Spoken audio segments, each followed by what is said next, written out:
I didn't dislocate my wrist for nothing. Come on. There we go. I did hurt my wrist earlier. Just pulled a muscle, but it definitely felt like it dislocated for a second. Kind of popped it back in. Not the best. Not the best feeling in the world. Uh,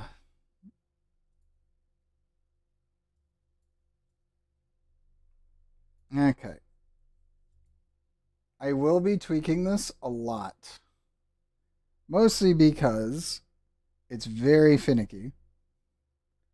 And it's mostly down to the fact that the base animation is very, very good, and I very much enjoy it. But I need a way to transition for the audio peaks. And that's where I was getting hung up on because it was having some issues with scene transitioning. Mostly, actually, the blue screen. I have a chromatic key blocking it out because these are FFmpeg files. It should be good. Let me pull up Trove and see if it's capturing again or if it's going to fuck up. Trove, we good? Yay, nay. You going to derp out again? Come on. There you go. There's Trove. Okay, it's working. Let's move this. YouTube looks clear. Let me check the listener real quick. Make sure everything else is working. I am happy that I got it working. Like, again, this is literally like a. The best way to describe this is it's a proto PNG tuber. And it makes me very happy that it works. Because this took a lot of work to set up. And I don't like the fact that it did. And also the fact that I need to make like 20. No. I would say about 33 ish planned animations that I need to make for it. We might make a couple tonight. I do need to set up another window capture real quick. And I need to make sure that Trove is capturing correctly. Trove audio. We good? Are you messing up again? Nope, we're good. Okay. So that's a good sign. We are up quite a bit of flux, mostly because, again, geode underground resources are going even higher. Don't know how this happened. I really don't. I approve. It's funny. Mostly because all we do is dells here, so we end up with a lot. And I do repeat, a lot of geode resources. Let me get Blender set up here. Make sure I don't have anything open that could be bad.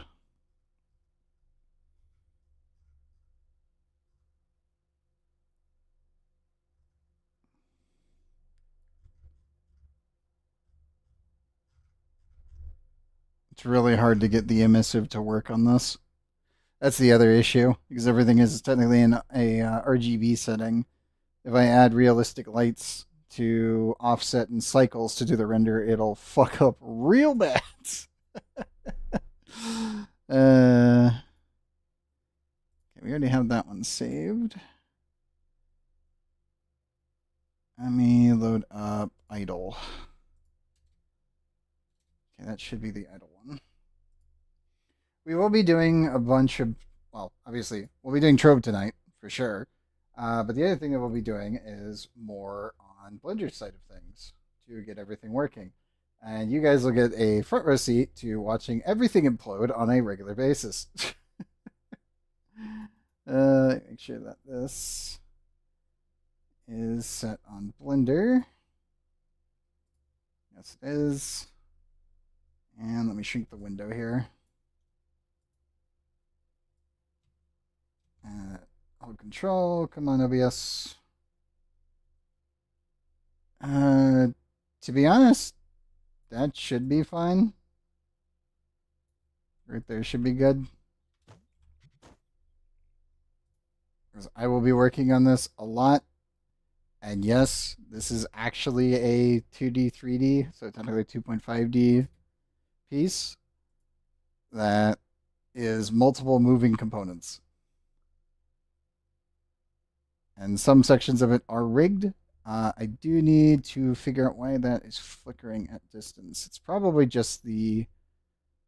where is it? It's probably the line art causing that issue. But yes, we'll be working in Blender tonight a little bit here and there. I have a sneaky suspicion if people need delves, then we'll do them.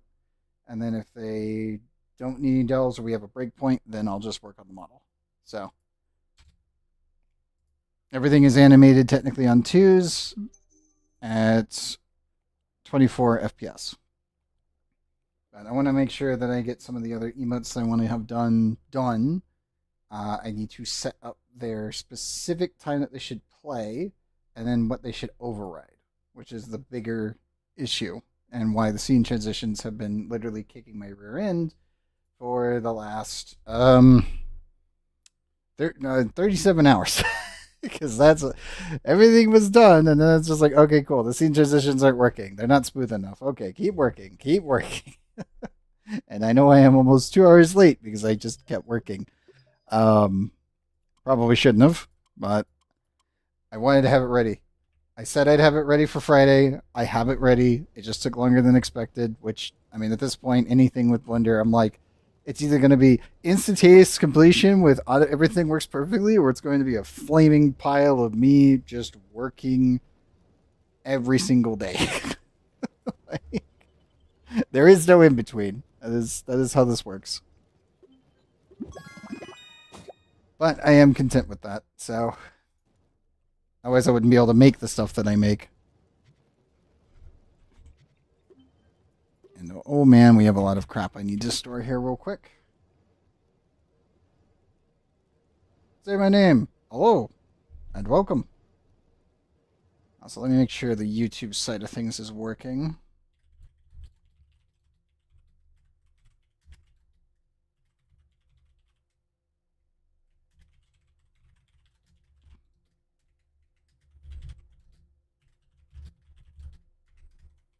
How am I doing? Quite well, besides, well, dealing with OBS exploding. A lot. Let's see, does that show up? Yay, the listener is working. Okay. I always have to give that thing a bit more free time before it decides to actually register that there is messages being sent. Good news, most people don't normally end up commenting on YouTube's side for at least 3 minutes, so that gives it plenty of time to wake up. How have you been? Hopefully the grind has been well, and now that the market's back, we're not getting completely screwed. I'm also super glad that we're not in slow mode, but man, does it feel weird that certain resources are way overpriced from what they used to be. And technically that's a good thing, but yeah. You're fine? That's good. That's always a good sign. Holy torches? Oh, you don't know yet. you don't know. And here, I still don't know what I'm going to do with them all. I really don't. I mean, what have I done? I can show you, actually. Because I am the Delve guy here on Twitch. For better or for worse. We are at 3,220 kills. And yes, I do levy carries. We do Ifera every single Friday. And only for 8 hours straight. So, if you're on PC right now, I just got the talking function on my prototype, technically TuneTuber working, which is, you can see here. I am late today because of this. But we will be going until about 8 a.m. to maybe 9 a.m. I don't really know. So it's only 1:19 here in the States. And if you need Delve carries, congratulations, you came to the right channel.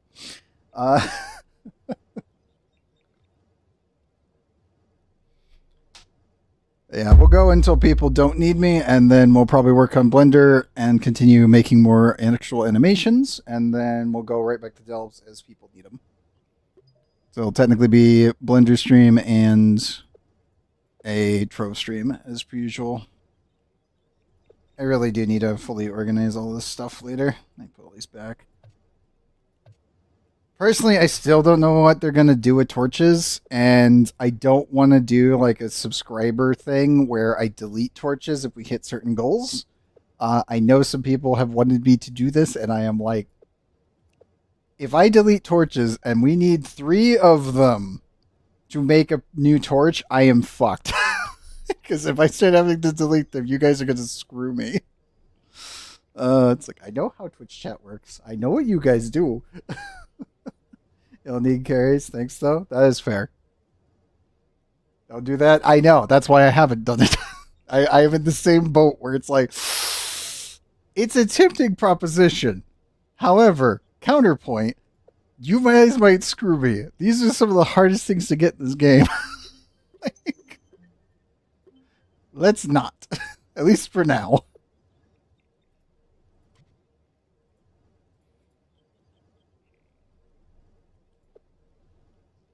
Like, these take years to accumulate this many. I think that's the thing that people forget. Hey, Snope. Oh, God, I still need to dump all this crap off in the market now that we can actually trade. Let me clean you guys up. These are all from before. Oh, nice. Crashed instantly. Perfect. Perfect. We're back in the Trove. The market is working. Everyone is crashing. Okay. Oh my god. Oh, that's just classic. That's literally classic Trove right there. Price per unit 195.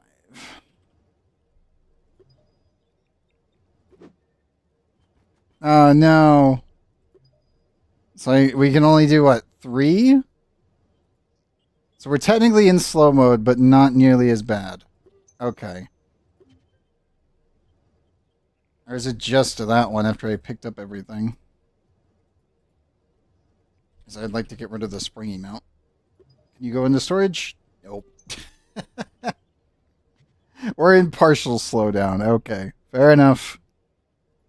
I've only gotten rid of 4 stacks of resources. That was it. And we're already back up to 61 mil. Welcome back, Snope. And yes, I actually got the scene transition system to work. So when I talk, it actually animates correctly. We're good. Now I just need to do the other 30 plus animations I need to finish. Including getting the integration for the channel points. That's the other thing. Which thankfully that one's pretty easy to do, at least with the system that I'm using, so thankfully. Dynatamer, you can use the basic Paragon one. I need to clean out trophies. Give me a second.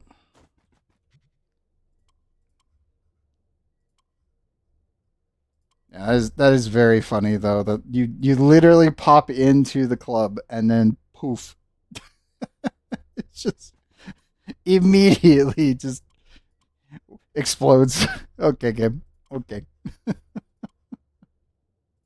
Thank you, Trove. Like, I did do my stuff on Sunday instead of last Friday because of the PoE League launching at the same point and having to get through the campaign with the game exploding. Yeah, we're still going to have to deal with a bunch of leftover garbage. But, it's whatever. Let's grab our extra buffs here. You. I'll finish you at some point. That's your regeneration. Get our extra light bonus. Let's go get our tower combat bonus. And then delves.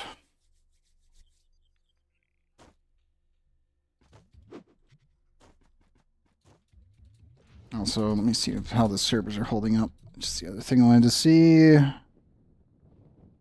Not great. Let me try D15 over here before I go to the towers.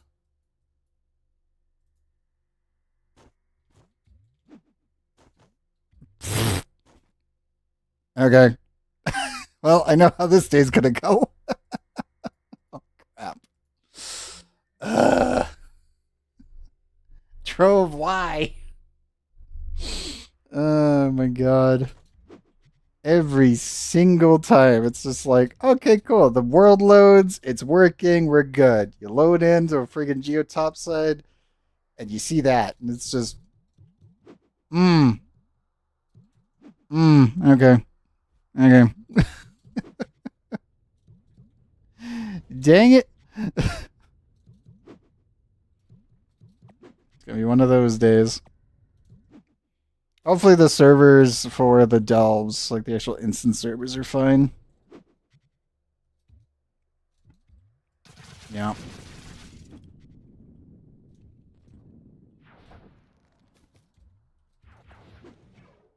Yeah, it's definitely going to be one of those days. Well, good thing we have a backup plan in case the servers explode. So, that's fine. Also, is this just a towerless, boatless world? What in the world?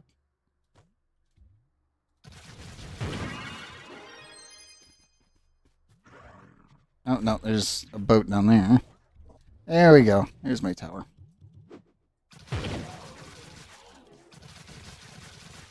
That.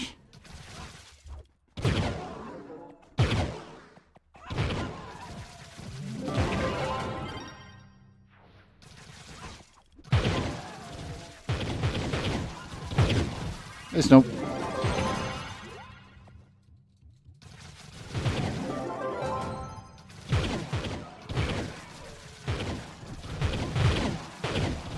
Make sure you're in range for the boss when we do get to it.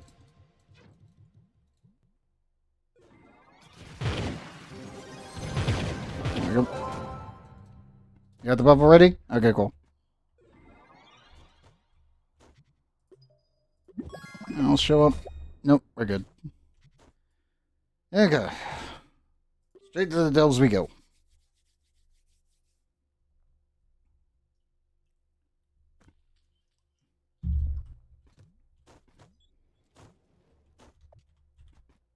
Also, as a side note, specifically for some games such as Trove, I'm probably going to overhaul the followers and donation alert and put it above the chat box.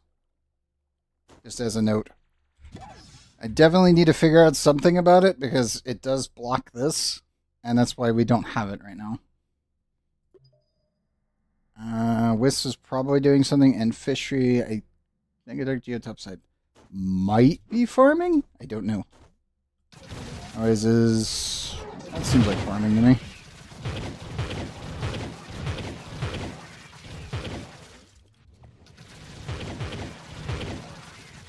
Oh, yes. For anyone that is new here or returning, if you need an invite and you're on PC Trove, these are all Ifera portals. All of them will be depth 140. So if you're going for your Mystic Rings, you're free to join, because this is the depth that you can actually get the loops. If you need geotopside resources, because oh boy, now that the market's back, those things are expensive for some reason. Like, more so than I was expecting. It's kind of weird. You guys are free to join if you wish. These are all open carries. I take literally anyone who shows up in chat. Oh, you finally actually tried Rush Escape with it? Oh man, it's so much fun. I did it on the test server. It's fun. Yeah. Yeah, dude, Rush Escape is literally just, oh, we took Shadowhunter and now you can apply it to everyone. It works on Dino Tamer, it works on Gunslinger, it works on everyone. Like, it turns freaking Tomb Raider into just a freaking ball of death. It's hilarious. It's like, oh, I want to do delves? Okay, cool. Tomb Raider is literally just doing hard carries now. Okay, that's Okay. Because remember, Rush to Escape has the higher multiplier for its movement speed, because it's multiplicative. I know, it's faster now. That's the worst part. It's even faster. It's like everyone's faster. Rush to Escape is the Mystic Ring effect that is the Shadowhunter's ability, which is this. If you roll, you get a 40% actual multiplicative movement speed bonus every time that you roll. So what they did was because Shadowhunter was so effective at farming, they said, screw it, we can put Rush to Escape on Mystic Rings for every other class. And by doing so, they made it so everybody gets this roll multiplicative speed buff. The only class that doesn't get it right now, technically, is Shadowhunter. Because when you roll with Rush to Escape on your ring, it will not apply the buff, even though they're two different buffs. If you switch characters and use a Rush to Escape ring on someone else and then switch back, aka you're playing on console and you have a one-button character swap, which, by the way, is really cool that they have that, because this tech is hilarious on console. But if you have Rush to Escape and you main Shadowhunter, roll in another character, then immediately swap to your actual Shadowhunter, and now you have 20 seconds of Rush to Escape plus your actual movement skill, which is technically the... Where is it? I forget exactly what it's called. It's not Rush to Escape, which is weird. Rush to Escape is the ring effect, and we have, I think it's Casual Escape? Yeah, it's Casual Escape. And they stack. But if it's not on the Shadowhunter when you roll, because it can't activate it. So Shadowhunter is the only one who has to do like really convoluted things to get Rush to Escape to work, whereas every other class just gets Shadowhunter's mobility by just default if you're using the ring effect. It's pretty much the best ring effect in the game unless your class is balanced around the ring effects. Hence why it turns Tomb Raider into an absolute monster. And a couple others too. Like, it works on Candy Barb. Like, it's like, Candy Barb's fast again. Not the 1,300 movement speed fast that he was during, for about 8 months, in 2023. But it's still, 780 movement speed. It's wrong. Oh man, it's wrong. It's very funny and very fucked. Like, oh my god, it's very over the top. So yeah, no, when Rush to Escape was added to the game, I was like, yeah, everyone else is getting a buff, and Shadowhunter is gonna just be left in the dust on this one because we have to do so much more to make it work. And again, because it stacks, it's actually capable of, when I was on the PTS doing the character swap, I was able to get to 631 movement speed on Shadowhunter in the overworld. You're in heaven with this effect? Yeah, it's really good. It's really good. It's just Pocket Shadowhunter. That's what it is. It's Pocket Shadowhunter. And it works on every class but Shadowhunter, technically. Because the only people that can fully utilize the effect is anyone who's technically running like a modded UI to be able to do instant character swapping, or console players. Because the console players, like on Xbox and Sony, from what I have seen, it is a one-button press swap on the controller for doing character swaps. So doing Bard switching, which was a tech where you would use the Bard speed buff and then swap to your other characters, was really easy on console. It's kind of annoying on PC, but it was workable. And then this Shadowhunter one is just hilariously broken on console, which is a good thing, because, to be honest, console players kind of need a win here. But, yeah, no, Rush to Escape it's just the best one. Like, of all of the ring effects, it's the best one on almost every character. I think the sad part about it is that they actually need to buff Knight's ring effect. The stance mode is not a multiplicative movement speed buff, which I thought was hilarious. I was like, wait, hold up. You mean to say that you added a 40% movement speed buff But that it's not multiplicative, it is additive to other movement speed buffs. Whereas rushed escape is multiplicative. It's like, yes. Why? Like, why? Like, that means that Knight's stance is at peak movement speed, like 63 movement speed displayed less than a rushed escape ring with the same setup. It is very weird. It's like they're both listed as 40, but one actually multiplies off of other multipliers while Knight does not. And I'm like, I don't get it. Also, Ifera has left, so we reset. But yeah, I don't understand the Knight change on that one where I was like, why isn't this one multiplying with the other bonuses? Like, why is Flasks not working with this? I am confused. Devs, what did you do? I hope they fix it at some point, because it's like, that makes no sense. They should be equal. So that way the Knight's ring effect actually makes sense, rather than Knight just running rushed escape like everyone else. It's like, they're both 40. Why is this worse? I don't get it.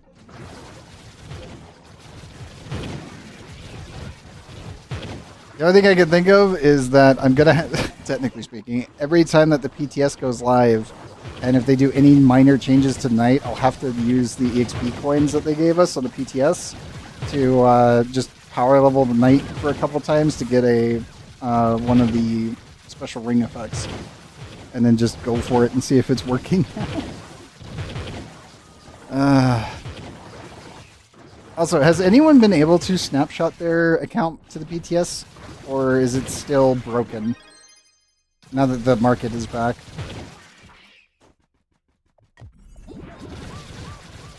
I doubt anyone can do it right now, but you never know. Because normally you have to do it when the thing's open. At least you're able to? Okay, good. Via NA servers. Okay. Maybe that's the issue. Because that was a problem for, like, what, 7 months? It doesn't work on EU? Are they even running an EU server for the PTS? Or is it just an NA PTS now? Because that could be why.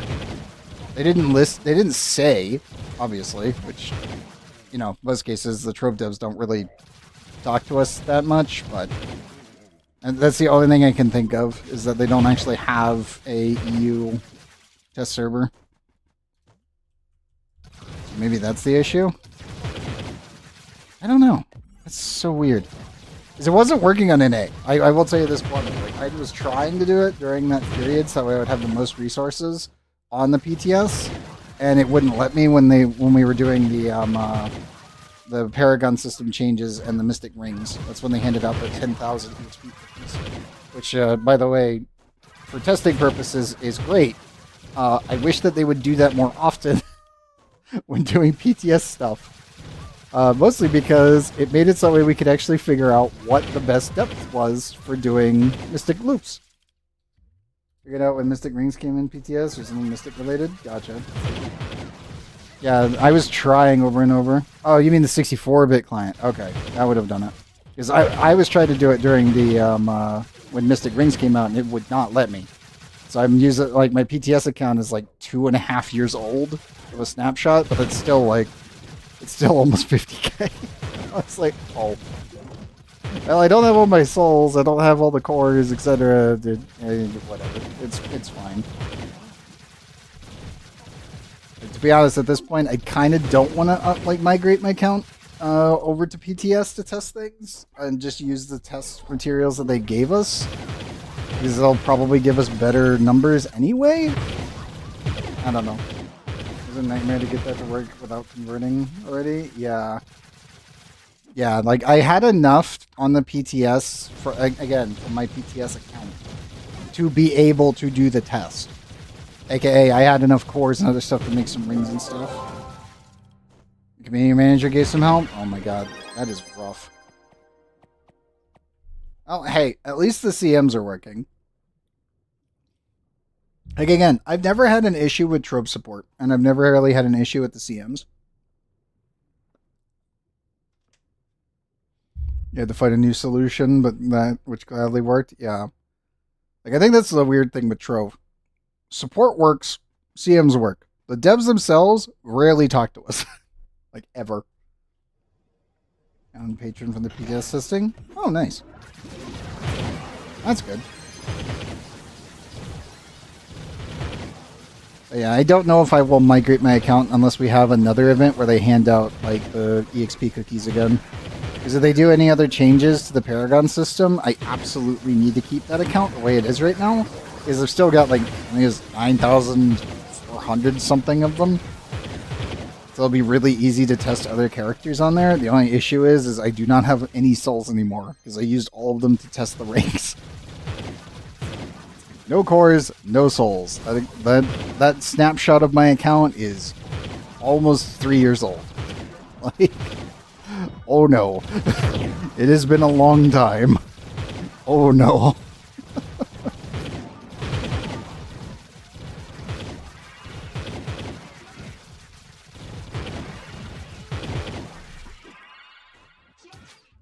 I'm just happy the market is actually working. And it's only like a weird partial slow mode.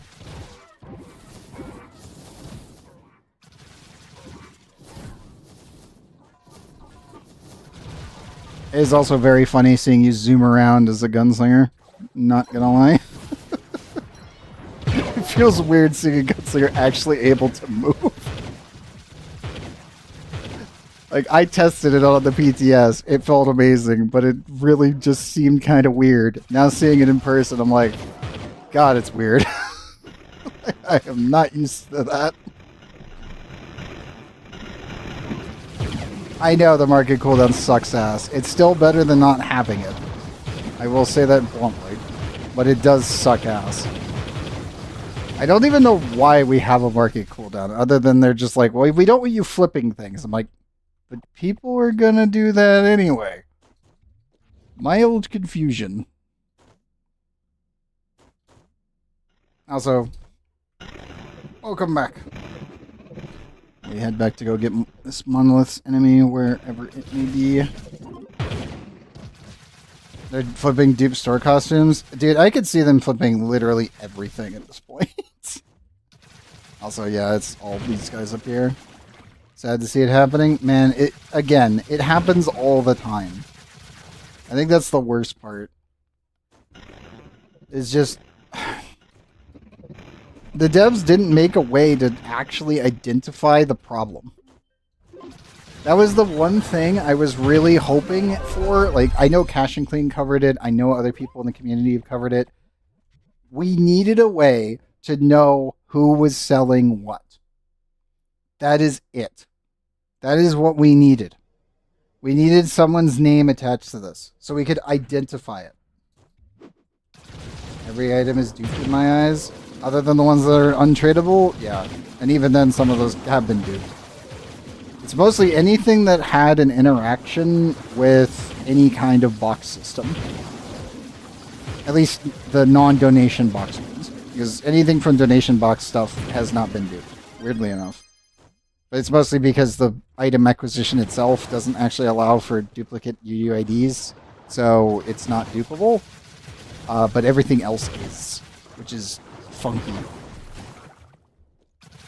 It's like, if it comes from a chest, it's technically dupable. Unless that chest is from a donation box, then it's not, which is weird.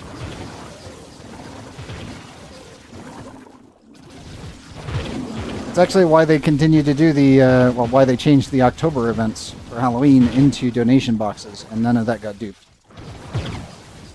That's because that system doesn't actually facilitate it, whereas other systems do.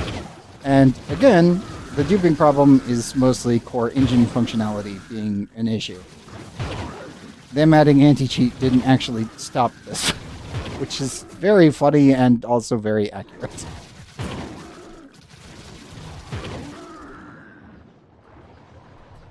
Normally, the best solution is to let the community deal with it by actually identifying the problem.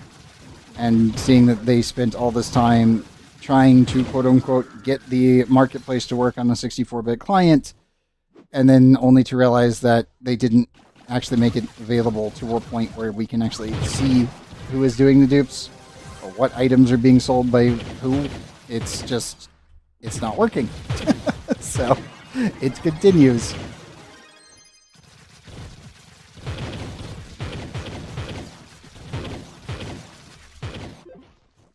We can almost literally say that duping is just a symptom at this point. The real problem is a core game issue, and I have no idea how they're going to fix it. If they're even going to fix it, if it's even possible.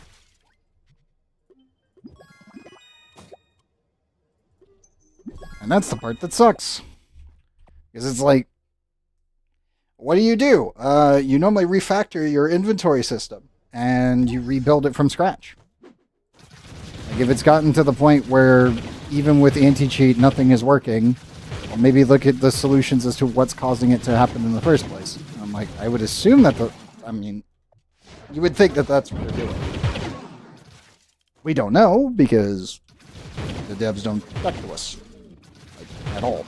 So I have no idea. I can only hope that that's what they're doing, but on the other hand, we went 29 weeks without a market. And technically working glitched trading the entire time. And nothing got really fixed. I mean, their solution at this point is trade cooldown. That's it. And that doesn't work. Because trading posts still exist. So it's like,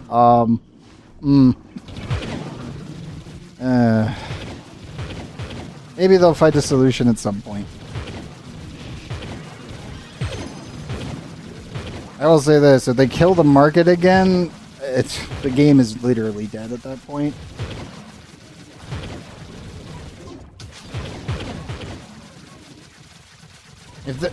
Technically speaking, they could actually turn off the market again and trading, but they'd have to be very transparent about it. And specifically explain what they're doing. They would never do that, so that's really the problem here. At least I don't believe that they would be willing to do that.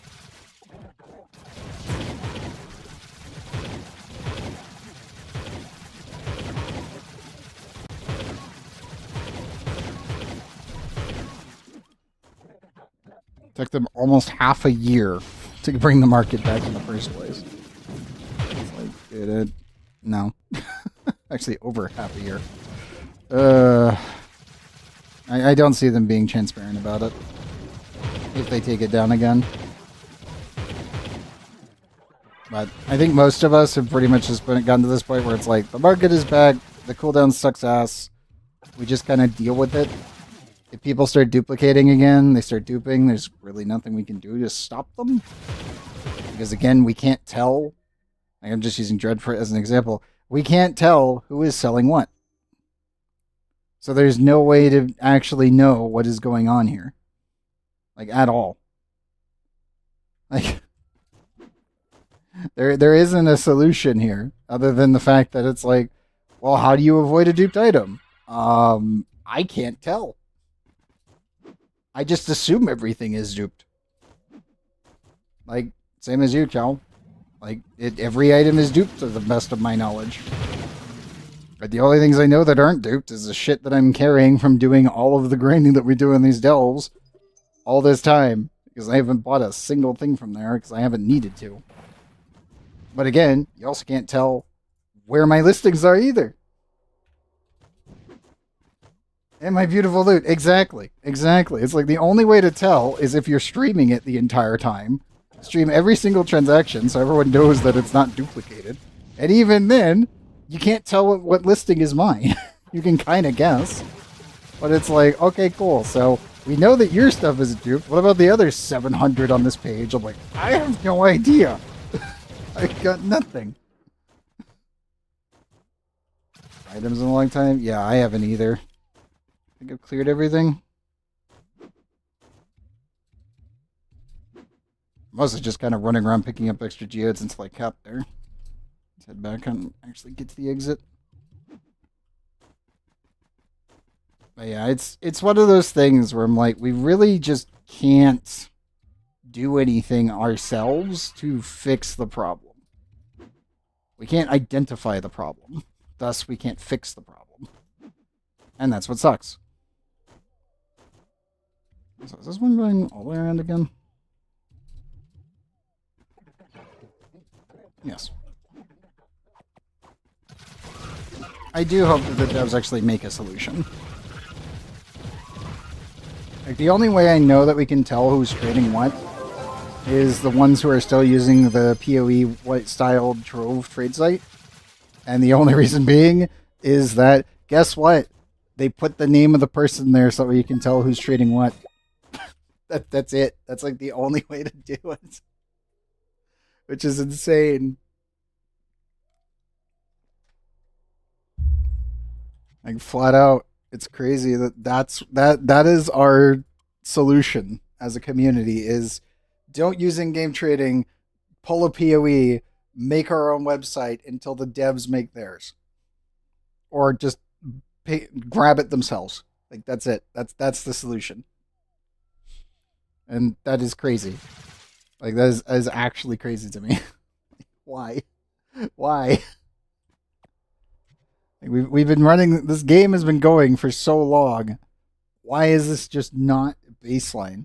Because the poor console people, I don't believe could use the site. I'm not completely certain, but I don't think that they set it on up to be able to handle it. I could be wrong, though. I haven't checked in on it in a while. I just know that the site's now ongoing now that trading is quote-unquote official without a bug. So, oh god, all of these are crit downs. Game, please. So why did that go to buffering? Hold up. There we go. That went derpy on me.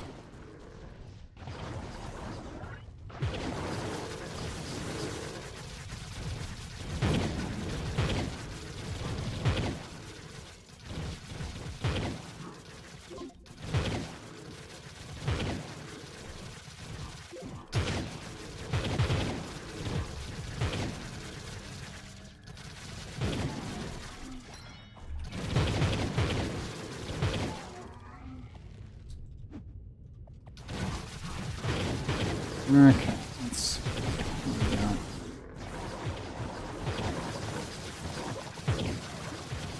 Well, at least the rooms are pretty densely packed rather than being spread all over the place. We take those.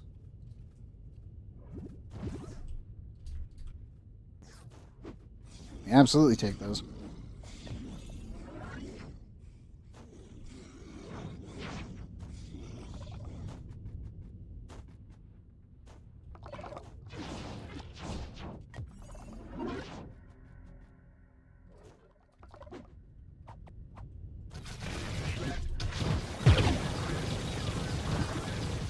And is there some way for them to make this game cross-save? Dude, I wish. Like, the worst part about the cross-save debacle that we know of was that Tryon back in the day wanted to do it. But Xbox and Sony said no. That was the thing. This was, by the way, before Genshin and Warframe pretty much just was like, we have millions of dollars worth of income, let us in and let us do this. Which is really just like the worst part about the whole situation, is that games now get cross-save, cross-play because of them. And it's very funny that it's just, that was the catalyst that did it, and Trove tried before that and failed. And we're starting this game, to be honest, so I guess I'll just never play it again. That is actually fair. I think the worst part is that if you were playing on PC, you literally get the best experience, and then every other version has just been worse. And most people, especially people that were on console, didn't have PCs when they started. And only as the game has gotten older have people started coming in, like, becoming PC refugees from consoles. And they're just screwed, because it's like, well, yeah, there's no cross-save, there's no cross-play, you got nothing. You have to start over if you want to play on PC, and there is nothing you can do about it. And that sucks. Like, that should not be the case. Like, it really, really, really should not be the case the way that it's currently sitting. Like, I feel like it's one of those things where I'm like, if they never want to do cross-save, or at least attempt it, because I don't think that they can do it anymore. They don't have the developer, they don't have the manpower, like the developer amount. Like, they're 40 dudes. Well, 40 employees. They don't actually have a dedicated... How can I put this? They don't have a dedicated team that would be capable of actually making system parity between PC and console. So the main issue, obviously, is that you would need to pause updates on PC and then get consoles caught up to PC completely. Then you would need to merge the markets. And then you would have to merge everything else. I don't know if they could do that. They barely got the market working. And they didn't even change anything. They spent so long to do that. Did you reset? Yeah.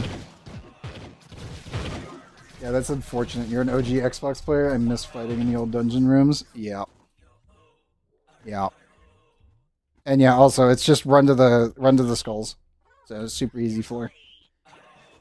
Like, the main thing that I always see is, like, there's been times where PC Trove has been like 8 months ahead of console. It's gotten a little bit better. Like, normally PC's about 3 months ahead, at least on the update cadence. So it's not as bad as it was. Like, I would say 2022 into 2024, it was pretty bad. The consoles were way behind PC in the updates. And it kind of stayed that way. Obviously, with the duping situation, updates have slowed, and consoles have been riddled with problems.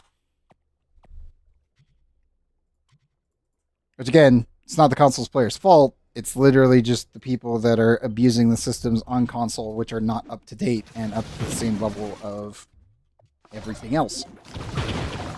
I don't see them being able to do crossplay and cross-save. Like, I can't see them pulling it off. Maybe if they hired more people? Like, maybe? Especially now, because technically Trove is a 64-bit client, and the actual game's server is now 64-bit, so it is easier for game developers, specifically coders, to be able to work on this engine now, because before it was a 32-bit engine, and it's proprietary, meaning that it's never been sold out to anyone, and there's no real training. You have to learn on the fly. So,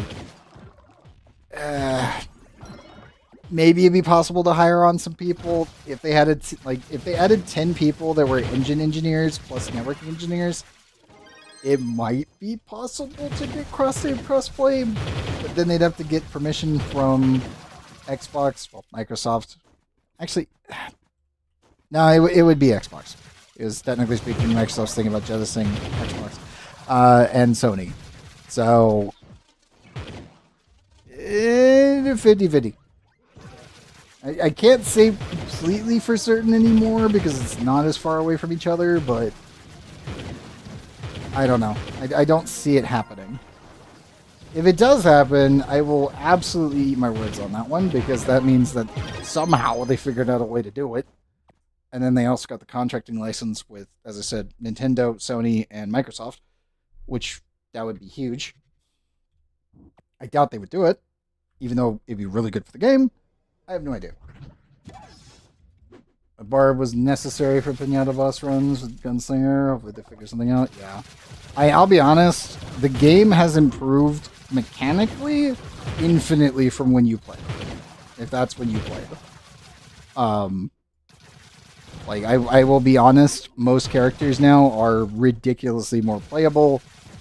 Balance is a lot better. There is some, obviously, that recently got screwed really badly. I'm looking at you, Pirate Captain, for being the buggiest class in the game. After 7 years, it's like you broke the moniker, and then now it's back. Yay. God damn it. And then also Rush Escape was added, which I should mention, once again, if you are on PC and you are playing, congratulations. If you are in chat or you know somebody that needs to get their delves done or want to get permatorches, you guys are free to join us. These are open carries. I take literally everyone. So, there is that. Lunar also feels buggy? Yeah. Yeah, Lunar definitely felt really weird on the PTS. I haven't really tried him that much since. Probably should try him now, actually. Yeah, Solarian. Everyone is balanced around Solarian's damage.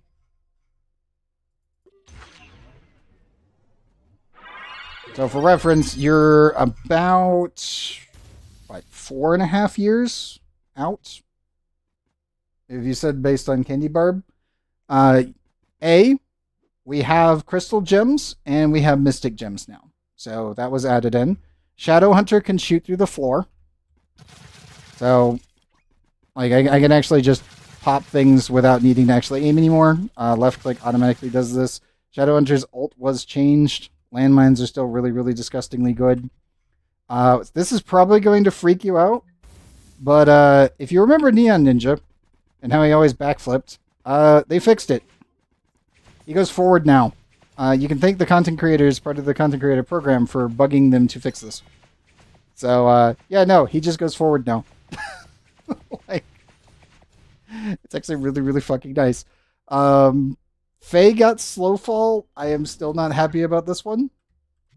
Yeah, causing a heart attack. I know. Tomb Raiser is an absolute fucking monster now. So, there is that. Gunslinger can do a bunch more stuff. It's just kind of crazy. Like, Candy Barb is still ridiculously good. Vanguardian got buffed to high health. They classed him as an advanced class with Solarian. And in doing so, they just buffed him, and he is very strong. If I take all my gear off my Shadow Hunter, put it on Solarian, or if I put it on Solarian, I'm getting pretty close to capping out on everything. If I put it on Vanguardian, it's like 5 times what it was. Yeah, Claro got buffed and then got nerfed. Kind of. It's weird. Claro's in a really fucked up state right now. It's like, I love my Claromancer, but man, it feels weird. He went from the weakest character in the game to one of the strongest. While also being very much in line with every other class, where you don't have to think. You would just throw down your turrets. No, they attack now. They actually work. The problem was, Claromancer was clearing content so damn well that they had to put a limit on how many turrets can be next to each other. It was actually pretty hilarious, because what you would do is that you would go up to a boss, you'd throw all of your plants down right in front of you, and you would be hitting 3 times as much as I'm hitting for 5 times the damage. So all of the Claromancer turrets they have the same fire rate, which is 19 hits per second as Shadow Hunter. When they changed it from 6, it used to be 6 attacks per second, and they barely worked, to 19 attacks per second, and they had pinpoint accuracy. So they were really, really, really good. And they are still really good. The problem is, you'll notice I have 3 of them out. Well, one of them just got deleted. What was happening before was you could get all 6 of your turrets out without needing to do anything else, and they would just work. What they did was that they put a limit on them based on distance. So we went from brain dead class that didn't need to think about anything, like every other class in the game, to I need to put down 2 turrets, and then I need to go 15 tiles away, and then put down my other turrets. And then if I end up putting a single turret between these, it'll delete them all. Which is really, really terrible. That's the problem. Because your other issue is that they both count. And that also counts if you end up using your ult. Yeah, holy troll. Exactly.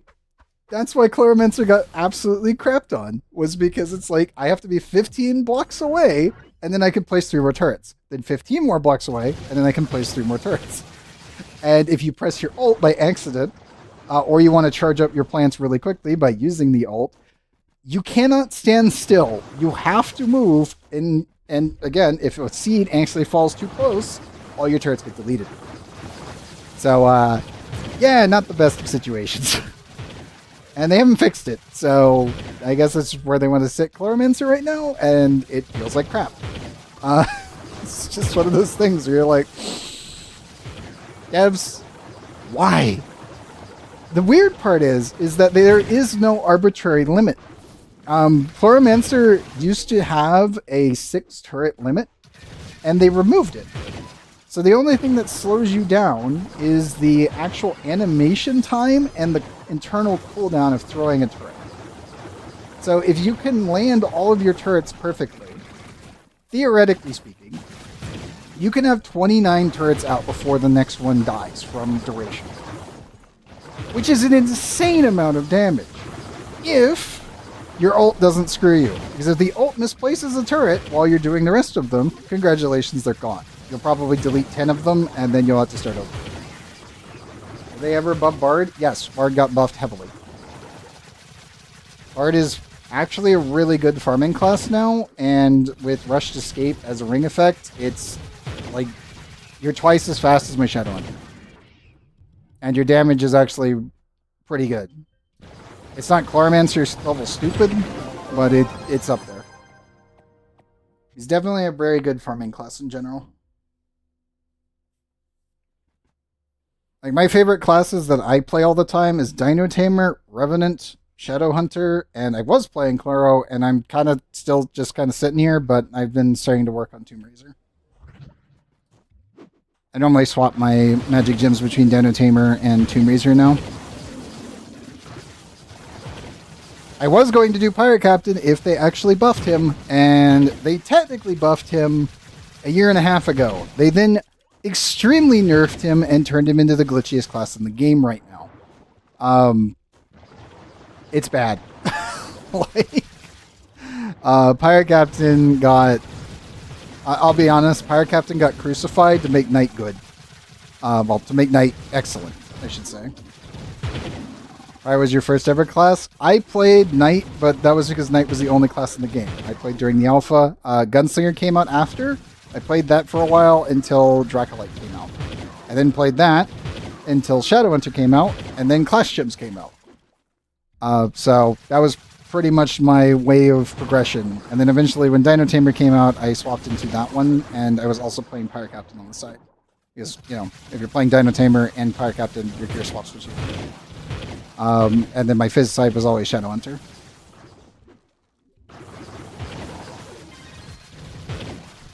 That was pretty much my progression, and it stayed that way.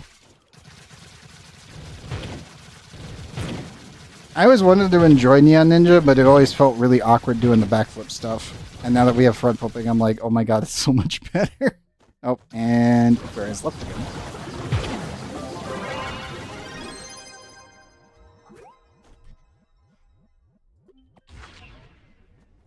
And pop.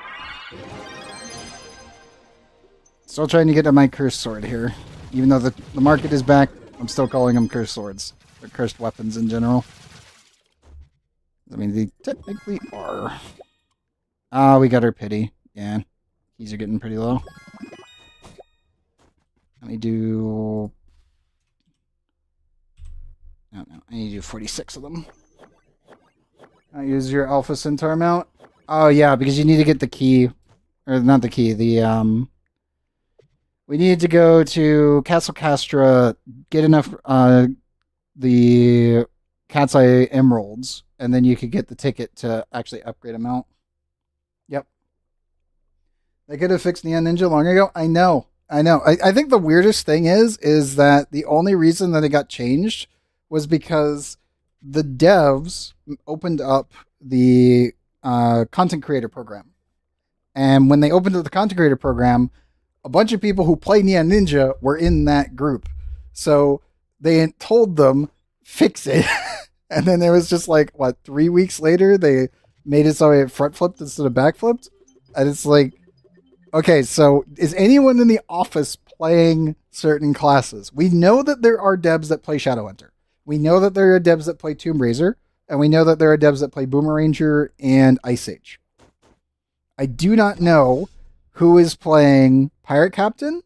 I do not know who is playing Dino Tamer or Gunslinger. I assume there's somebody playing Gunslinger because they keep tweaking it now. Like they keep technically giving Gunslinger buffs like inadvertently, so that normally means that somebody's playing it and they're just like, it's not good enough, make it better.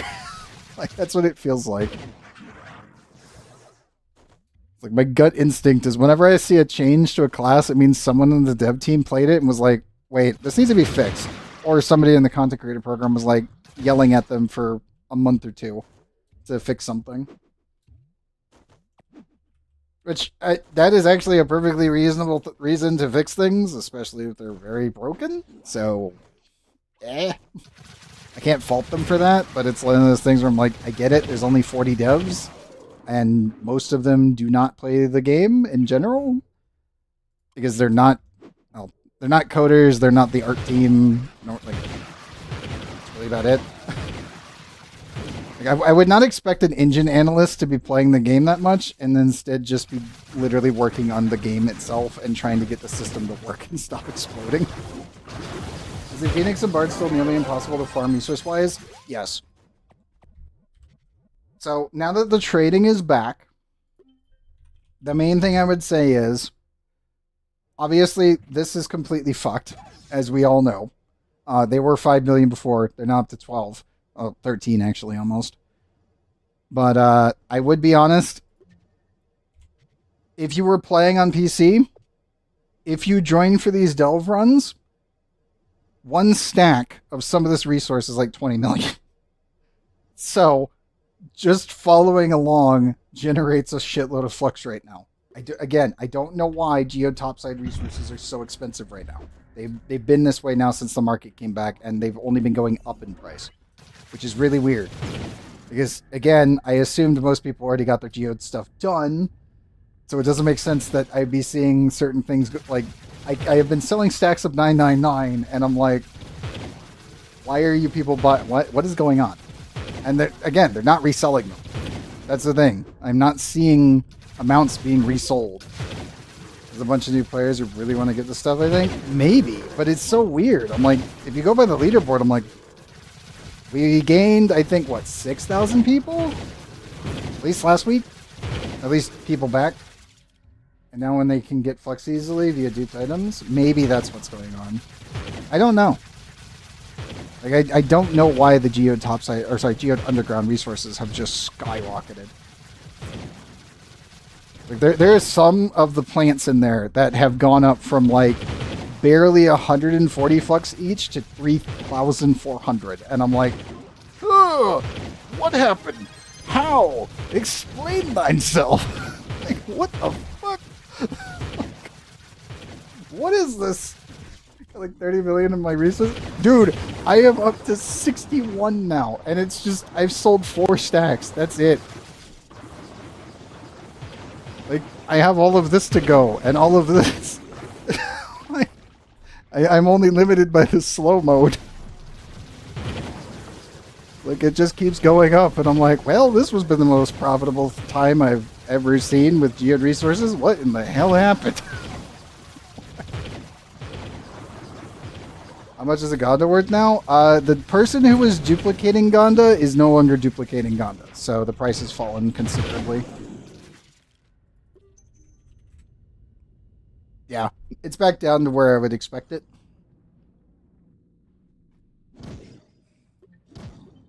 So, roughly around 5 mil.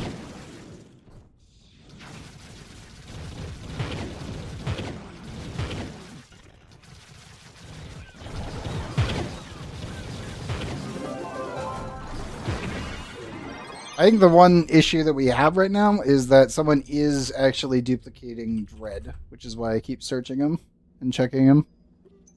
His Dread is normally around 50, because that's roughly about the amount of time it would take to actually get the mount. Obviously, you have to go into Shadow Tower and then run all the instances and just keep doing that, and it sucks. But with Trove of Wonders, it's just running about 5 to 7 million, and that's normally around what you're getting at. You will hit a Gauntlet around that. Don't miss Lunocalypse, trying to get it from the Dawnum at that point in the future. Yeah. Yeah. That one is pain. That one is pain.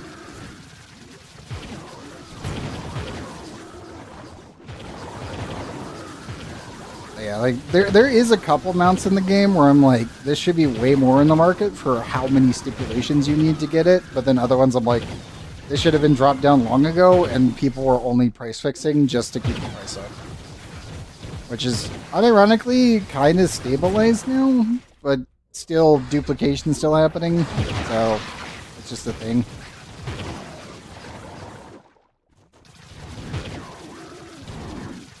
Also, it's not every item that's getting duped. It's just, as I said, the ones that are more readily accessible while also being weirdly tradable is normally the stuff that's getting marked. Because, again, if people were duplicating stuff, I would be seeing, like, cave kelp shit being marked down more often. Like, this is one page. How did this happen? How? Like, how in the hell did this happen? Like, this is normally 30. Not 30 entries, 30 pages. Like, what in the God's green earth is going on? At least right now, there is no such thing as non-duped loot. Yeah, yeah. I need to double check. I think I actually got that one, but I can't remember. Give me a second. I'm gonna kill these guys. So I remember doing that event because Passions and Bear were bugging me to do it. What was it? Luna... Yeah, I have Luna Clipsa. Oh, Clipsa.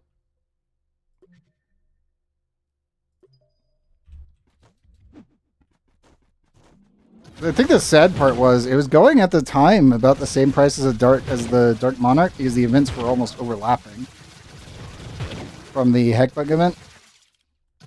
Now people are like, look at the price, it's not duped anymore. Yeah, I know.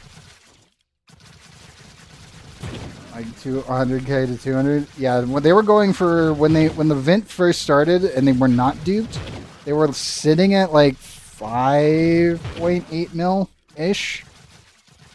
Like, obviously, first day, they were, like, 21. And then when, like, the event continued, people were just getting them. I grinded mine out and ended up just getting it from the event. And it was, like, it was about almost 6 mil. And then, obviously, they started getting duped after the event. What you saw with your own eyes? Yeah. Like, after the event ended was when we were just seeing hundreds of them showing up. Which was just like, okay, these are duped.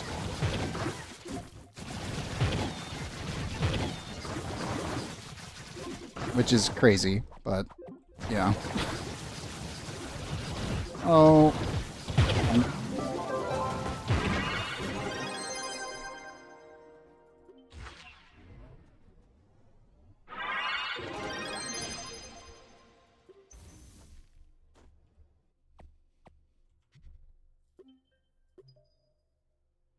Bottom was a thing that I loved to do. I actually really liked farming Dread and Hydraken. Even though you never got Luna? Ah, gotcha. I've never had Dread. I've done a lot of Dread in the past, and I never got them. I used to do Dread carries all the time. Like, before Delbs existed, that was what I was doing on stream, was just Dread carries. Never actually got the mount to drop, like, naturally. I still don't have it. He seemed to refuse. That was actually also why I almost had the Starfire Dragon when it was only 5 fragments required. Was because when they first added the Starfire Dragon, the only enemy in the game that would drop it was in the Shadow Tower. It was any of the quote-unquote world boss enemy types in the Shadow Tower. And after they did the big change to bring the amount up to 100 requirements, I had 4 fragments. I didn't get compensated, So, yeah. I had 4 to my name when they did that change. And it didn't get upgraded like it was supposed to. And I was just like, okay, cool. Shit.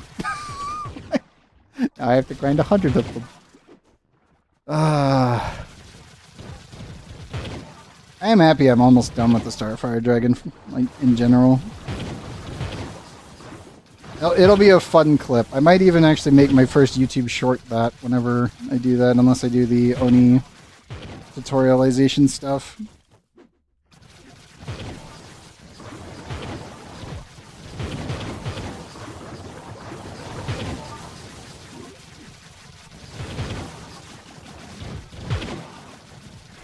It's been so many years.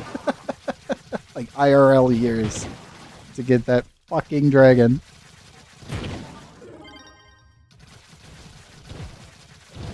I still find it funny that there are people out there that I know of now that want to see 100 fragments.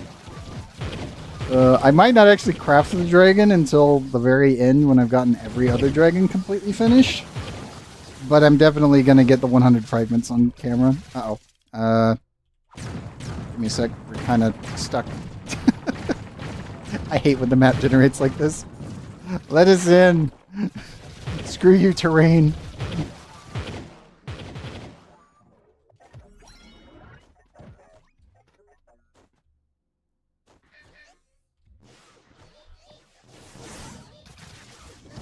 Of course, above the roof. Yeah, I know, right? This is exactly you swapped in the end, Ninja. Oh no.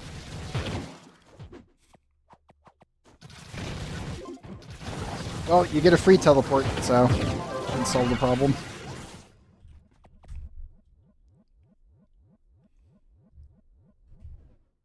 Classic, classic Dell moment. Sent right to orbit.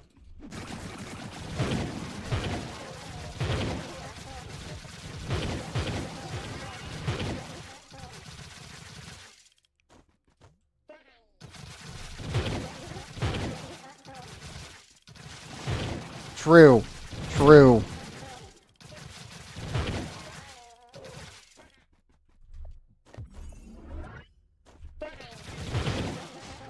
I always got to remember what the hell the chat command is for teleporting once the delve is complete.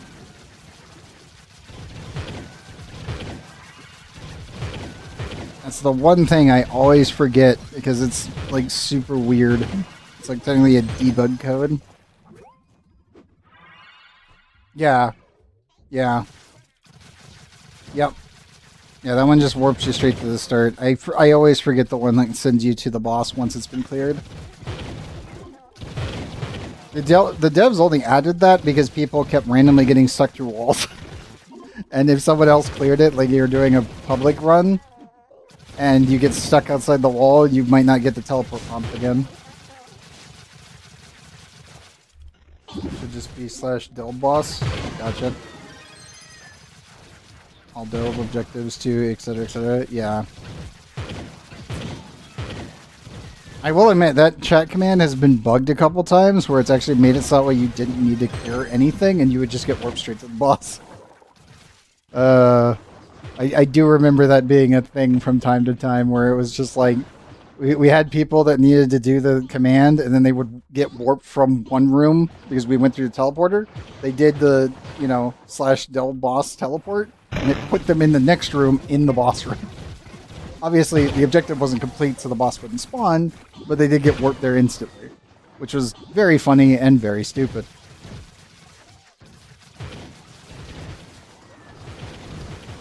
But that has happened, I think, maybe 6 or 7 times on stream at this point. I think I had that happen a couple times in public runs when I was doing my 500. And that was a long time ago, but it was still pretty funny.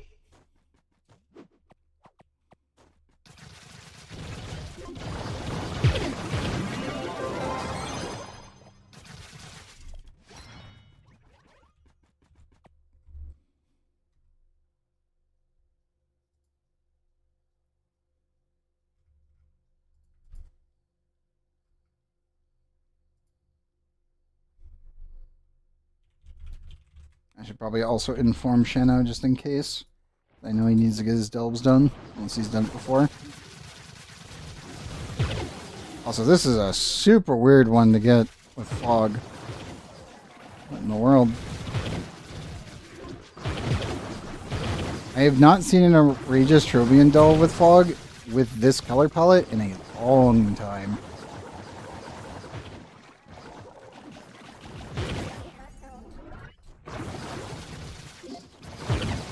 It's like, wait a minute. What?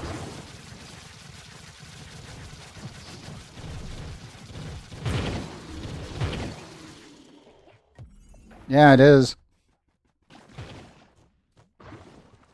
I still gotta say the Neapolitan one that we got, like, what? It was July last year. It was a pretty interesting dull color. It was mostly just because, like, the blues that there was in it was also, like, contrasting with full Neapolitan, and there was, like, bright neon. Like, out of nowhere. This just came out, like, the whole biome was just weird.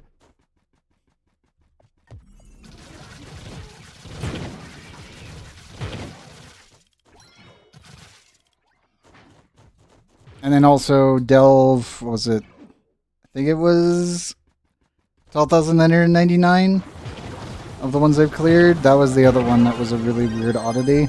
And that was every single enemy in the Delve, like each 3 rooms, was one species. There was no variation. I think it was 12.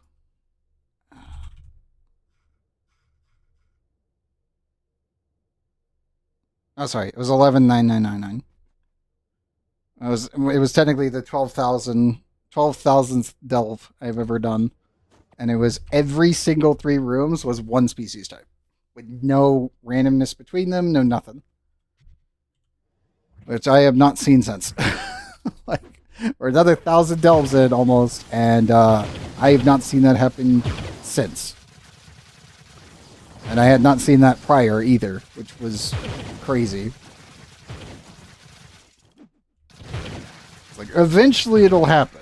That's the thing that's nuts, is that eventually, by the law of big numbers, it will actually happen.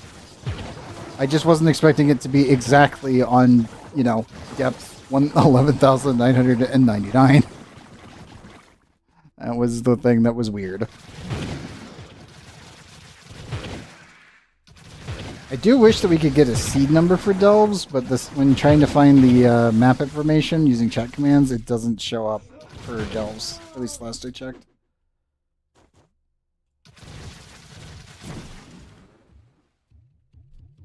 Also doesn't help that every time that they update the game, the delves themselves, the map seeds are re-rolled, if I remember correctly. Because any kind of update normally changes them, just slightly, and then it'll screw it over.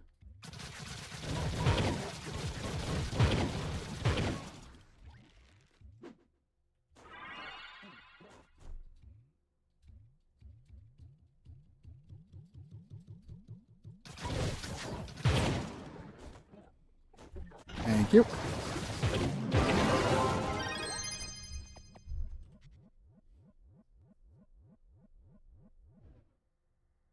I think Fishery is just hanging out in the hub. I'm going to send him an invite just in case. Because I know that Fish was needing delves last time. It's fine if he doesn't accept. It's just one of those things. I see someone hanging out in the hub multiple times. I'm like, might need to send an invite.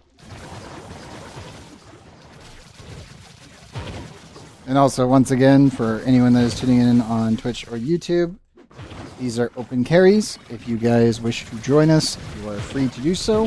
You can gather resources, do whatever you want. It's all geode resources anyway, which, as noted, as we've been talking about, are really expensive for no real reason. I'm still surprised that it is sold out of the market. It is weird. But, yeah, no. If you wish to join, either throw your IGN into chat, Or you can whisper me in game, Mr. Punches, and go from there. And when I get invited for guild chat or lobby chat, there's shit experience. Oh no.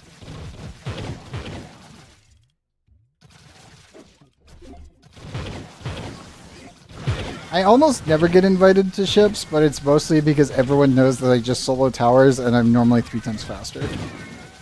Which is the worst part. Like when you're at this point and you're just like, I don't really want to be lazy and I want to actually get stuff done, I'll pretty much just go do towers myself for like 2 hours and then I'll have the same experience as if I had done ships for 8. And it's like, yeah, I think I'll just keep doing that solo myself.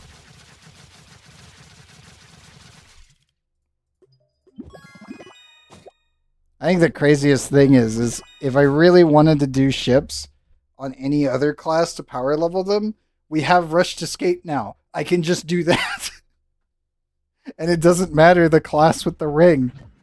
Like, that's the crazy part. It's like, wait, every class can farm now. Yes.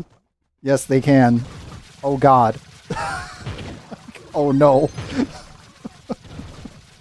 It's like every class is Shadow Hunter now. Uh-oh.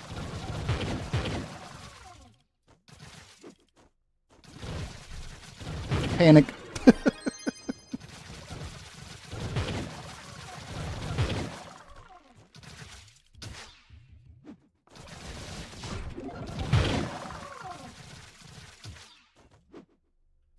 Ew. Radiant power cells? Oh no. Did you overprice them? How much did you overprice them? A little? Okay, what are we talking about a little? Are we talking like 1.3, 1.8x? You put, oh my god. Okay. It's, got it. What is happening? Yeah. Yeah. Alrighty then. Alrighty then.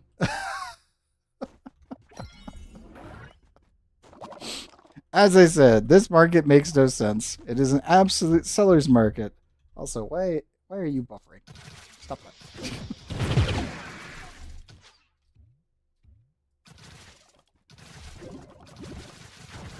Next one was 3K. I mean, again, let's be clear here. Those normally don't sell it that much. Like, they... Seriously. Unnatural devices were more disgusting. I could see that. And yeah, they never sell... Yeah, that's what I mean. It's like, that's crazy. That is actually nuts. Here comes the insta-kill. There we go.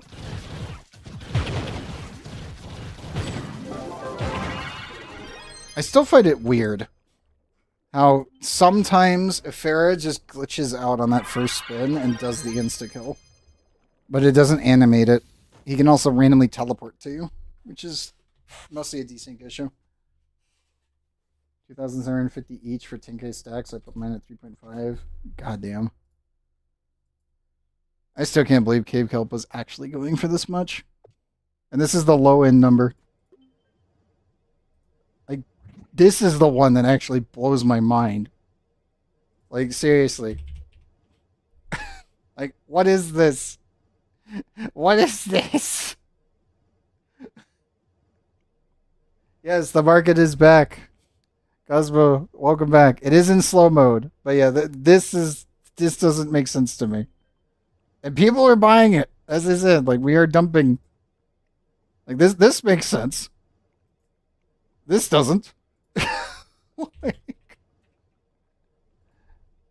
no. No. 36 minutes for the next one. Okay. But yes, the market is back. It is in slow mode, but it is back.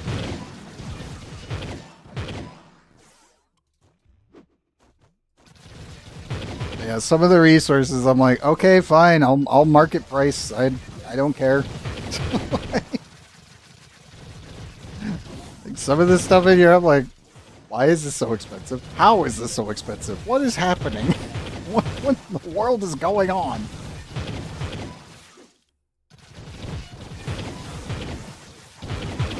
And also, welcome back, Cosmos.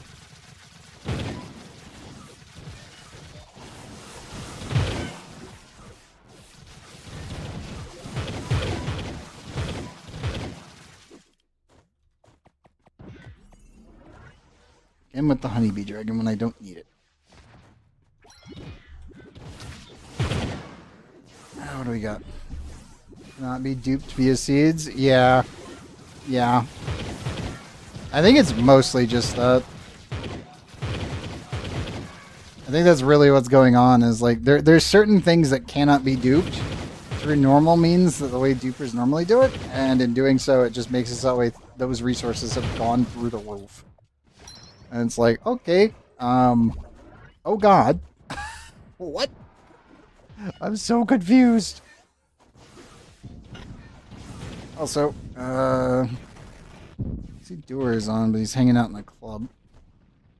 If he was in a hub, I would send him there.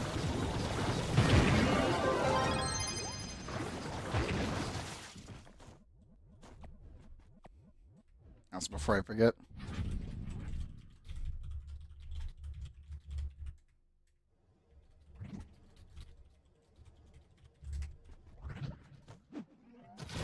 No one doing Geode Cave, and they all want Cyan name. You know what? That's fair. That is fair.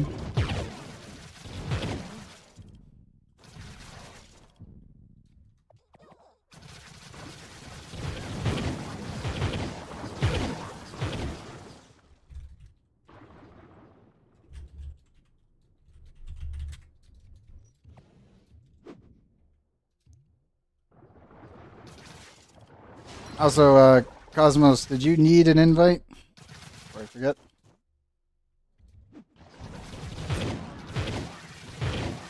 Seeing that the market's back. I assume you haven't been in since last week. Or, well, the week before that. It's been 3 weeks now.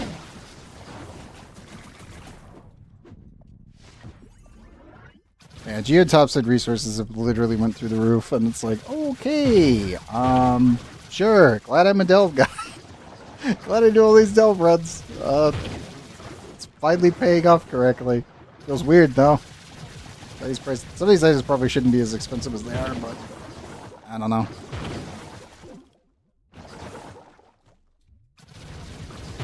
It's so crazy to me that credit pouches are now 12k to, or sorry, 12 million to 13 mil.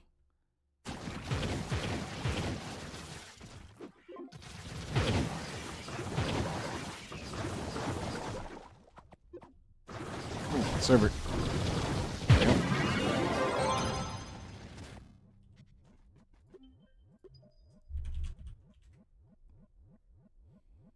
Yeah, slowly going up right now.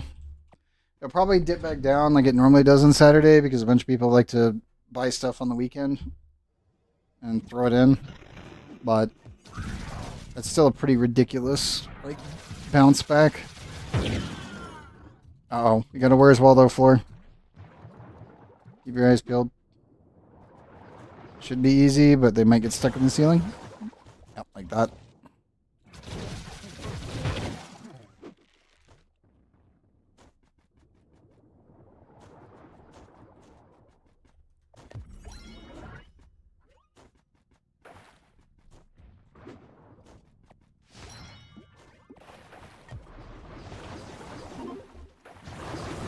It's crazy that Gunslinger gets this.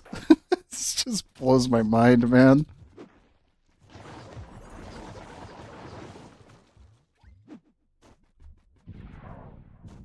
I think the craziest one still is Lunar Lancer. Lunar Lancer with Rushed Escape is just like criminal on the speed side.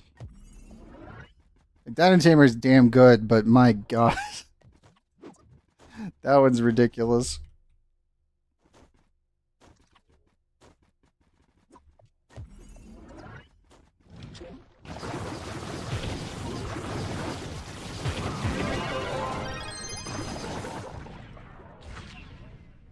And what do we get?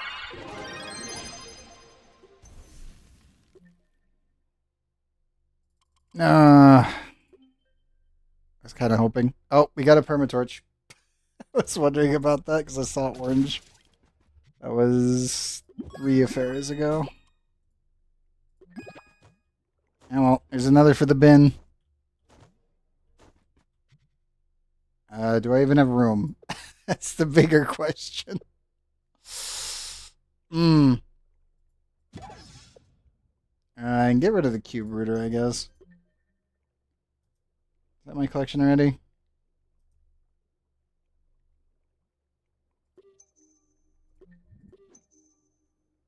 Yes it is.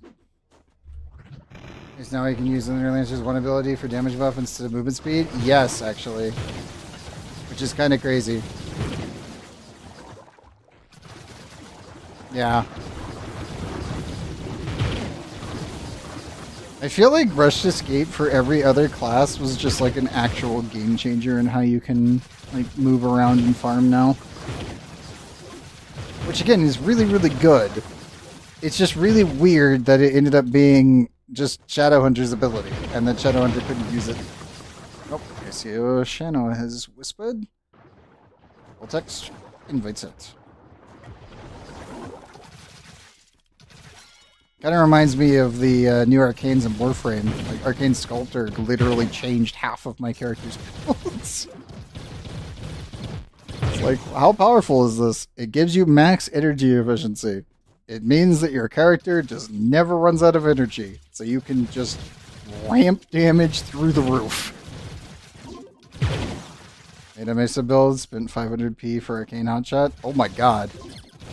Dude, I would have just farmed that one. Farming Hotshot's actually pretty good. Like, no offense. It's just Hotshot's definitely one of those ones where I'm like, if I see someone's like, oh, I should go buy that, I'm like, no. Just farm it, man. You're gonna get so much other stuff in the same process, it's worth it. You kind of want to sell it? That is fair. Yeah, the price on them is really high. Mostly because everyone keeps saying like, "Oh, you should use Arcane Hotshot on Mesa no matter what." I'm like, "Yeah, you can. There is actually better options slightly, but it requires getting a proper primer setup with your Pound, and that also requires setup with fighting system." But that is beside the point. It's like, how many extra steps does it take? Like 20. Is it better though? Yes, absolutely, 100%. Is it needed for that level of better? 50-50. If you want to do the tank fight on its hardest difficulty, absolutely. If you don't really care about that,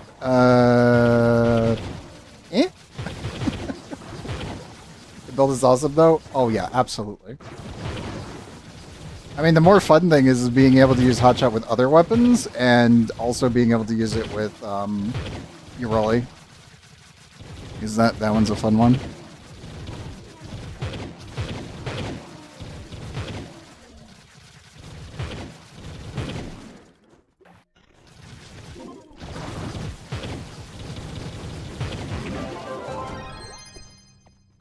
I'll probably do my Archimedia runs tomorrow. Obviously, it won't be on stream. Unless you guys want me to stream on Saturday. I'll probably be doing more Blender work as well, so it'll be that. But I was going to do them yesterday, but then I ended up getting stuck with, obviously, scene transition issues with getting this animation working. And as I said, I spent way too long doing that, and also helping Wise get through PoE's campaign in a single setting. I was doing it on the side while we were doing it. Orange shards for radiation damage buff instead of more crit, so no red crits. Yep. Yep. I need to get a full set of orange. I really do. I want to play Korvax at his peak. I want to walk around as the nuclear reactor. It's like, it's already kind of like, oh cool, we're at the demon core level. I need nuclear reactor level. Like, I want everything to just die. So if I'm playing Korvax and I'm playing the beam, I want the max out. I want to do the stupid. But it's 5 orange Tau shards, and it's like, oh my god, please kill me. Like, this is pain.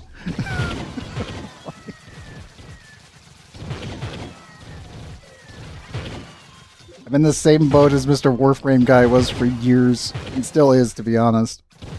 It's like there's a lot of us content creators who are just like, yeah, we kind of do Archimedia from time to time. We definitely knock out, like, you know, we do the Archon hunt. And then you're just kind of like, okay, cool. This is going to take, you know, 8 months if you're lucky, 2 years if you're not. It's a little better now, but it's still a problem. And then everyone goes, well, you should just use purple shards. You should just use purple shards. And it's just like, oh no, it's happening. Like, oh. The panic sets in. And then the worst part is, if you end up, you know, caving to it, and you did, like for me, it'd be finishing out the purple set and then finishing off an orange set. I gotta go grind more red tau shards for the other frames that use red. It's like, ah, no, why? It never ends. It's not possible to end. Also, let me pull up Baylor here. There you go. So I'm streaming and I'm like, oh, I need to make sure I've got this thing up on my other screen. There we go. So you guys, energy economy for Mesa? That is, yeah. Yeah. I mean, I will be honest, if I ever have an issue where I'm like, oh, I want to play a different Warframe, I just go look at Railjack and I'm like, okay, we're gonna go farm resources. Why? Why must we go to Railjack? It just stares at it, stares at Helmuth. Because your resources count for more. Especially when I've had to do Bile 500 times this week. It's like, oh.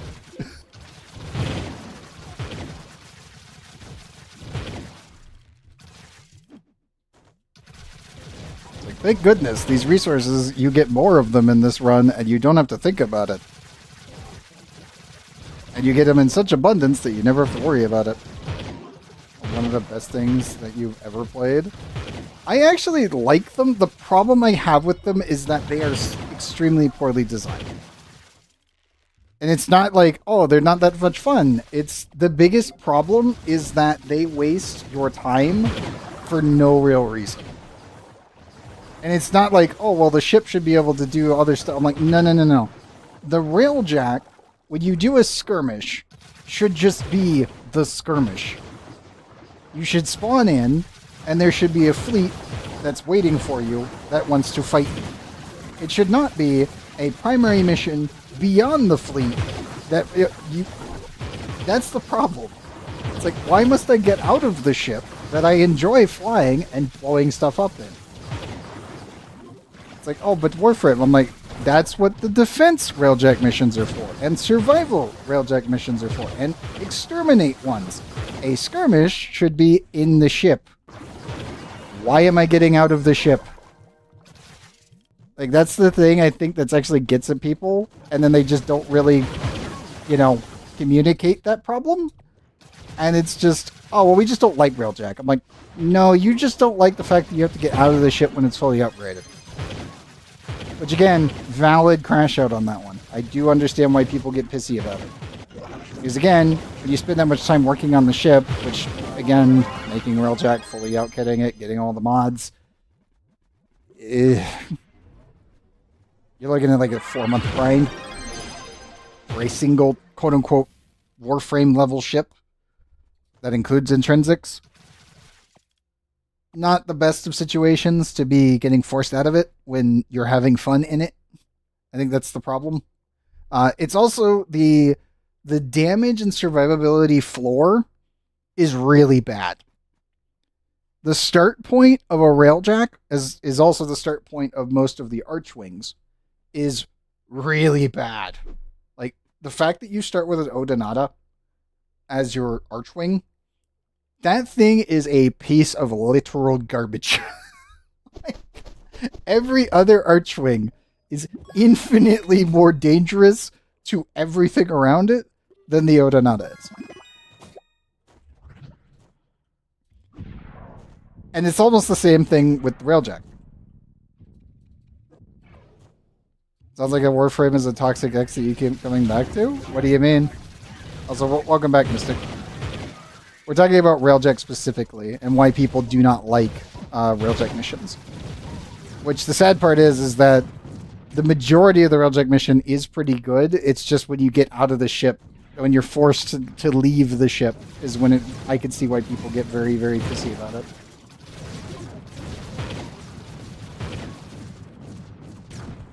Like, I totally understand why people don't like that. But then they just normally equate that as, I don't like Railjack. And it's like, no, we know why you don't like Railjack. It's that you have to leave it.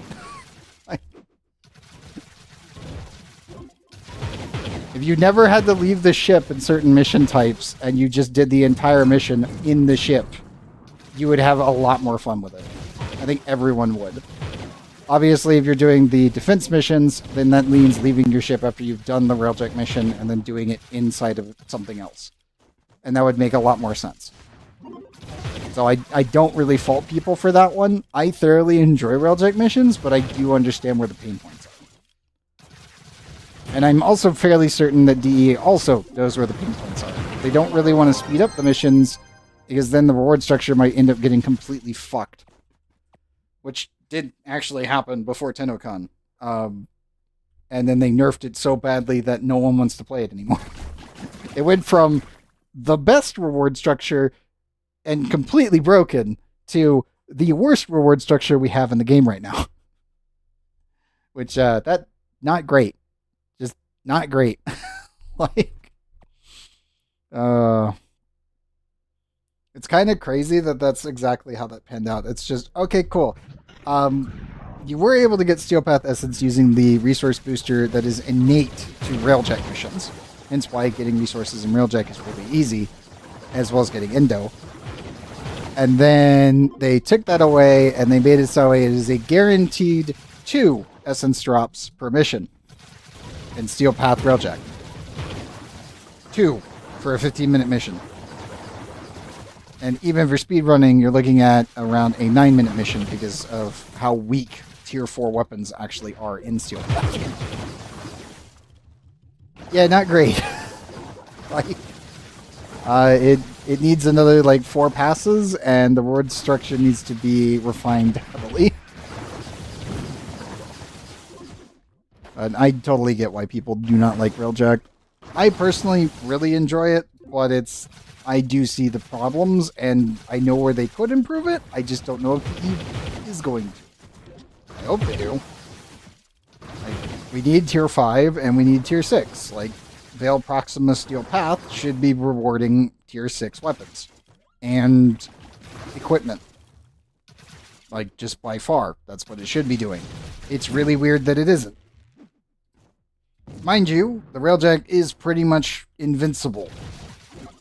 If you set it up correctly, it physically cannot die. There's certain aspects that makes you want to break, but at the same time, there's pretty much to enjoy. Kinda. For me, I have really no complaints with it. I could see where they could improve it, but I don't really find it frustrating. I know where the pain points are, though. And that's where, like, I see why other people don't like those, like that mission type. Like, for me, I hate rescue. Not because it's hard, it's because it's tedious. And rescue is probably never going to get changed because it's an escort mission. And to be honest, everyone hates escort missions. It's like, I'm not the only one, everyone hates them. That doesn't change the fact that they're in the game. The good news is, there's no reward structure behind doing them, so you don't need to do them. Railjack missions, the reward structure for base resources is fantastic. That's why I normally do Railjack missions all the time. It's just I understand why people get really pissy about them and also complain on the forums regularly about why they don't like Railjack. And again, it's mostly you're forced to get out of your ship.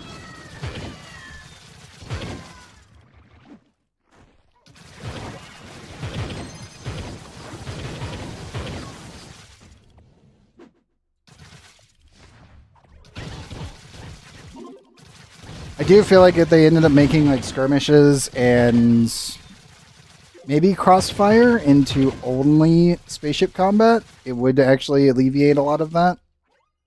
But I don't know. Time spent in mission is a drag when there's other modes to play. You need save out runs? Wait, that one's pretty easy to get. He's just been not getting lucky with the enemy types, or what's going on? Also, where's this dude? You get sucked into the floor. There's an enemy somewhere, and he is just not here. I don't know where he is. That's weird. Nightmare Frame got really fun way to do escort missions. Puts an Aros into AFK and starts to make the coffee. Oh, God. That's funny.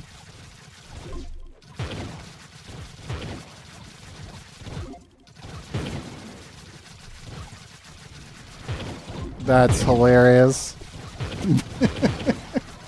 The make somebody else do it while staying on public. Oh my god. Guess your luck is really bad. Tomorrow, like, you know, later, technically later today, Saturday, I will be on Warframe. I won't be on stream, but I will double check and see if I have a spare save out laying around. I'm pretty certain I got like maybe 10 or 12 of them. I'm not fully certain. Like, it's still weird to me that people have overpriced Hammershot. Like, every time I see somebody trying to buy Hammershot on the marketplace, if they're trying to buy it for like 80 or something, I normally just give them one. Because you get so many of them. I'm like, well, if you're doing nightmare missions, you get them. Don't buy this. like you're scamming yourself. Please don't buy this. For the love of God, don't.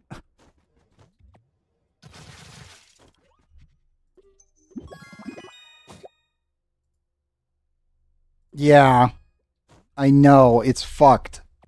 I'm like, I have 31 of them sitting in a storage bin. And when I'm doing nightmare missions, I just end up getting more. I think I've given out 14 of them since I noticed it. Like, what, 4 weeks ago?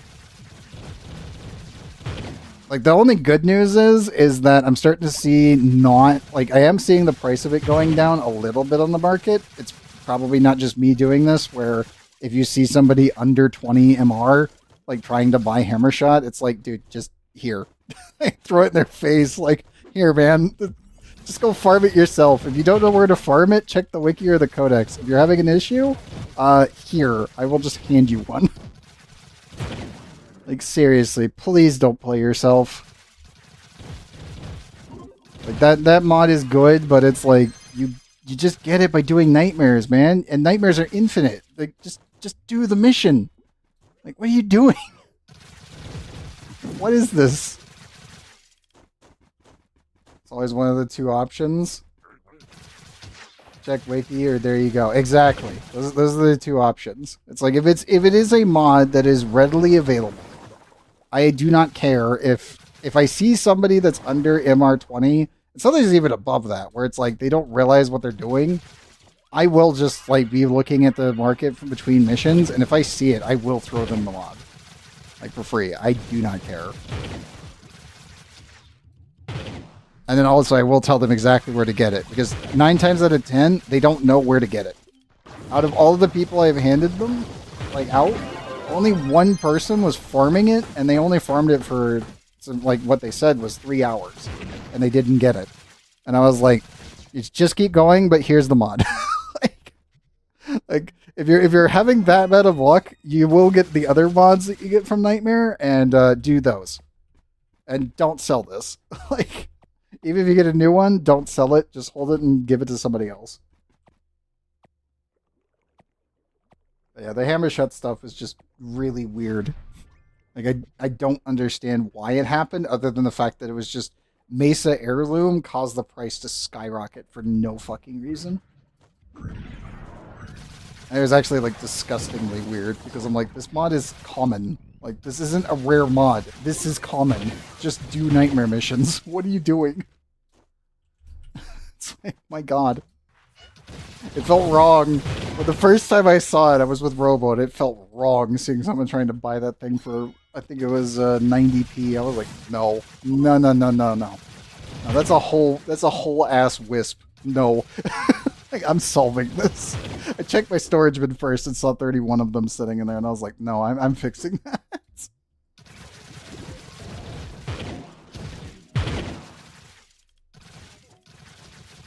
Long time ago, you needed that for like companion. Oh, yep.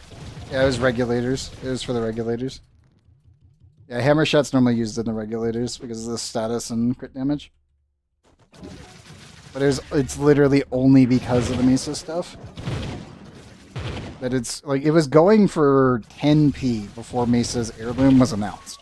And then it skyrocketed to 90 for no reason.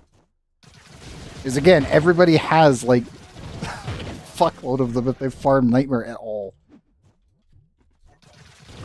Like if I spent an entire week farming Nightmare, I'd probably have 400 of them. Yeah, that's so fucked.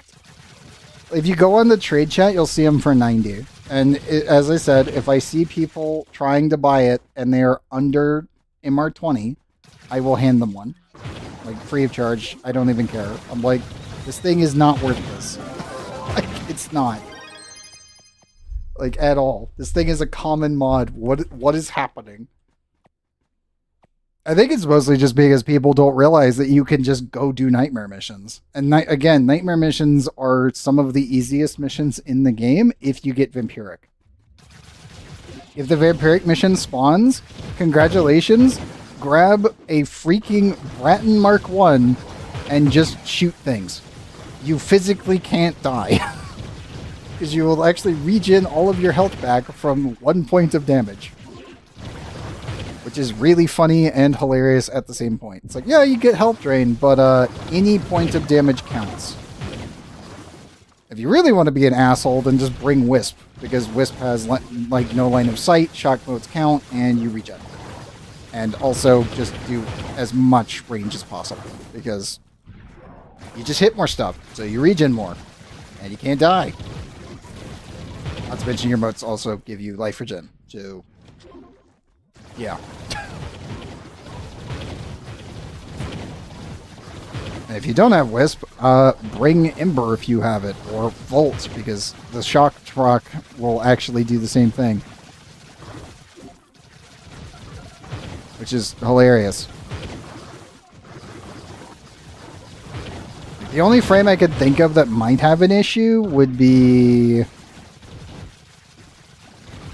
maybe Banshee, but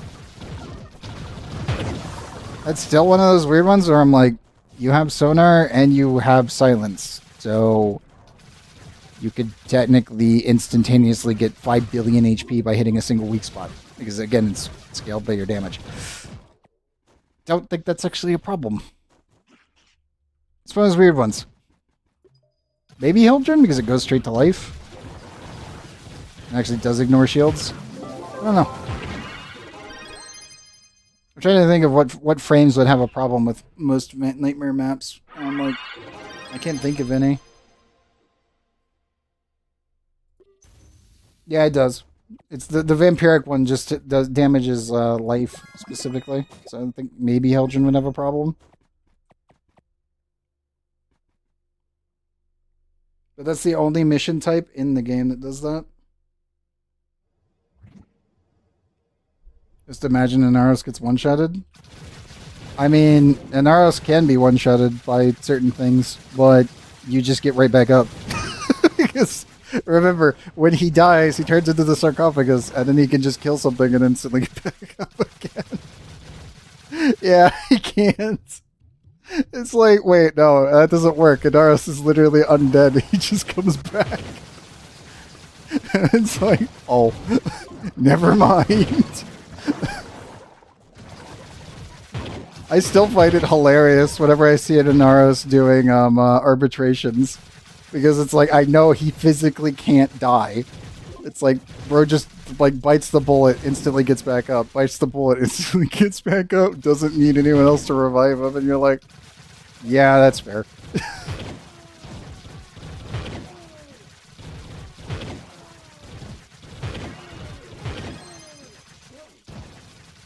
It also does help though that Anaros's like new sandstorm mechanics are absolutely ridiculous. Like they're so good. Mostly for just spreading status like an absolute crazy person. Needs more recognition even though he's big in Warframe. I think I have heard of him before you, maybe twice. I don't think I've ever been recommended a video of his though. Let me double check.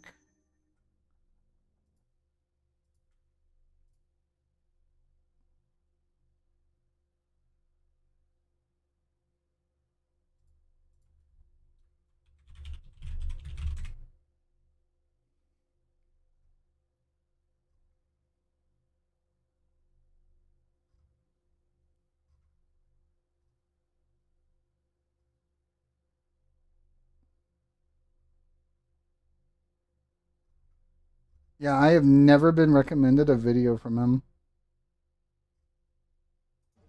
Like even looking through like the old stuff does not exist. It's crazy. There are some Warframe creators where people have made mention and I've never seen their stuff. Even though they get a, like, you know, 40,000 views and I'm like, why am I not getting this? Pretty good for his builds? Gotcha.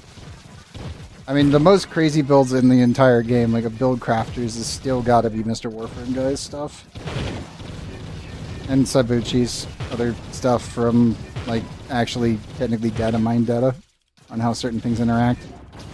But then again, Mr. Warframe guy normally is the one that actually puts everything together and does some of the stupidest shit you will ever see. It's like, it all works! Why does it work? Interactions are weird. I still find it funny that whenever a new Warframe comes out and I'm looking at the actual build kit and then I end up making a build that's almost identical to his and then he makes one of his absolutely like unhinged videos about it, I'm like, god damn it. It's just, I thought of the same thing but in a slightly roundabout way. Shit.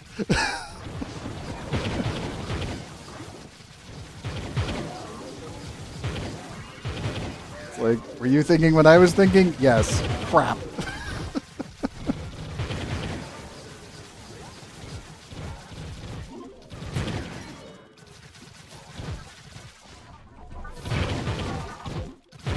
I know it's crystals. I'm literally hitting Vacuumatic and slowly moving through, but they're just not spawning.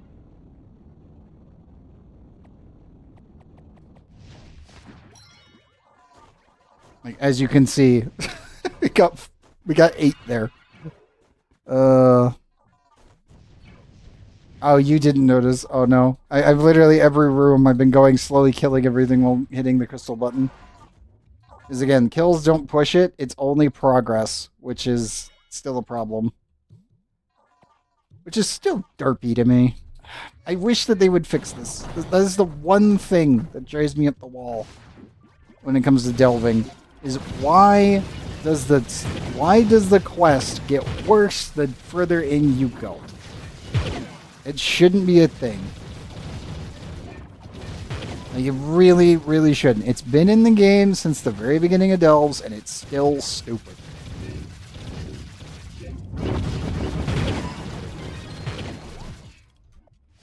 Because again, it's not killing things. It used to be killing things would increase the counter, which was antithetical to the entire game.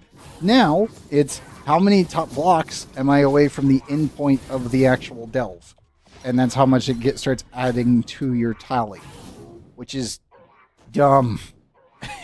It's never been a smart system. And it's like, why? Why is this a thing? Why is it so derpy?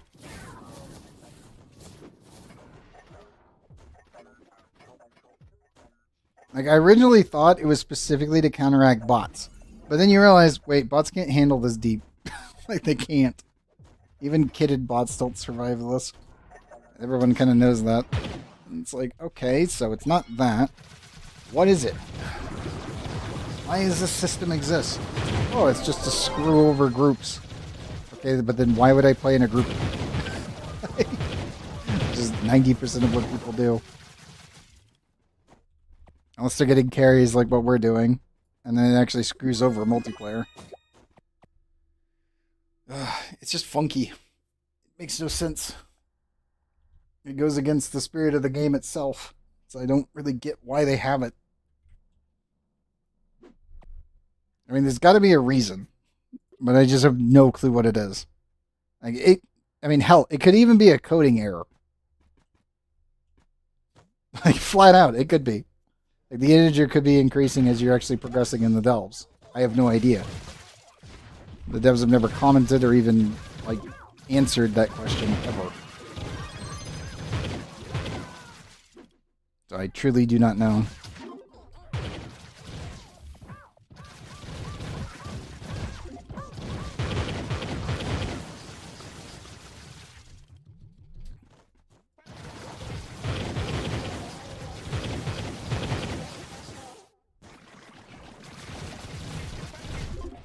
It's just really, really, really weird.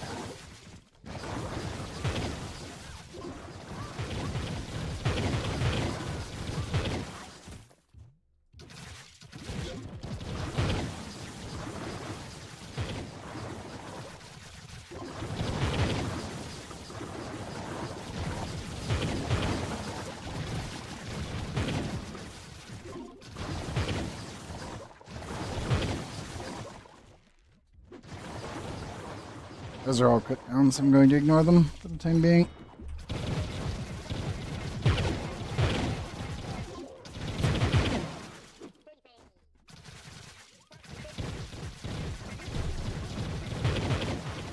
Does anyone else need an invite? I think we're good. Anyone in chat, if you're on PZ Trove, if you need an invite, oh, that's the server. Yep. If you need an invite, you can either throw your name into either YouTube chat or Twitch chat, or you can whisper me in game, Mr. Clunkers, and I will get you in. All of these are Iferas, all of these are depth 140 and below, so Mystic Rings are up for grabs, as well as Permatorches.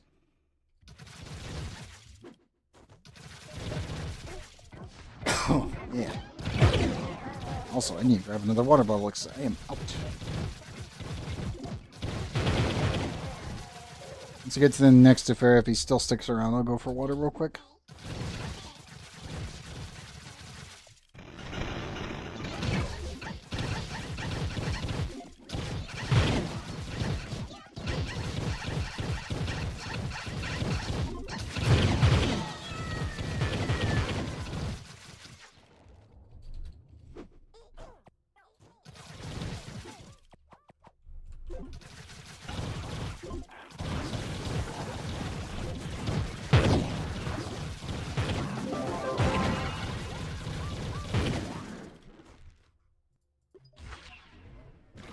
And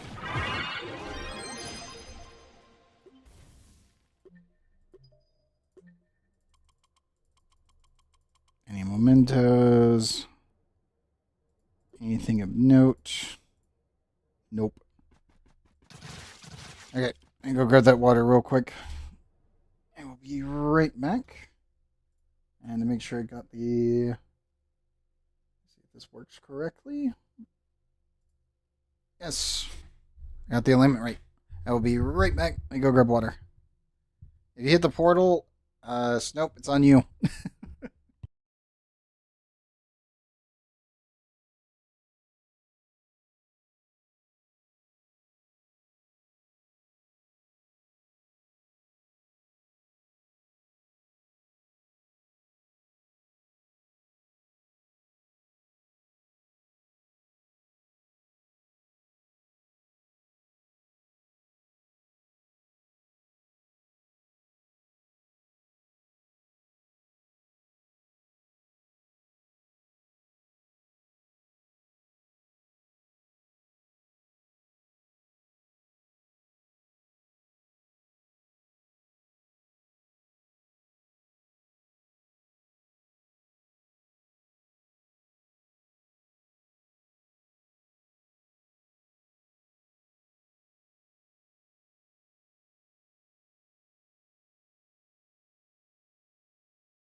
Oh, and back.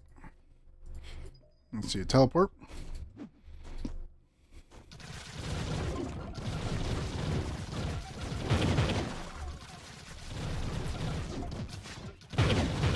This one's a ferret. Oh man, you went ham. Let's find this monolith.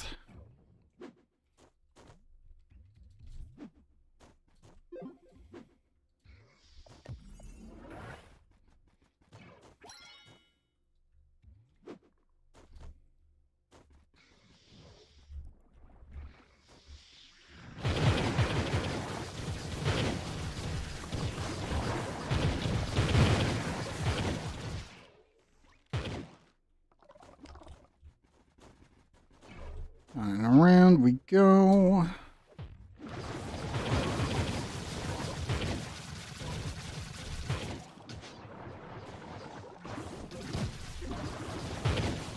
And bomb. I'm still surprised he's staying.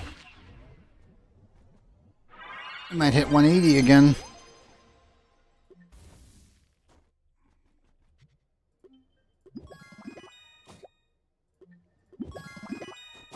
Which is hilarious, to be honest. Fair never sticks around that long, but sometimes he does. We've only hit it, what, once? Yeah, once. Nope. I wonder if Wisp needs an invite. Probably.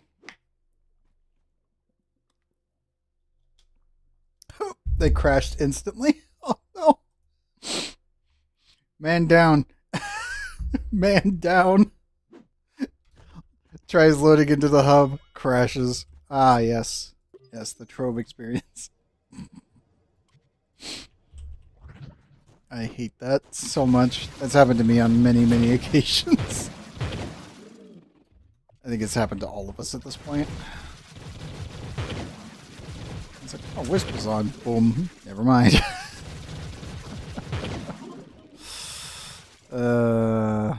That is a classic. That's so funny.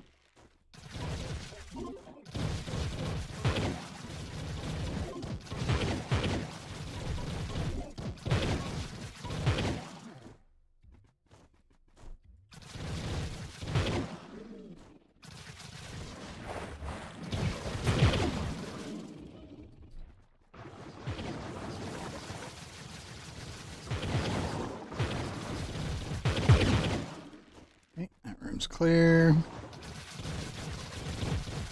Oh, Preserver Dragon Fragment. Nice. It is actually a primordial pit. Good. It's still weird though that you can get them outside of this, unlike others. Did they breed surge too hard? Yeah, wrong game. Started using the Kuvayan gun. I'm really liking it. Kicking mud and Steel Path Arcling missions. Yep. I always loved that grenade launcher. I need to actually fully finish off its valence. That thing is so much fun to use. It's mostly just like the sound effect and feel of the gun and how much damage it actually does is ridiculous. I know most people swear by the Grattler, but I'm like, bruh, that thing is so good. DE cooked with the sound design on it. You know what? You're up to Brain King? Nice. Yeah, the sound design just absolutely slaps on the thing. There's a couple recent guns that just have insanely good sound design. I still got to give the Void Rig's artillery. That thing just sounds so meaty. Like, yeah, sure, it's doing like hundreds of millions of damage, so it should sound meaty, but man, that thing is just... Oh, it sounds good.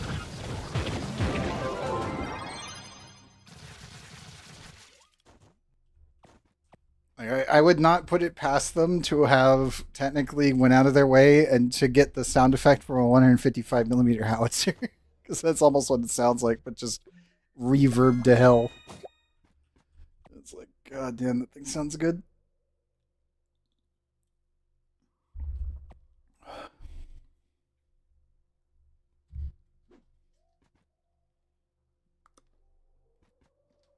And the Call of Duty guys used to do that all the time. They stopped doing it. But they used to actually go out to gun ranges and get audio clips when stuff fired. Even big guns. Like the metallic cling noise that you hear on 155s is actually from one of their recordings. From like the original. I think it was, which one was it? It was called, wasn't it the one where they were in Stalingrad from, I think it was Call of Duty 2? They actually they went out of their way to get a 57mm and a 155.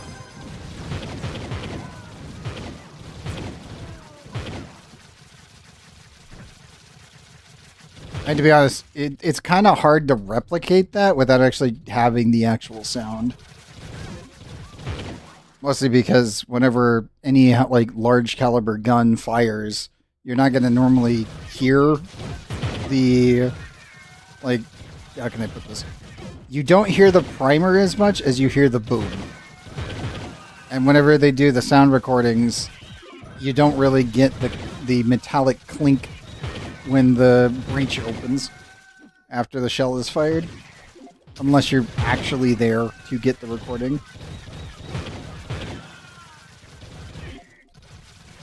Which I always thought was funny, but that's always been kind of an issue in any game. Because any developers that don't really have the repertoire of knowing large caliber weapons or just being near parades or anything that's ever fired them off, it's like, you don't know what those sound like until you actually hear them. It's just like, oh, that's what they sound like.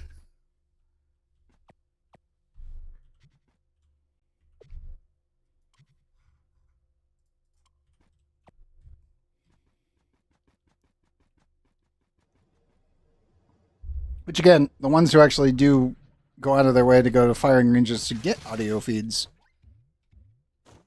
definitely a cut above the rest, for sure. Now this one just reached skulls.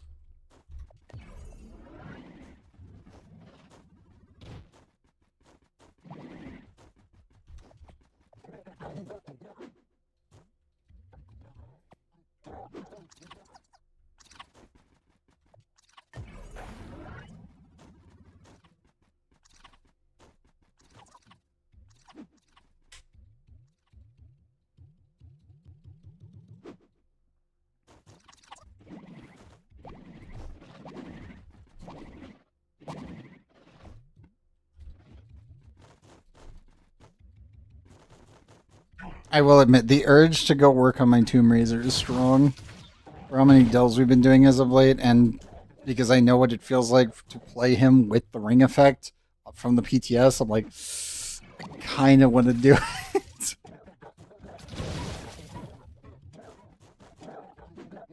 It's like, he's just Shadow Hunter now because he's got the same mobility. Like, it's so weird. Oh, 169, and he stayed. Nice. We take those.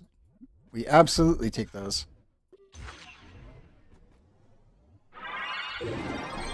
Ah, that was a C1.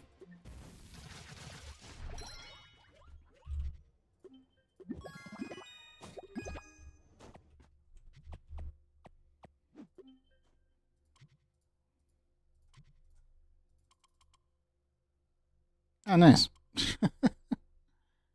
Box gave you junk, though? That's fair.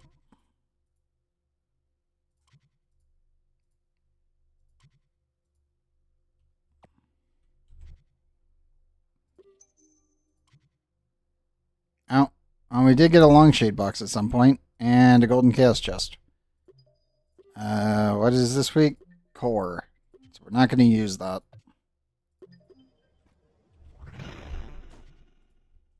Can I sell anything else, or am I still locked out right now?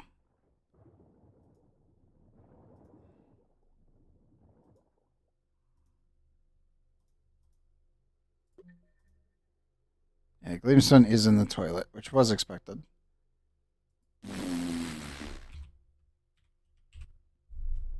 Yeah, sure.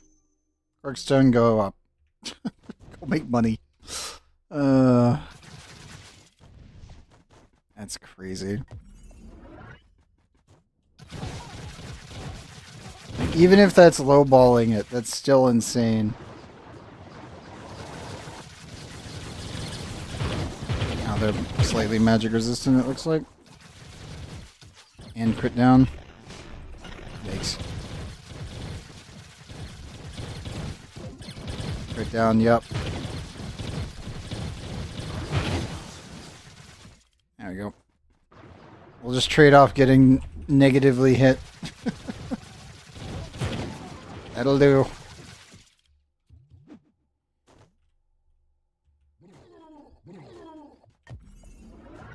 I just cannot believe how profitable the actual Geode Underground resources are. Like, it's still just every time I stare at it on the market, it's like, what the? Ow! Why? Like, my God! How could this happen?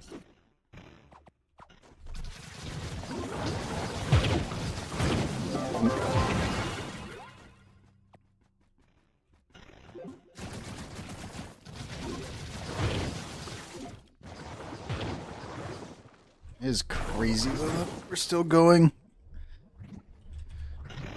Ifera's having a field day today. These Where's Waldo ones? Yes. Oh. Back to back. Nope. Not it. Ooh, those hurt. And I can also hurt them.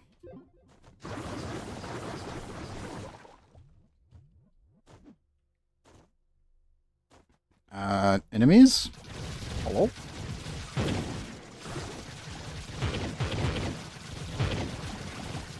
There's no one. Flat out, it's a Where's Waldo floor. Where are the enemies? Non-existent. Understandable.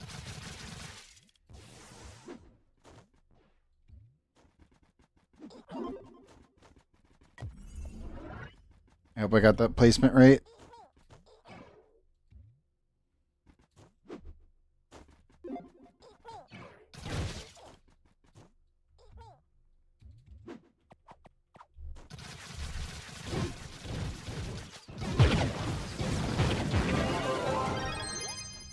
Speed! Exactly. Very effective speed.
Four enemies left, and we can't find any. Classic Trove. Why? Damn, why are you like this? There we go. Teleport coming up. And he's still staying. Oh, Shadow Earbox. Come on, C5 sword. After they don't know what we're gonna do. Nope, C1.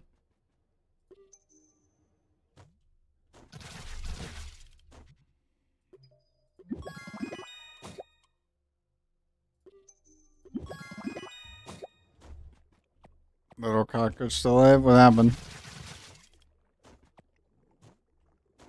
Oh, you mean a ferret? Yeah. No, literally. It's like, wait a minute. Yeah, you're referencing Ifera. Yeah, no, he's still alive. Yeah. Which is kind of crazy. I am surprised he is still here. He's just like, I am not leaving over my cold dead tendrils. Like, what in the world, man? Red Depth 173. How are you still going? I approve, but how?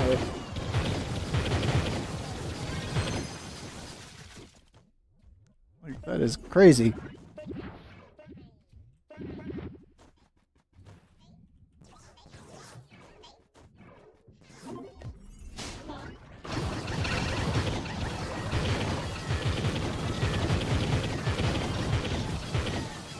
There we go.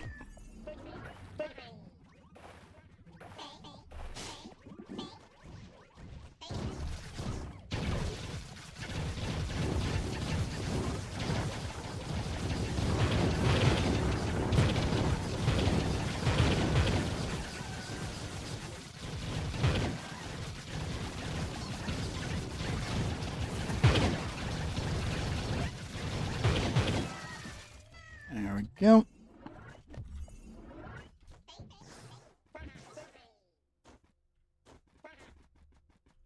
Wonder if he can beat the, was it 181? I forget which one it was. We can see. 183 is actually where the sign is on Abyssal Depths. Oh, we missed one somewhere? Ah, there we go. Stuck in the floor. And...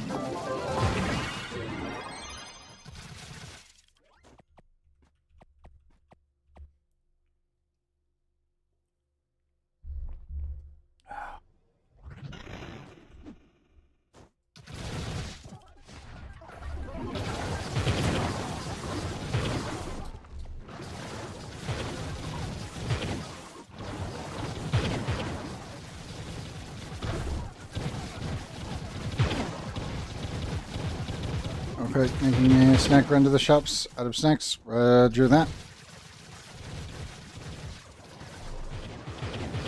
Oh, they're so spread out. Give me a second. Psychomatic. Go. Yeah.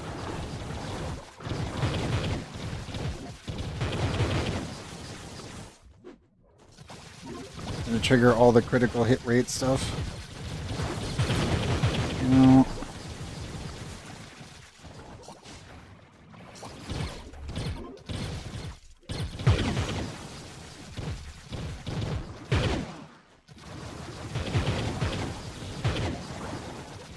Yes, I did. It actually takes full advantage of the microphone settings right now. I still need to dial in the peak rating, as well as the rest of the animations. And then I also have to do the other emotes with the talking animations as well. Because I was trying to get the scene transition to work earlier, and it's why... Like, I ended stream on Wednesday, I started working on it. I ran into an issue where the scene transition plugin was just refusing to use the filter correctly. So, that was a problem. And, that actually ended up delaying a bunch of stuff. So I was like, okay, we're just gonna keep working on this until I can get this to function. And the main issue was obviously it was having the filter with the media source itself was not registering with the scene was the problem. So I just had to retool that, and then it worked. And I was like, oh, thank goodness, this is still functioning. Hooray! I can fix this. And then came actually getting the animation done. And getting the animation timing correct.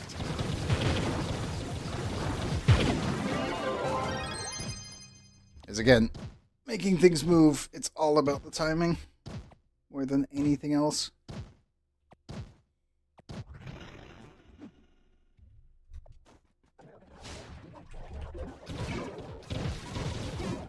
I still need to make a high peak Specifically when I end up like laughing or something, it ends up just seeming a bit off. It's because there is no technically high peak setting right now. So I'll definitely have to add one of those and make the animations for it.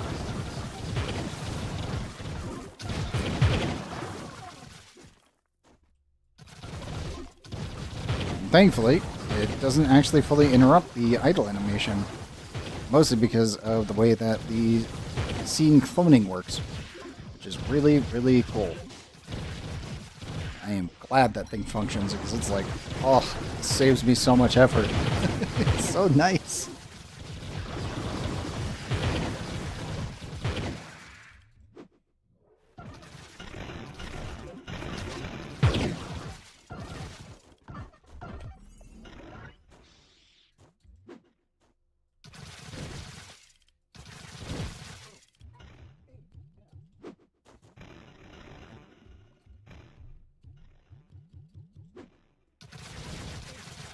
I also feel like I should probably make the idle animation a bit longer, just so that way it scene transitions better into the emotes I've been working on. So I'll probably end up doing that.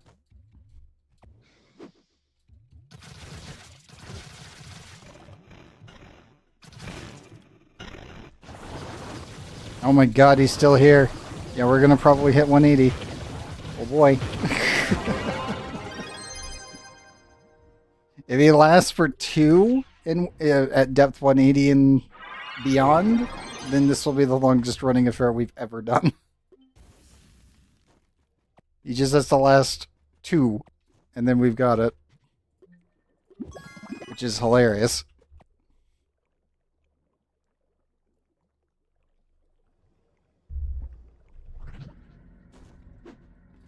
I really want to leave 3 weapons for IS? Yeah. Yep. I mean, I've got a cursed weapon of every type but sword right now. So, aka, I have a crystalline C5, 0 upgrades on everything. Except sword. I was saving sword for last.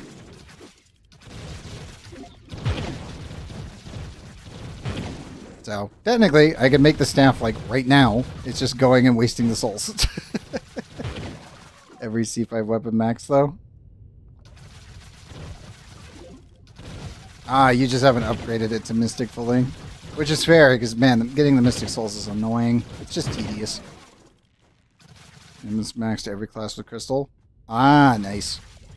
I need to actually get every class gem to Mystic. But all my ones are already, like, they're all really good crystals at this point, because I finished the grind a while back, and then it's like, oh, well, we added Mystic Gems, you can go get the class gems. Like, I don't get enough qubits, because I only play once a week. Mind you, we do, 8 to 12 hours every Friday, but that doesn't equate to qubit count. Ruined your plans to max every class to 100%? Yeah, I think that, to be honest, it feels like they did that. It happened to a lot of people. You're not the only one. I think I know, like, maybe 13 or 14 guys on the, like, full in-game that were working on 100% class, and then Mystic came out, and then it was just, like, plans dashed. Just absolutely crushed. It's mostly just because, again, getting the souls is just ass. Like, it's really bad. And even when they had the event going, when the market was, like, not here, it was still bad. It was just a lot less worse. It was just still bad. I mean, your 6 gym set? Oh my god. That's crazy.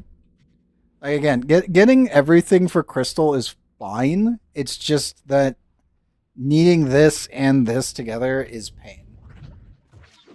And crafting them is just not worth it. I think that's literally the problem, is that the crafting cost is just not good. And it hasn't been good for a long time. And difficulty in the delve runs. That is true, actually.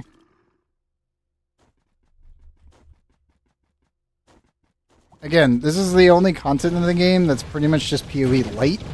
And as long as we don't get the worst possible combo, the delves are fully doable pretty much all the way to the end point. Until we start doing 1 damage, because light becomes the problem.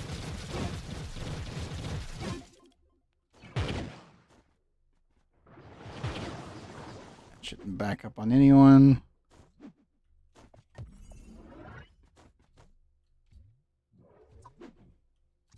I think the sad part is I would have had my magic set done if Mystic wasn't actually like released for the gems.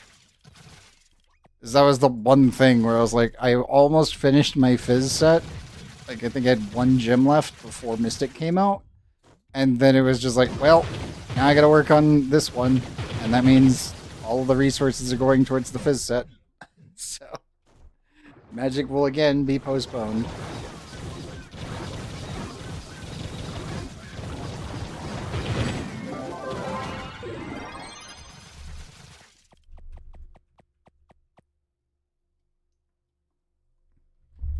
Yeah, like that was the thing. Like I was so close. We were so close to starting to actually get everything to full crystal on my magic set and getting them fully maxed out, and then it was just like, nope. Like, sorry, there's an update. You need to go do that. God damn it.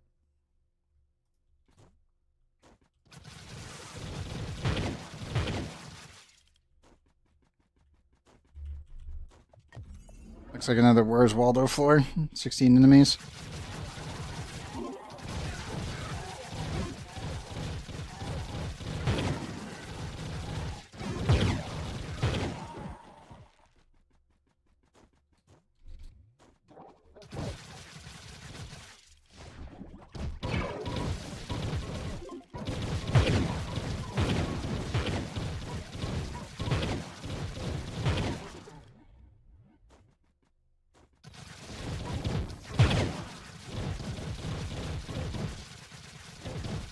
I still feel like the Mystic Gems, not really the Mystic Gems, but the Mystic Gear itself is still in the worst state we've ever had gear in.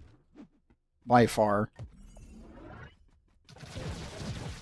Like, Nitro is bad. Obviously, with the market being down for as long as it was, that made it one of the worst things in the game. But the fact of the matter is that, mechanically speaking, the fact that we had tradable souls on the PTS when we tested this, and then they removed it, it's not in a good state. It hasn't been.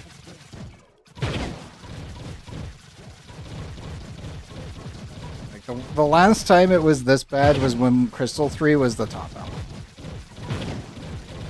And that's mostly just down to the fact that getting the Crystal 3, the chance drop rate was so bad, and there was no way to upgrade Crystal 2 into it.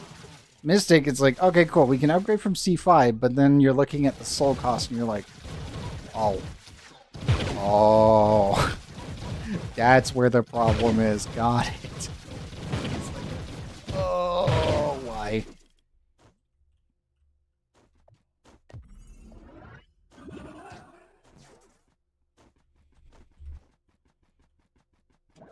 Add in the fact that Abyssal Delves are the worst thing to run in this game.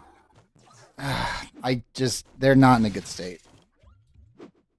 It's like, to be honest, the Abyssal Delves should feel like this. They should be like, they should feel like depth 178 and above without the water. The fact that they have water in the entire delve and they are waterlogged is insane. The fair leaves. 178. He didn't beat the last one. Oh, he did the insta-kill teleport thing. Yeah, finally. He did the thing. He finally left. I mean, hey, he almost beat the other one. It was 181. He almost beat him. That would have been funny. That would have been very funny that we finally get another, like, a new record on the lowest depth Iferas. No problem.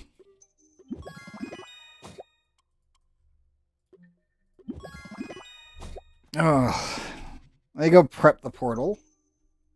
Not gonna do any more for today. No, absolutely. I don't blame anyone for bailing after that.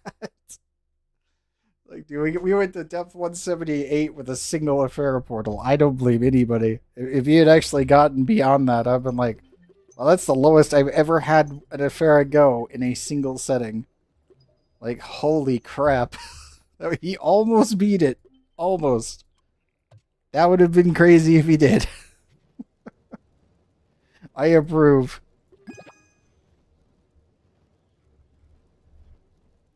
That's actually nuts. Actually, do I have all of these?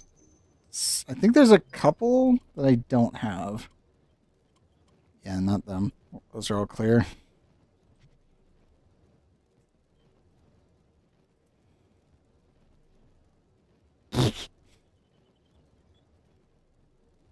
Bro, what? What? Captain's red flag is 2.5 mil. What the hell?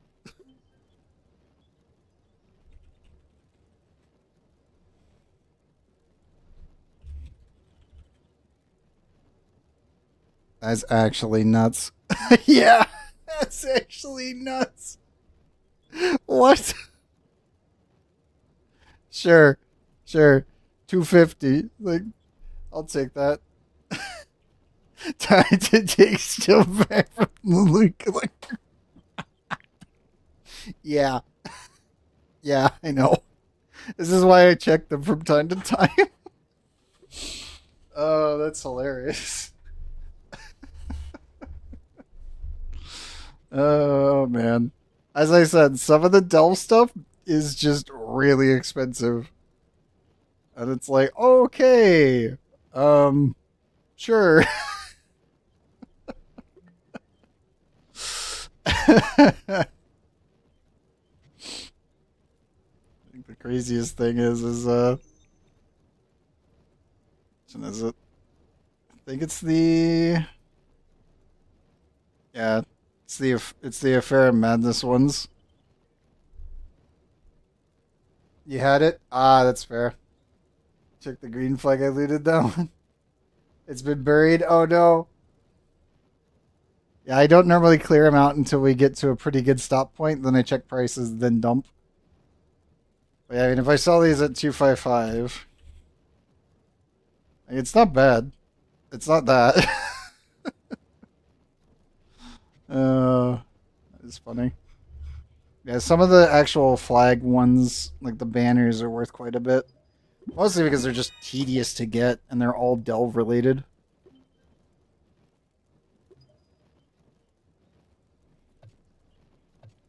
So yeah, I don't blame anyone going for trying to get those done as mastery for paying a pretty penny for them. Got all my torches into my tab too here.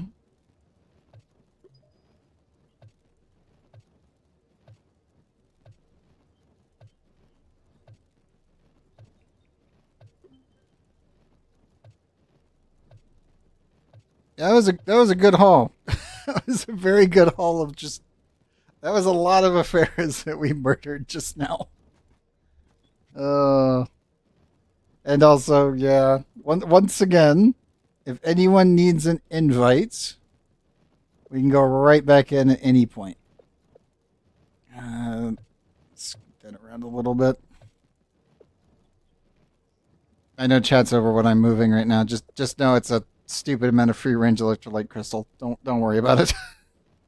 And like 2,000, yeah, like 2,000 of these. 2,721. Uh, Eventually, I will get a screenshot of everything that's in this thing when we finish all the mementos. That is actually what I am waiting for. Because then I can go, this is how many mementos it takes before you finish the entire thing. Don't ask. You don't want to do this. I do not recommend. I repeat, do not recommend. We're at 88 on you.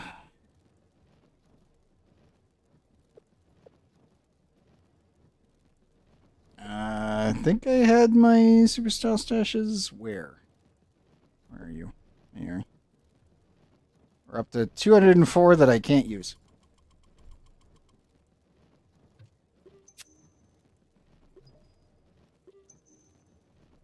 That was from today, and that's also from the same delve. So we'll take those. That's everything.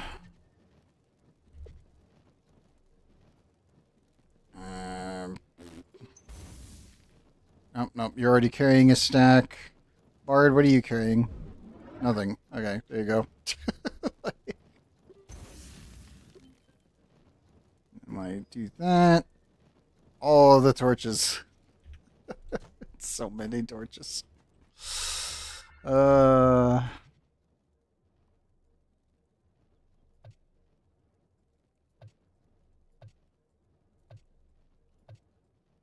Let me scoot these out of here.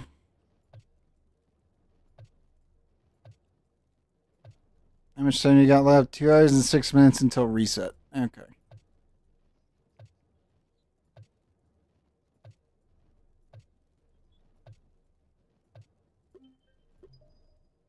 That'll do. Okay. Once again, these are all Ifera delves. All of these will have a chance of giving permatorches. They are at depth 140, so we can get mystic rings. If no one needs any runs right now, I can turn on the little blender output, and we can do that. While I wait for people that actually need runs. Because I need to keep working and actually getting these animations done. So that way we can have more stuff to work with. And just leave that up.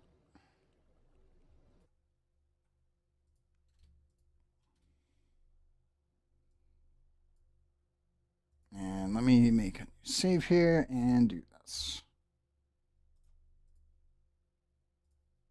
Up.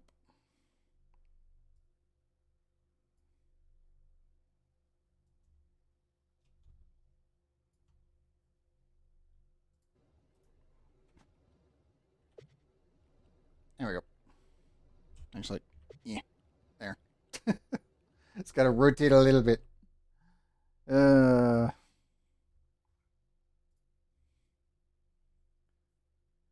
Let's see.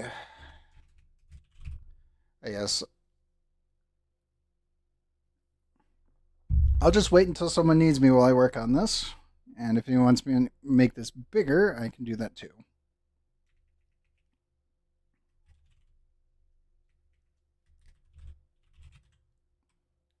Make this as peak normal 1-1. Sorry, underscore 1-1.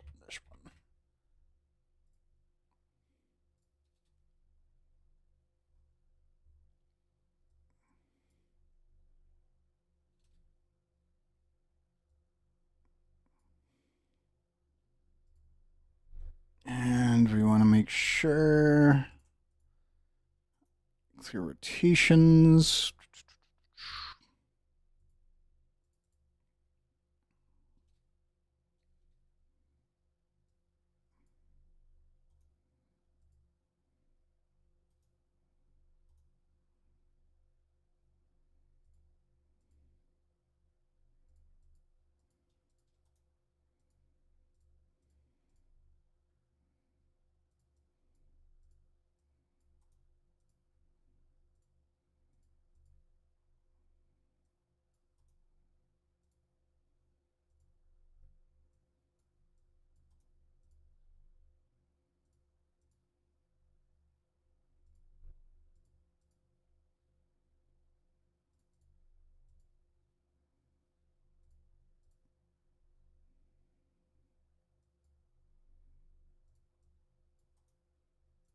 Like those.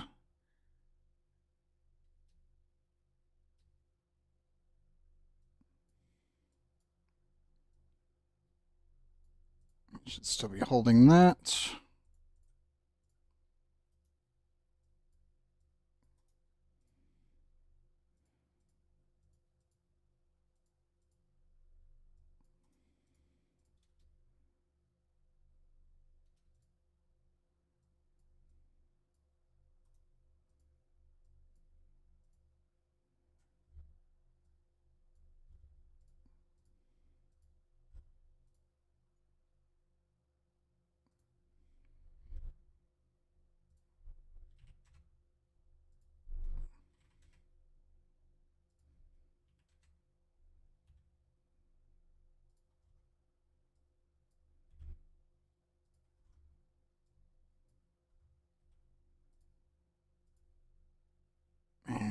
that. Screw the edges.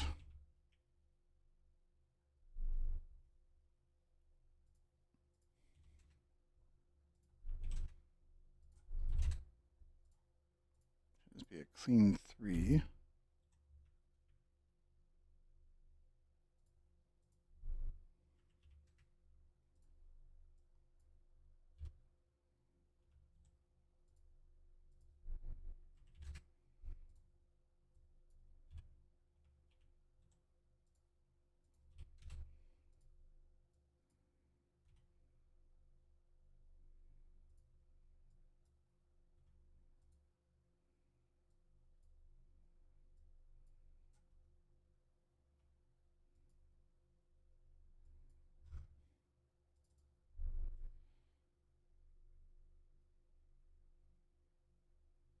Do I want to do it in this manner?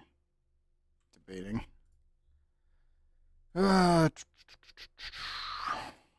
Crossed.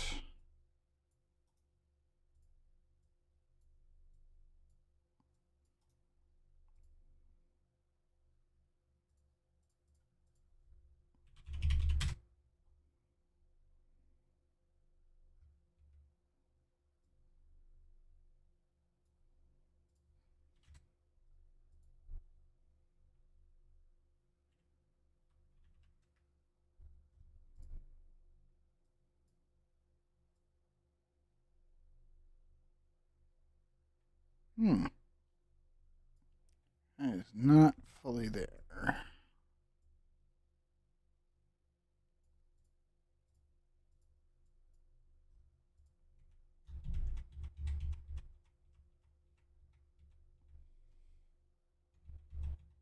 Undo the mirroring process. Let's see here. Move you.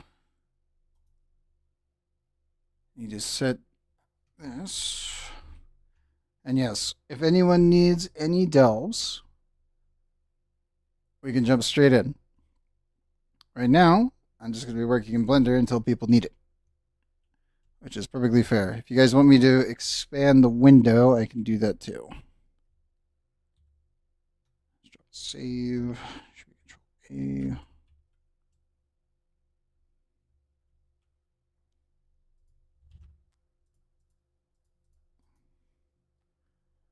Or change the geometry.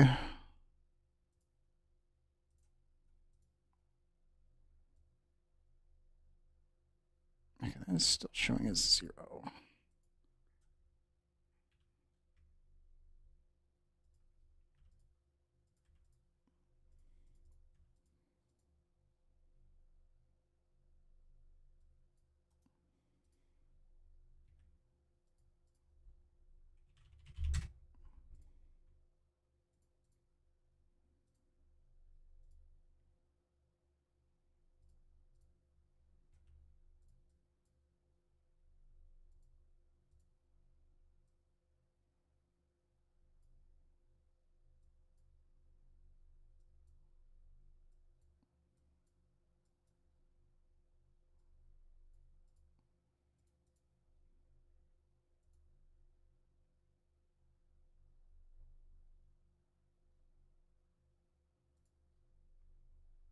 I knew it was going to mess up.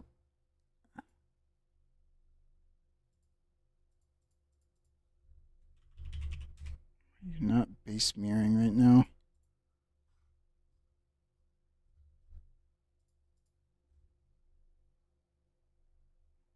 You're not mirroring off of local? Mirroring off of global. Weird.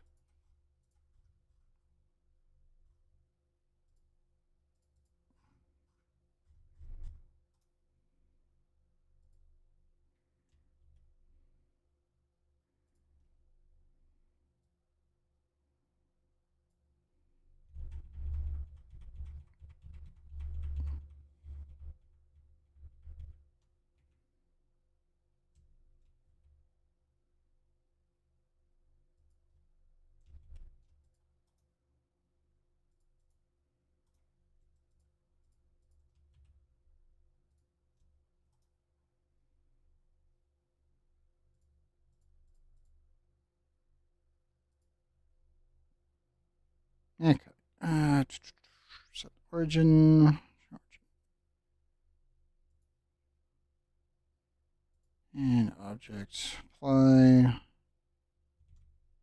It's totally gonna fuck up. Alrighty then.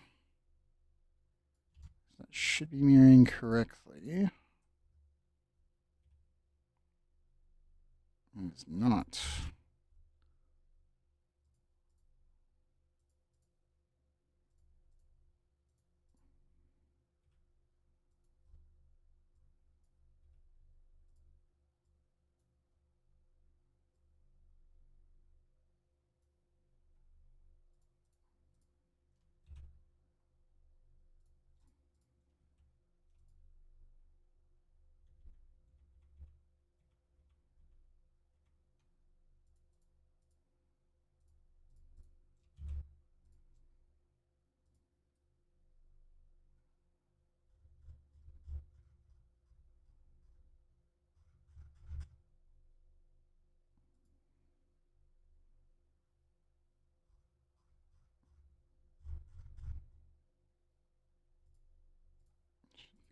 This one is not selecting. Da, da, da.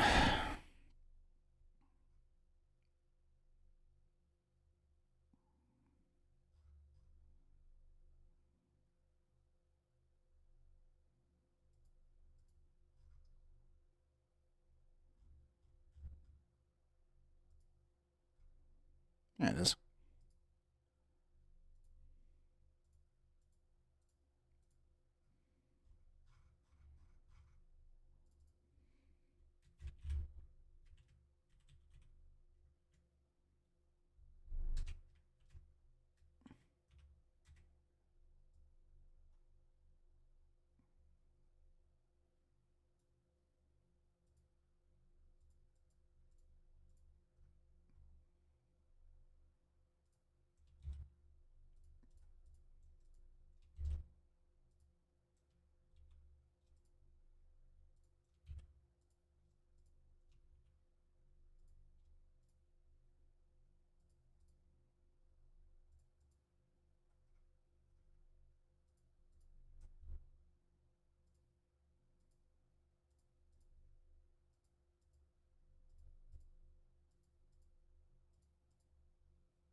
There's it selected.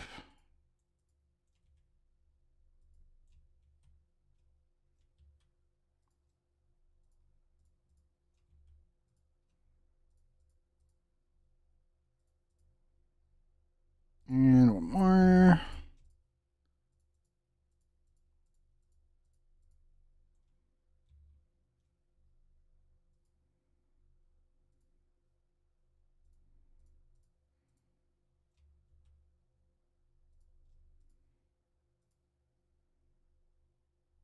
And geometry nodes.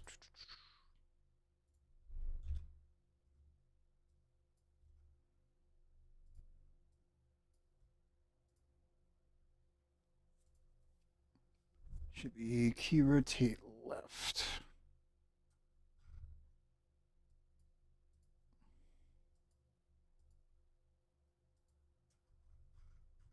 Hello? It's geometry nodes. Hello? I swear sometimes it just wants to derp out. Come on.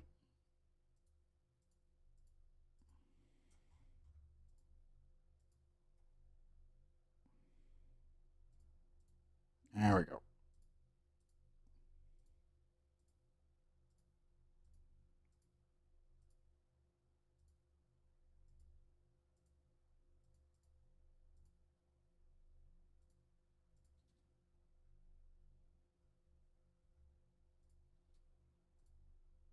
I also want to set the things inverted for this. Let's see.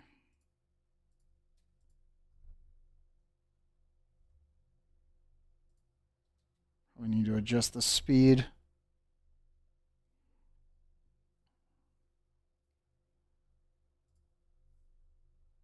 60 frames at 24 FPS.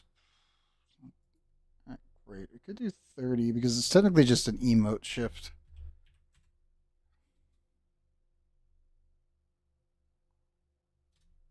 Make sure that's looping correctly. Yes, it is. Okay.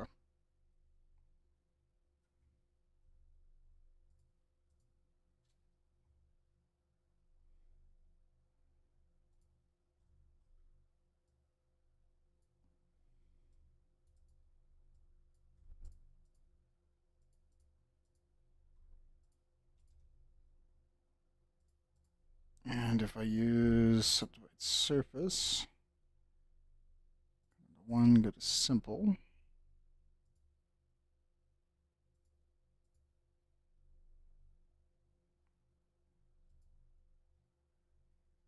Gotta go. Roger that, Roscoe. And we're mostly just sitting here waiting on if anyone wishes to do any delves. While doing some minor tweaks for, well, the prototype, aka me. Yeah, so if anyone needs any delve runs, once again, just put your name into chat in either YouTube or Twitch's side, and we can get started. In the meantime, I'm going to keep working on this. See how this looks with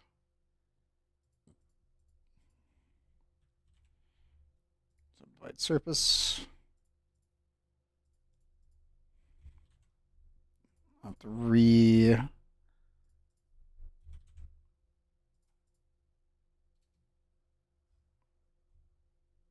I'll come back, Shano.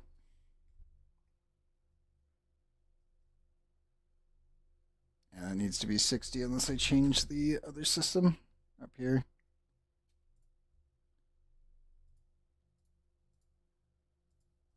I think subdivide simple and then adjust the corners myself is probably the best option.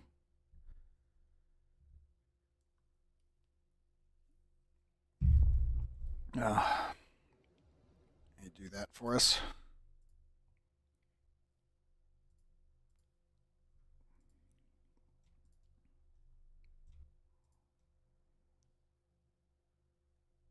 Let me turn off the line art real quick. It's easier to see it.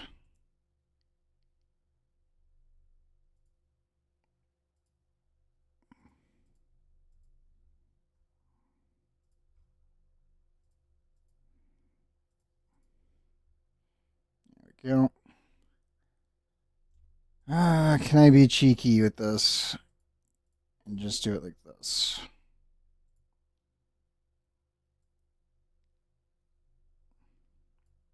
Nope. Alt Shift B.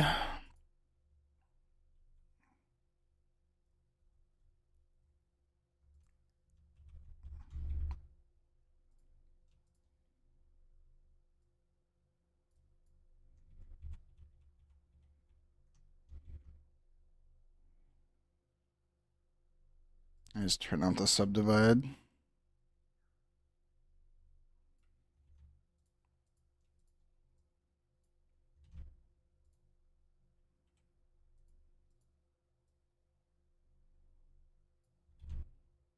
Why are you not? Is it the geometry node causing the problem? No? Huh. Why is that? It should be beveling. Do I need box cutter? Not really. At least not for this. I don't think we need it.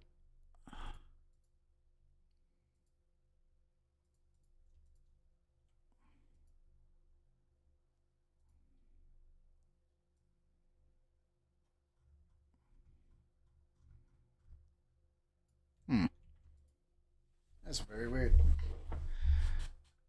I wonder if it is the geometry node that's interfering here.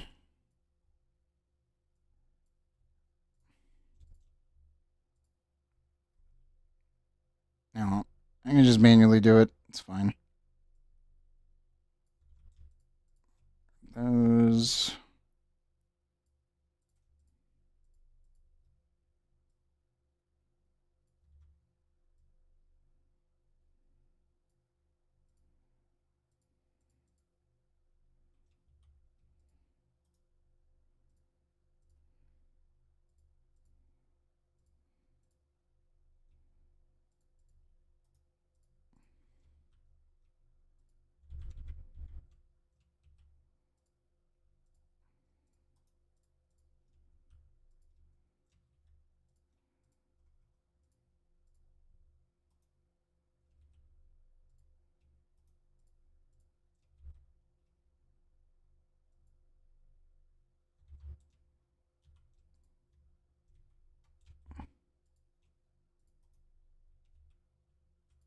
And that.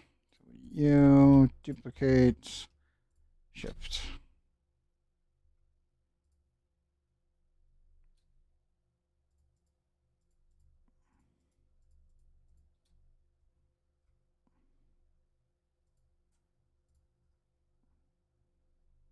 I almost feel like the rotation is kind of pointless in this setup. You can do better with that than without it.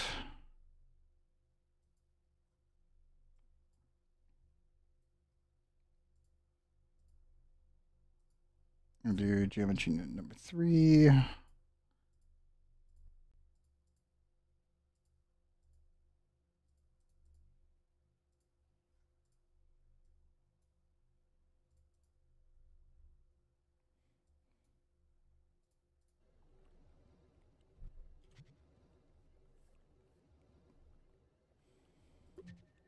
Don, did you already queue up?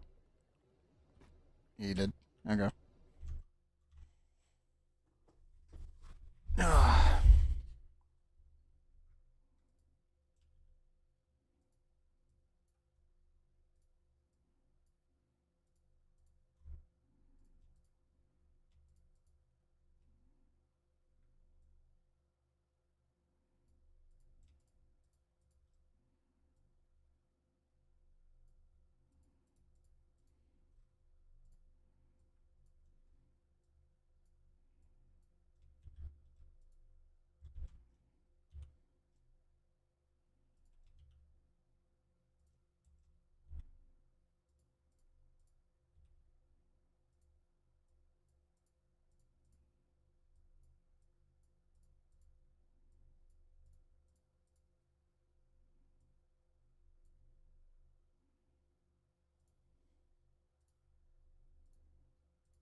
Yeah, I'll do.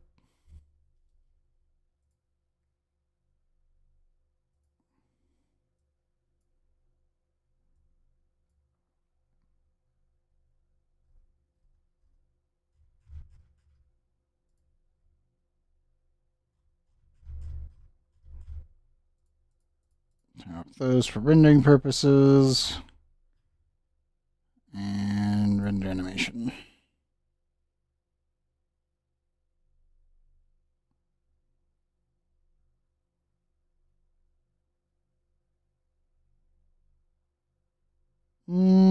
Maybe.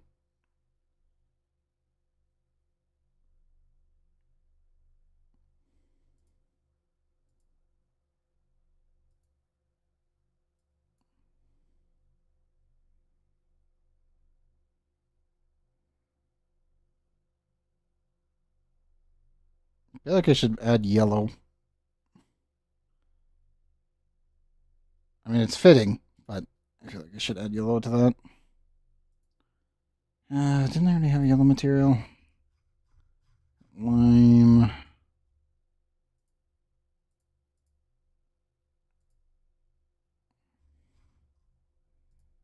We could just use the lame ones. That should be fine.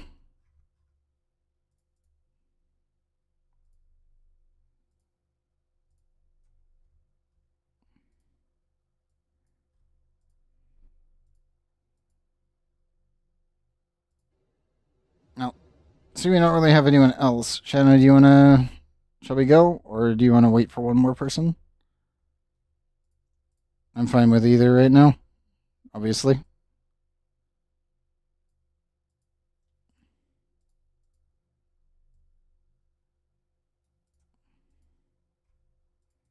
Check my line edges here.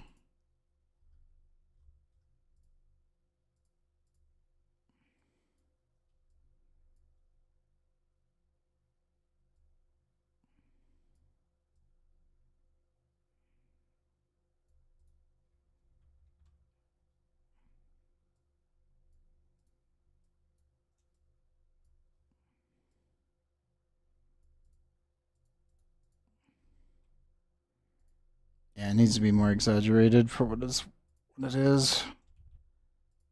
That's what's been bugging me.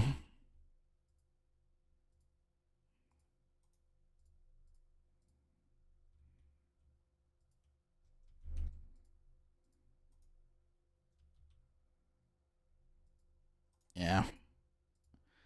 That definitely needs to be better.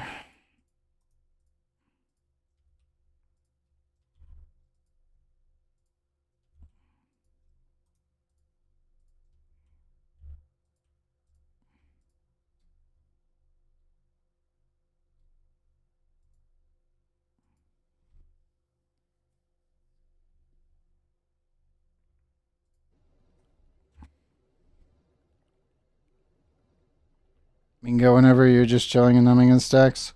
Gotcha. I'm letting this render real quick.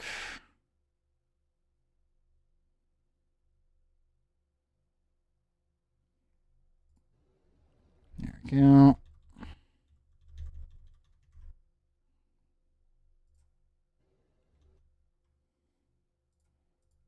View animation.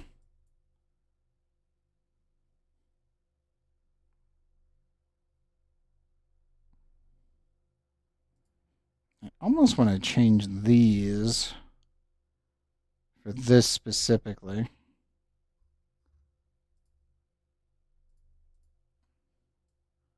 The issue is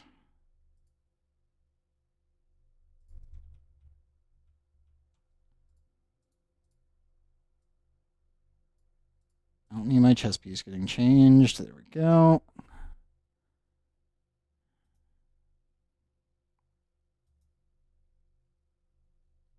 I would need to do a data path set. Insert keyframe.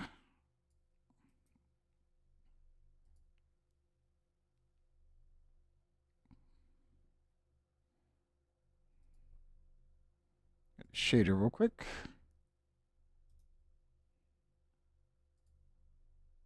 Keyframe. Shader. Time.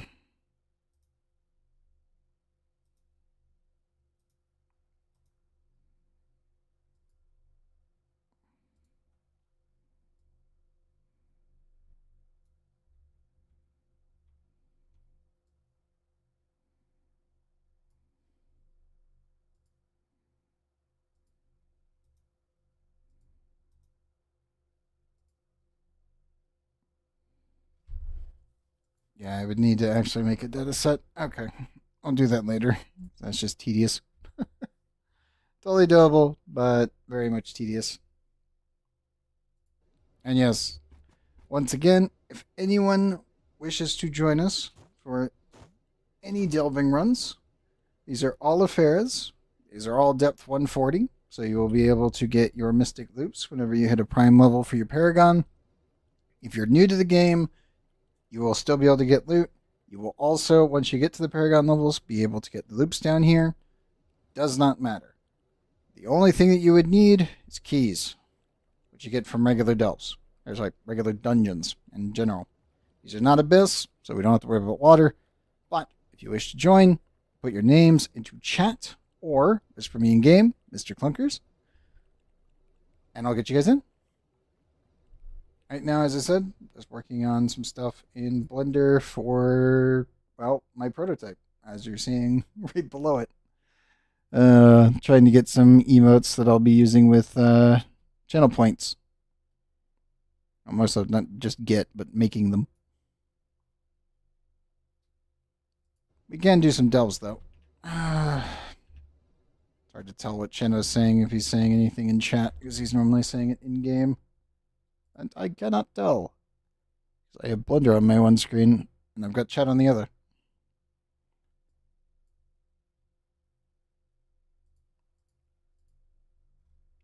I feel like I should move my arms a bit. At least from this one, anyway.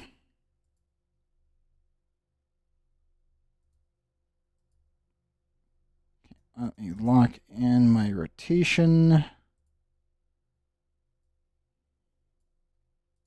And start from 0 on this one.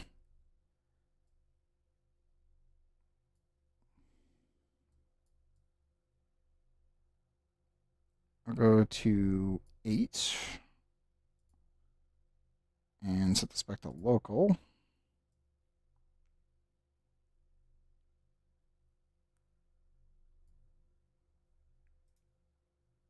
Insert keyframe. Probably need to actually bring that to 12, I think. Putting it at 10 is too static. You need help. What is going on? I seem to be stuck. I have hit 4.4 power rank, and I cannot progress much besides a few points here and there. What do you recommend I do? Offbeat Chord, welcome. First of all, what is your Geode Mastery?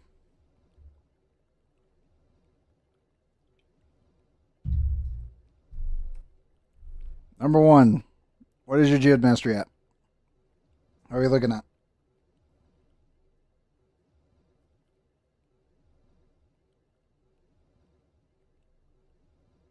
That's the big thing. 0. You've never done that. Okay. A, what we're doing right now is Geode Mastery. Just so you know. Geode Mastery gives you 1,000 light at level 100 Geode Mastery. Let me jump over to the Geode Sanctuary real quick. These guys, this quest specifically, is the easiest of the 3 dudes here. This is collect 75 plants from either Delves or Geode Underground. This will also give you Rogue Relinquiries. Rogue Relinquiries is how you get Meta Matter. Meta Matter is how you upgrade your Geode tools. This is the fastest way to get a very big bump in power, is getting your Geode tools at least unlocked, upgrading them as much as you can, and that'll give you normally around level 30-ish. It's 36-ish normally, if you can at least get them on up to, I would say, rainbow level. If you can get them fully maxed out, obviously that's a stupid amount of mastery, as well as Geode Mastery, but you will notice every single level gives 10 light. When you hit 100, you get 1,000 light. Also gives you a bunch of power rank. Very important to get that done, or at least get started on it. This stuff can be done in the delves that we are doing the carries tonight. So, very big thing. Grab this. You can do this 5 times per day. Another note. What level is your character? Specifically.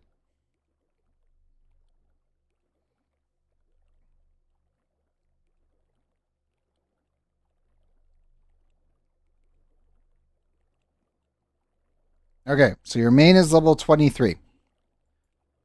You are at the level where Delves is efficient. When you break past 21, you're good. The thing you got to pay attention to when you're progressing in Trove is this right here, suggested class level. Current ninja is 20. Got it. So the main thing is, the devs made it so that way you get reduced EXP if you're in an area that is either too high for you or too low for you. The suggested class level EXP is not a suggestion. It's annoying, but that's where you have to be.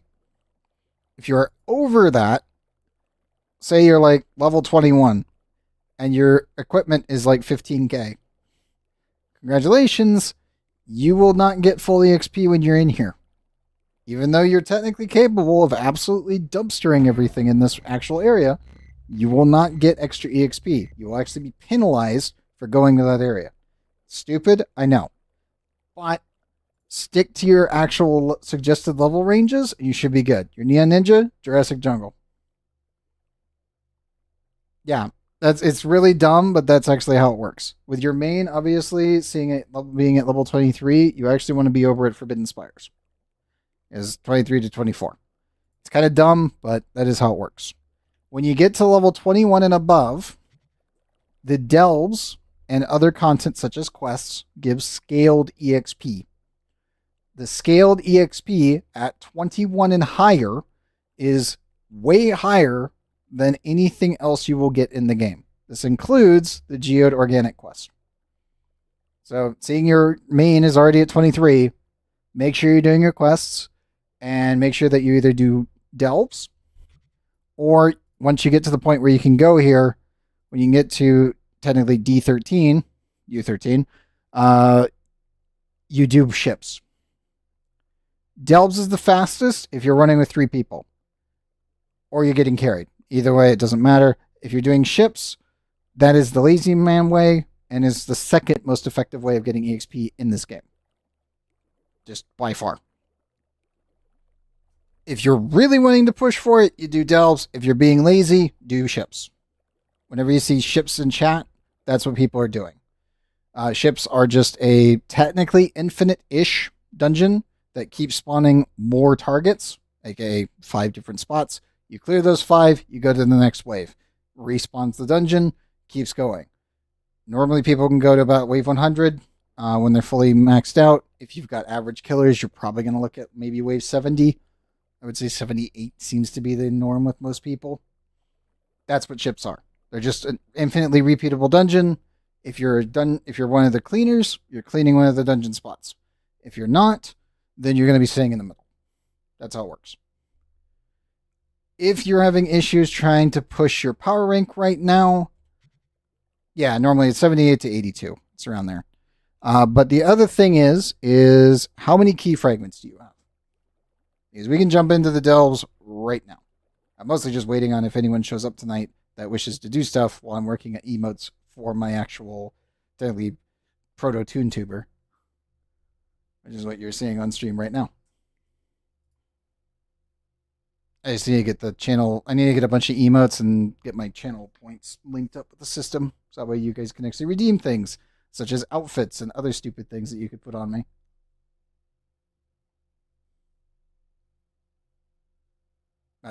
It's why I'm in the corner right now. Let me turn that off real quick. Created a few keys. You're running delves. That's how you got your crystal gear. Okay, cool. Are you free to do delves right now? Because Sheno is waiting. Let's just wait for anyone to show up. Nobody gets dead around here until, I would say, about, 5:30-ish? I know it's only 4:33, so we got about an hour. Yes, are you on PC? You're on Xbox. Fuck. I'm sorry. Yeah, there is no cross save, there is no crossplay. We can only guide you on what to do. If you're on PC, you can do delves with us. If you're not, I can literally walk you through a couple things as well of what we were just talking about. The other thing, seeing you just started and you're on Xbox, don't worry about your gems too much unless you end up getting a Pyrodisc, a Berserk Battler, Explosive Epilogue, and obviously your Class Gem. Class Gems can also now spawn as Mystics. So whenever you get a Class Gem key, You'll want to head over here to Uber Twilight when you can actually get here. Sorry, Pure Midnight. And you just want to do this one. When you get to 5k power, just do this. These have the same drop rates. There is no difference between difficulty. The devs did that on purpose. Yeah, exactly. Cyan Dragon would definitely be able to help out if he is up to doing any of that. Would recommend. But yeah, the ones that you're looking for, no matter the class, is Berserk Battler, Pyrodisc, and Explosive Epilogue. These are the 3 big gems. If you get them as Radiant right now by doing your Delves, or you get them as Stellar, these are the ones you want to use. Also, Offbeat Cord, thank you for the follow. The other thing, I am a total broken record on this one. Pirate on all of these big gems, not the ones that are small, smalls that have prefixes. You have Berserk, but you can't equip it yet. Okay, cool. The main thing that you have to worry about with these, and this is the only noob trap in the entire game besides the store. If the Berserk Battler that you have is a Stellar, and it is 2-star, you cannot fix it. You can use it until you get a 3-star. 2 stars are 33% weaker than their 3-star counterpart. The reason being is, and go here, it's a Radiant 3-star. Okay, so you don't have to worry about it then too much. The main issue that you have to worry about is that let me see if I can find any. Pretty certain I have one on my Vanguardian. But when you see them as 3 stars at Stellar, these can be upgraded into Crystal, which then can be upgraded into Mystic. If it is a 2-star, it will not have its node. Ah, yes, yes. 1 second.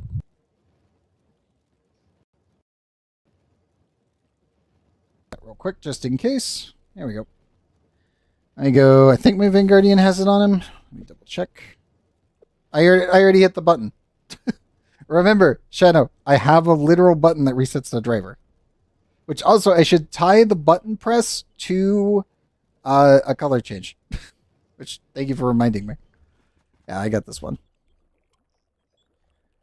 So you will notice that the top out on this, it was on your end of the connection. That is totally fair. But you will notice this is a Stellar Vampirian Vanquisher with 2 points of light.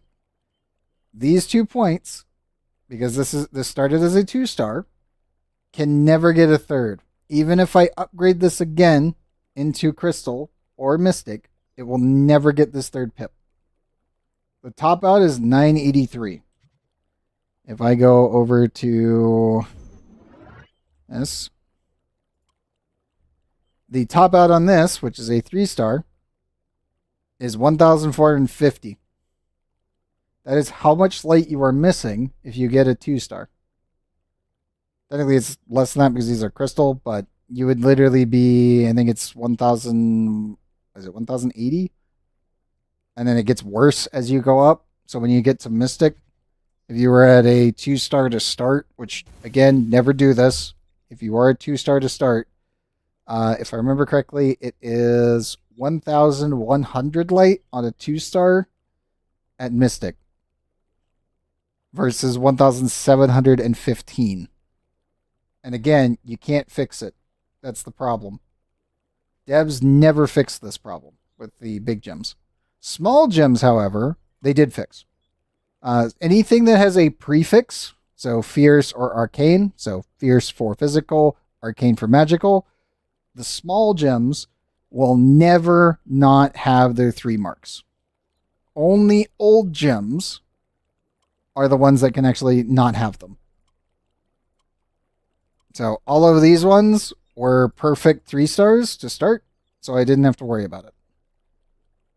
And again, these are almost a decade old. Like, yeah, I know. I've been here a long time. But that's the thing you got to worry about and keep an eye on as you're progressing. If you end up getting a 2-star gem and fully upgrading it, and then you augment it, that's when you're wasting resources. Oh yeah, because you don't have it maxed out yet. You got to get it to 35, remember? Shadow, you got 5 more levels to go. But that is beside the point. The main thing, obviously, is just keep an eye on your big gems. This is the only thing in the game that can screw you. Everything else can be fixed with time. Yeah, I know. Exactly. The only other thing I could think of that is also technically a noob trap, if you have money, never buy this. Nothing in here, except for maybe the dragons, is worthwhile.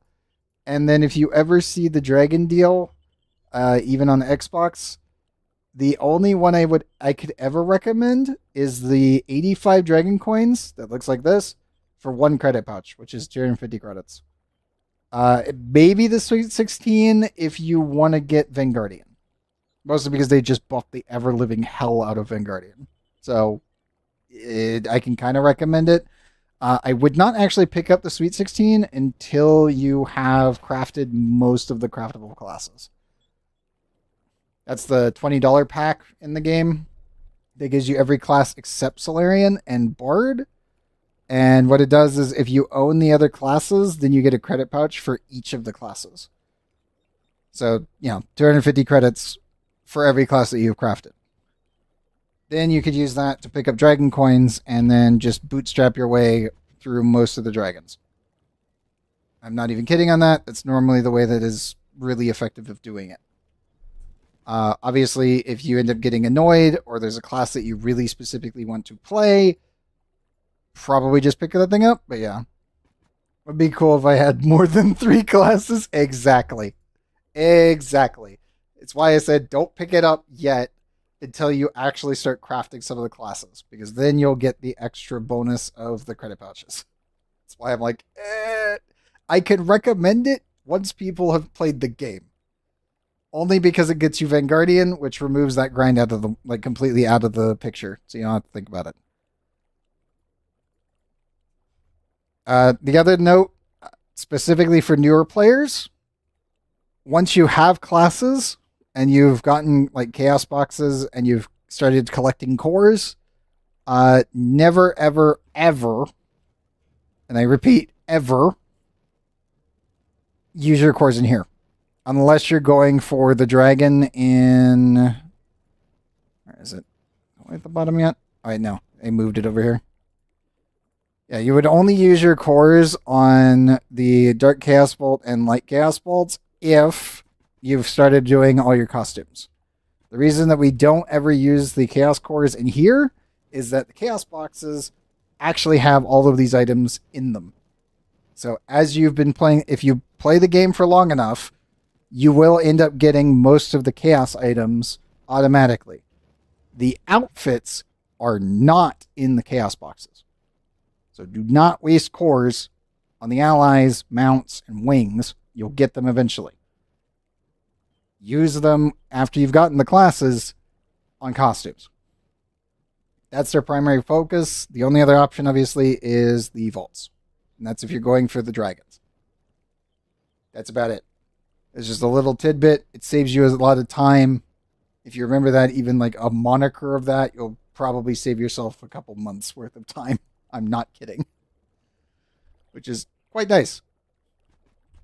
The other thing is as you progress and seeing you're going for PR, never craft this. Craft this instead. Specifically, the Builder's Precise Focus. The reason being is that when they added the crystal gems and they did the rework for Shadowhunter, they added things called gem sparks. When you get higher level and you get to around difficulty 10, you will start to find them.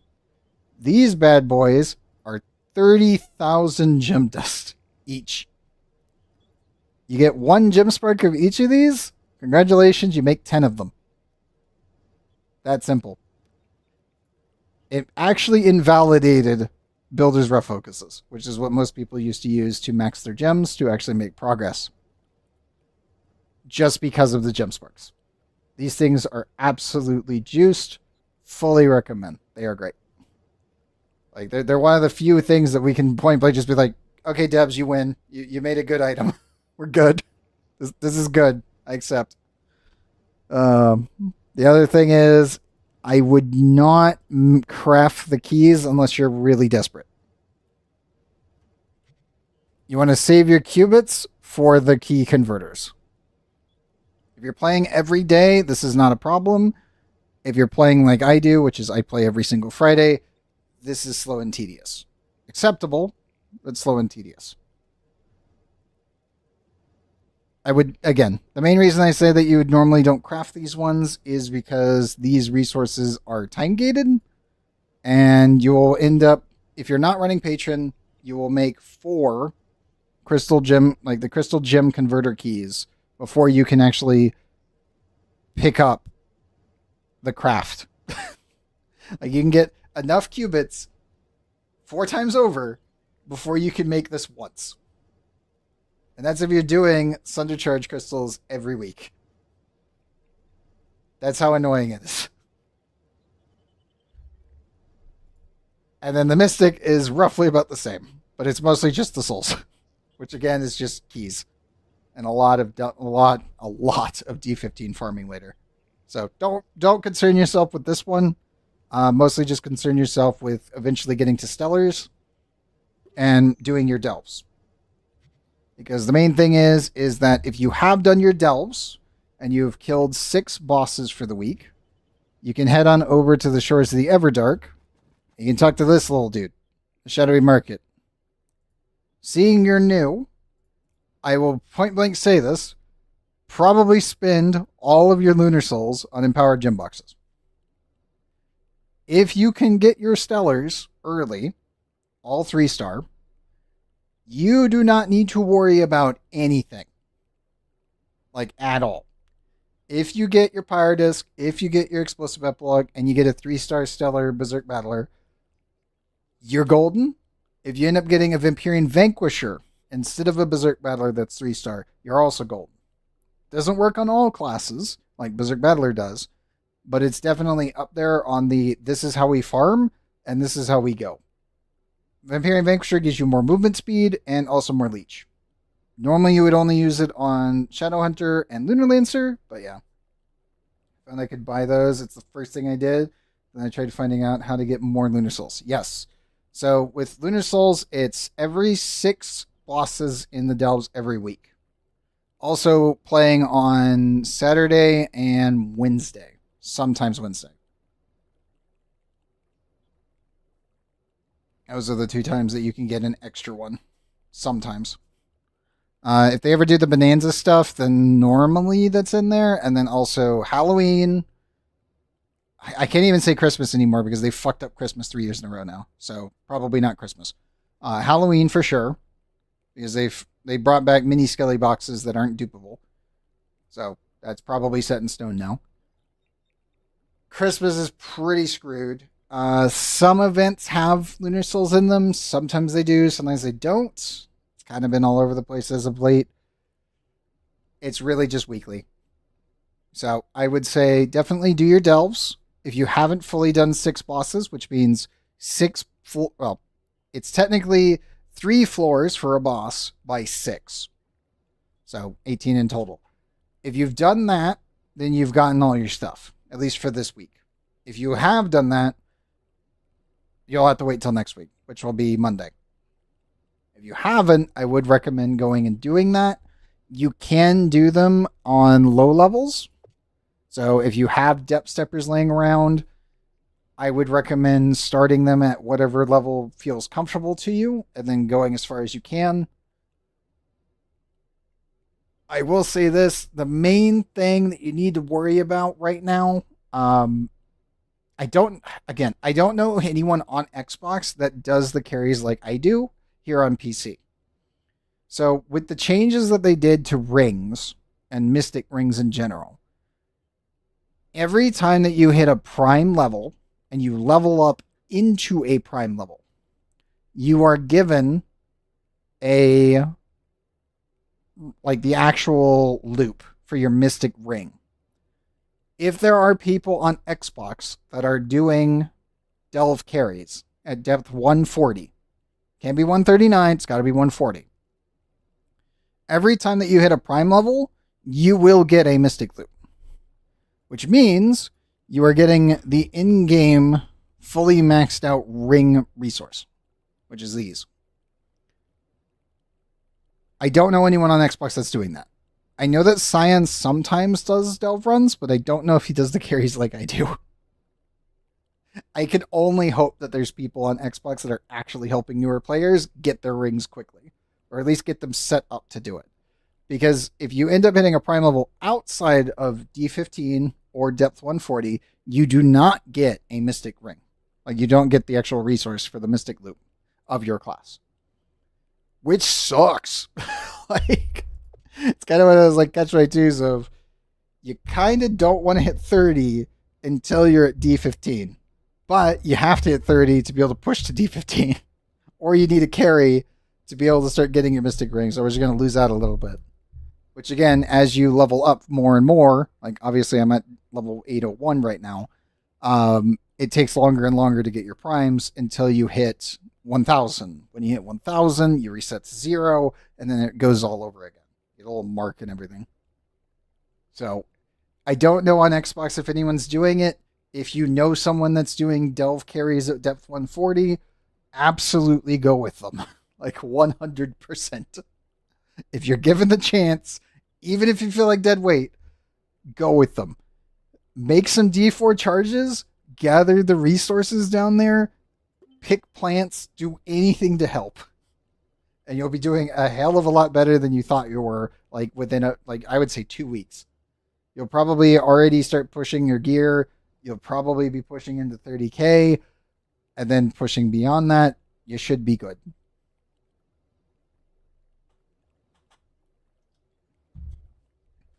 Like, flat out, I would say try to get in on that whenever you can. Like, there's a reason on PC I have been doing delves like this one for literally years now. And it's mostly just that way I can help new players get into the game. Existing players get resources that they normally cannot get, at least not readily. Helping people get their permatorches. And then when the market was down, helping people get a bunch of geode resources. Because, again, there's no way to get them unless you're going either into the geode underground, which for most people is extremely boring because there's no combat, or you end up going to the delves, and then you have to mine everything while you're going through. So, those are your options.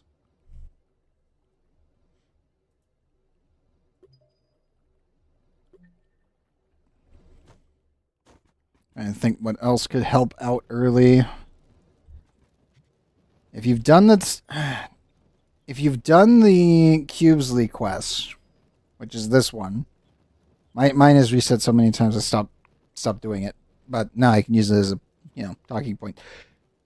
If you've done the Cubesley quest, that should drop you out around 15k power ish. If you do the entire thing, he will give you sometimes stellar gems. Sometimes those stellar gems are really good, and sometimes they are even 3-star. We have had a couple people who did the tutorial, and they got a 3-star pyro disc right out of the gate. It's completely random. 9 times out of 10, you're not going to get that. But it's happened. And it's hilarious that this happened. So if you haven't done the Cubesley quest, I would say do the Cubesley quest. Try and think what else. Other than, well, you got the Geodine quests. You got the Cubesley tutorial quest, which gives you a bunch of gems and a bunch of other stuff and walks you through the whole game. At least the start point. You can do delves until you start getting depth steppers. Depth steppers kind of just accumulate, so that's a thing. I think that covers everything.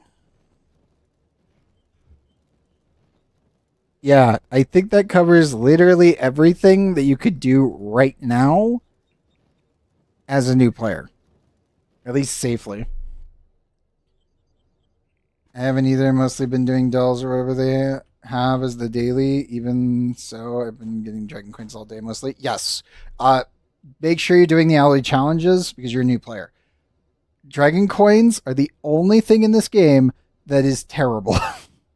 Like, I know a lot of people go this, that, litter souls, etc. No, dragon coins are the bottleneck. They will always be the bottleneck. They've always been the bottleneck. So if you're on and you're playing a lot today, make sure you're doing those hourly challenges. Yeah, dragon coins are a pain. There's a reason I say that the only deal in the shop that's worth it is the 1 credit pouch for 85 dragon coins. As you have been doing the hourly challenges today, how many dragon coins have you gotten? I assume it's not 85. Because normally you get the small little bonus at the first one that you do for the day, and then you get 5 for every hourly challenge. Yay. 85 coins is a lot when you realize that it's that bad. And yeah, we don't want to talk about some of them. Okay, it's like an open, but I wanted to hoard them. But one of the major ones that's the best way to put this is not a good one.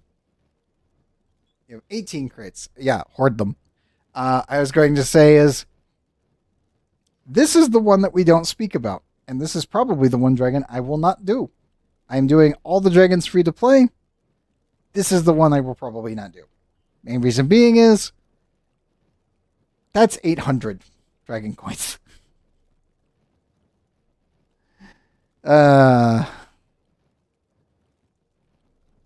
So, yeah, you have 104. You need 8 times that to do Lexian. Oof. And then a lot of the newer ones are also 400.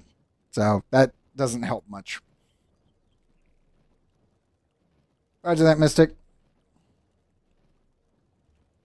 You have a good one, man. But yeah, in general, I will be honest, dragon coins are the problem. And they will continue to be the problem. Probably until the very end of time. Which does suck.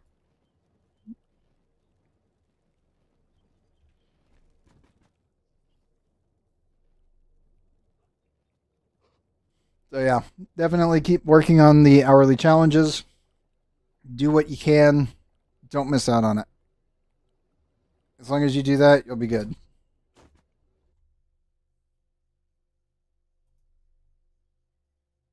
Geode right now, but the caves seem pointless. Just run around mining. No, that is correct. That is actually correct. So the way that they did it, Jenna, I'm going to break the portal real quick for a second. Go back here. I also need to adjust the filter a little bit more. Hold up. I do 550.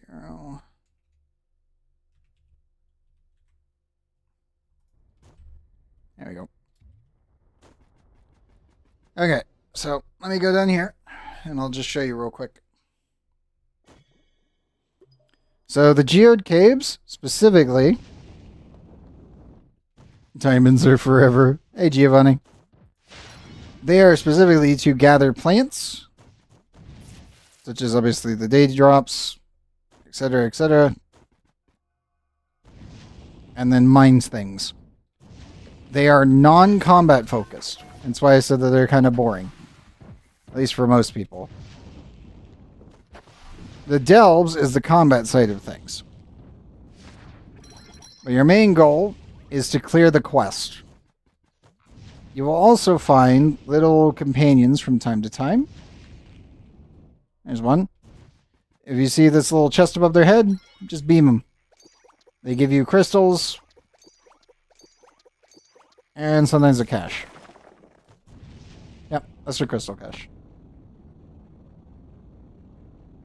I need that magnet. Yes, the Vacuumatic eventually picks up plants. At level 9, it will. But it does pick up crystals, and you will need a lot of crystals to get your tools upgraded. When I say a lot, I mean stacks. Like, it's not like completely horrible, at least on the tool side. We don't talk about the outfits. Some of the outfits are ridiculous in their crystal costs. Normally, if you're going for the outfits, you wait until February, and I'm not kidding on this. Main reason being is you go for the Heckbug event. Every single Heckbug that is blue gives you a stack of crystals, so 9,000, well, technically it's 10,000, but you'll get 9,999 crystals plus 1. So it'll give you a stack and 1 extra crystal. And it's every one of these guys. The Heckbugs hatch in 3 seconds, and you can infinitely farm these during the Heckbug event. So, grind crystals to get the tools upgraded. When Heckbug event comes around, then go for the eggs to just get all the outfits done.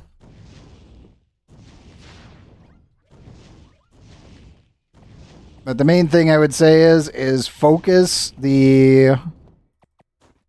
I would say focus the Path Painter, the Vac-O-Matic, which is the 2 that you're seeing me use here. Nope, and the server just crapped itself. There we go. Path Painter gives you movement speed, and Vac-O-Matic allows you to eventually pick stuff up. When it comes down to mining, you can actually ignore the mining down here in the Geode Underground, because you can use bombs that you get from doing delves to gather the same exact resource. And it's also a lot faster. You're 100 mastery points away from 850 mastery. God damn, demigod. That is really damn good. Good shit.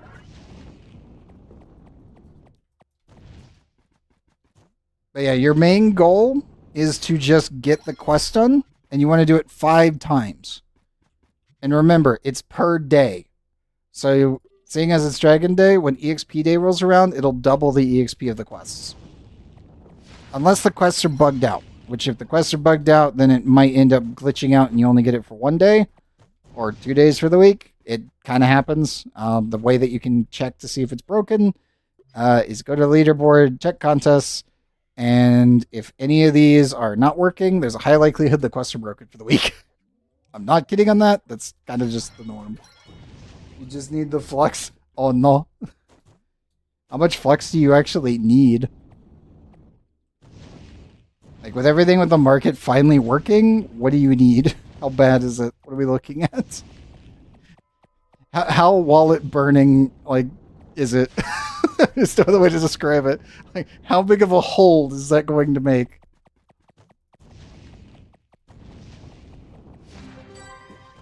Also, there's the quest done. Adventuring. Let's see, did we get another one? We did. Yeah, if it says leaderboard not available, then that means that probably the quests are broken for the week. It happens on PC from time to time. I have heard that it happened on Xbox a couple times and PlayStation once. It's probably happened more than that, but I don't know. You're on console, so when y'all didn't have MP, we did, but just not trading? Oof. I mean, we had trading even though we didn't. For reference, on PC, when trading was disabled, if the trade post was spawned and then picked up and spawned again, it would re-enable trading. So, technically speaking, we had trading for... Well, we had glitched trading for 18 weeks of the 29 weeks that we had no market. Just for reference. So, technically speaking, we had trading. It was just fucked. Like, extremely and utterly broken. It was working, but it wasn't supposed to be working. So, you know, kind of a problem. And yes, as I said, you could do this one 5 times. Trading is still disabled on console, so we use club chests to trade. Ah, yes. Yes. The classic.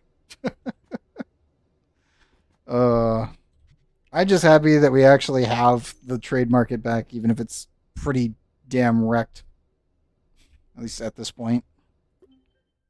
Before I forget, I need to actually check to see if I can get some of those rat talismans done. I picked them up earlier when the market returned.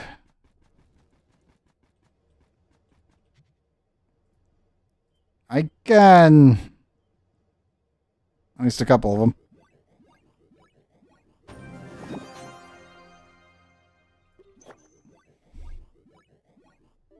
We do. We do. Yeah, we're stuck in slow mode right now.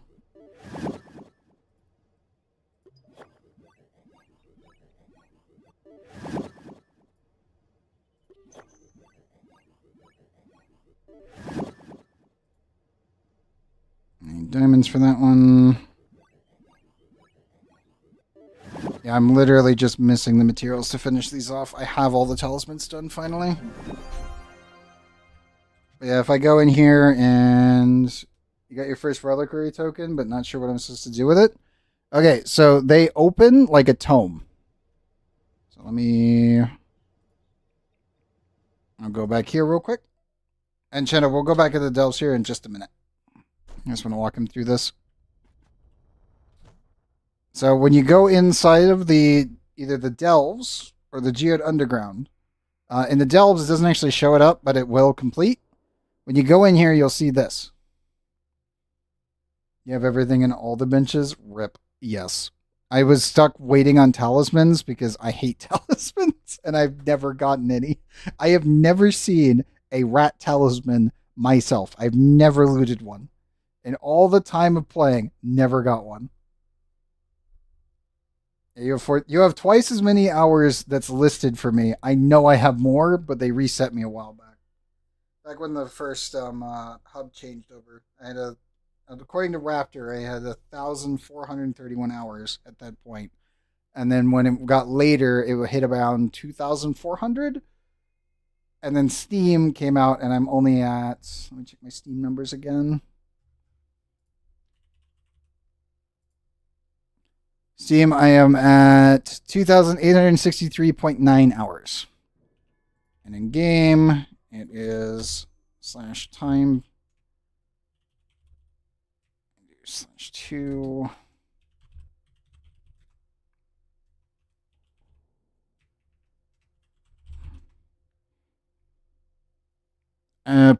Played as of login 105 days, 30 minutes, 43 seconds.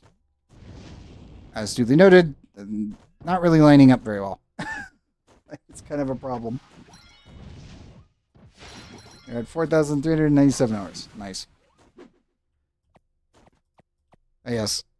Your relinquary, when you equip it, when you're inside the Geode Underground, it'll show up over here in the top right. As you pick up plants and mine things, just gathering EXP, because picking this stuff up actually does give you EXP, which is weird.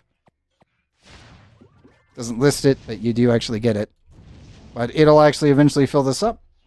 And then once that is full, you go back to the Geode Sanctuary, and there is an NPC that you can turn it into. And after a short period of time, let's see, that's the creature one. There's the dude. Give me one floor up. There he is. You'll see the Reliquary Revealer, and you can put one in. Now, the one thing that you will want to do is make lodestars. Reason being is that will force it to give you meta matter. Any of the animal costumes? I have a couple, but not all of them. If it's credit related, I do not have like any of them, unless it's credit pouch like problems. It's like, yeah, I don't have those. Let me go craft a lodestar real quick, just to show the system works. Also, do I have any? I do. There, dump those.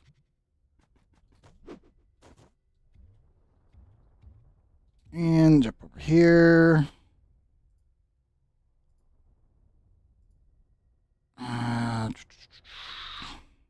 Any resources to make one right now? I do not.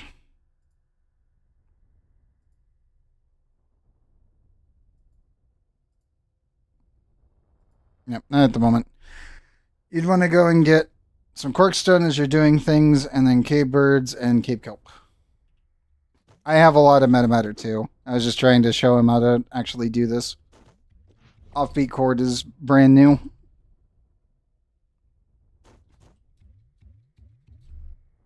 Also, you will find the bomber ally here. I would ignore it for the time being.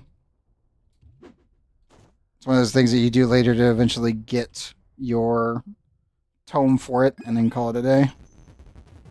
Yeah. You always want to use a lodestone for this if you can. So I would hold off on turning it in, at least until then. It can sit in your inventory completely full, as you can see, and you can just totally leave them alone. But you will need them, and you will need quite a few of them, because that is actually how you upgrade everything. Which is still weird that we can't upgrade to Radiant and above. I have Mystic Gear? I do. Mystic Bow. I've ignored the rest of it because there's no fucking point. And Mystic Gems have been slowly slugging through. But yeah, Mystic Gear, it's just the weapon. That's all I really cared about. And then it's just like, oh, the soul grind is fucking ass. Okay, cool. We're just not going to do that. No point right now.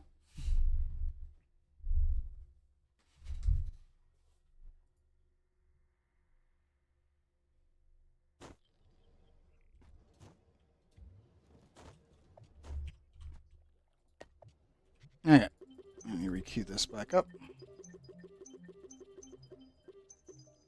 And Shino needs the runs.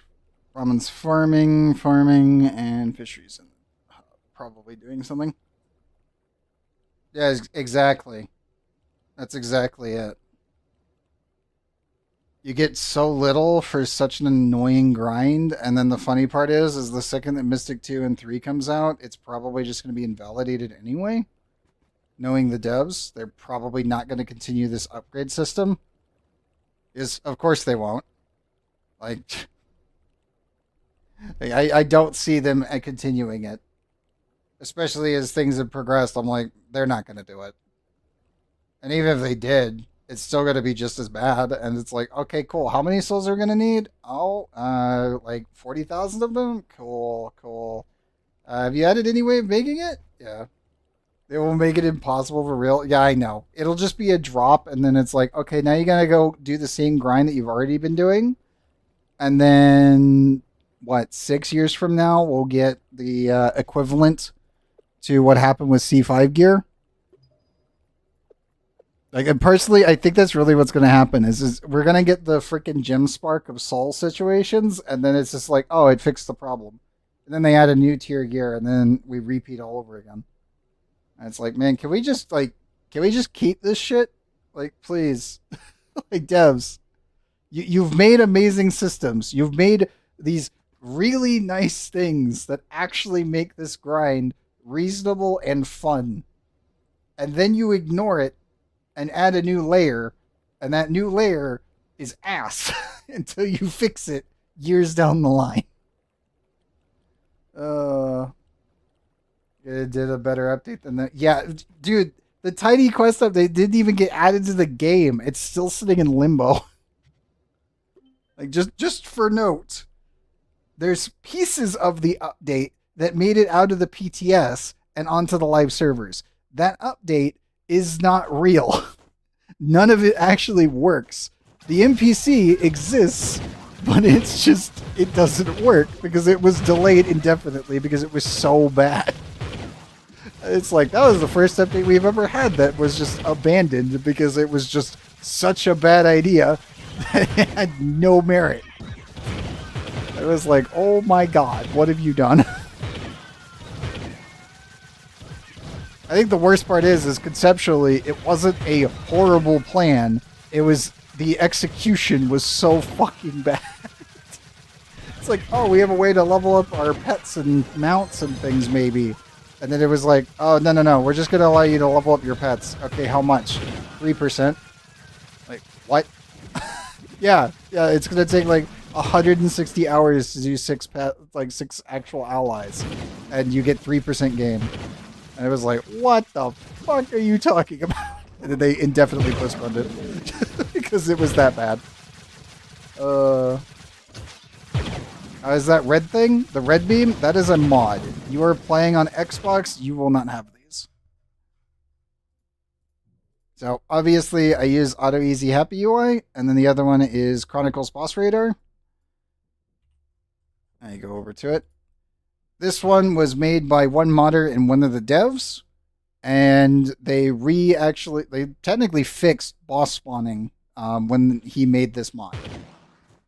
So the game used to use a ID system to track every entity in the world that spawned. And Chronicle was like, how about you just use a UUID system instead? And one of the devs was like, wait, we could just do that? So they restructured and refactored the entire boss spawning system. It was like, what, 6 years ago now? But yeah, I use the old Chronicle radar, which is just the beam. It'll link to a boss or a skull. That Fnatic has updated on their story? Yeah, I know. It was weird, man. Like, seriously, it's that entire update is just a flop. And I'm like, I don't see it getting any better. Like, to be honest, if they had made it so allies' power was doubled, then it'd be okay-ish, but it still wouldn't be very good. And the actual updates, like, gameplay was really bad. Because again, it's just, we added an idle game into our game and made it not fun. Oh, you're talking about the red ring? This thing? That is Pyrodisc. That is this. If you're talking about the red icon that's locking on to things, that is Chronicles Radar. This is Pyrodisc. The thing I was telling you about when it came down to gems. Pyrodisc gives you movement speed and technically Righteous Fire, which is very, very nice. It just doesn't light you on fire. That's about it.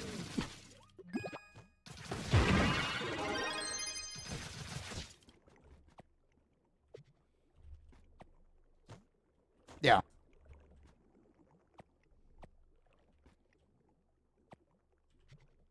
Yes, the red beam that you're seeing here this is Chronicles. The red ring that spawns around me is Pyrodisc. That's a gem skill. It's this one. Explosive is the other one that you use in conjunction. Whenever you kill an enemy, it has a chance to cause them to explode. It has an eternal cooldown. And then Pyrodisc, it gives you a Righteous Fire radius around you that also increases movement speed, and it does damage per second. So these are the two that you want to get. And then obviously Berserk Battler for light.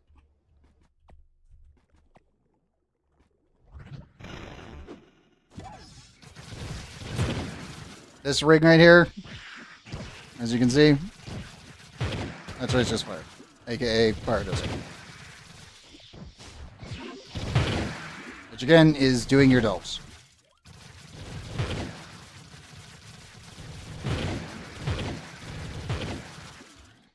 That's why I said that if you end up getting a Pyrodisc from the Quibsley questline, like the tutorial, you're pretty much set, because that has happened.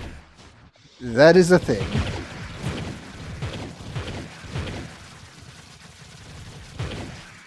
It's very funny that that's a thing, but it is a thing.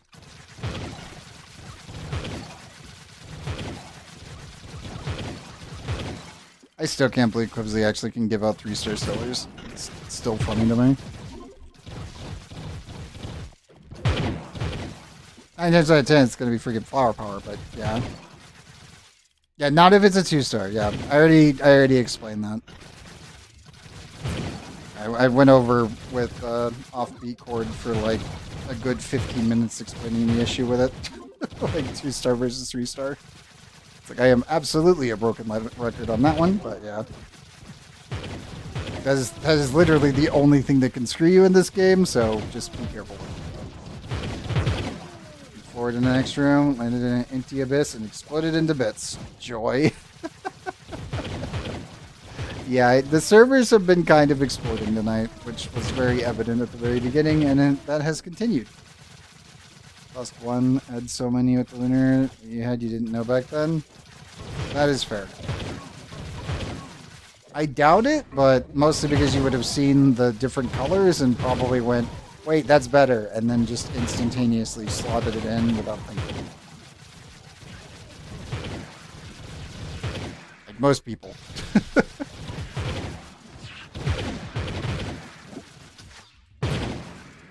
I know, the servers have always been ass. I know. It's just getting troved. I mean, hell, I have a freaking Nightbot ping for that. And when it gets DC'd, I could always hit it and then just be like, you got troved! And that's about it. I kind of want to actually tie that in, because I can do that using Sammy here. Whenever someone gets disconnected, and then they say they got disconnected in chat, I have a Twitch chat listener going, I could probably set the keyword for it, and it'll make my TuneTuber actually do a thing.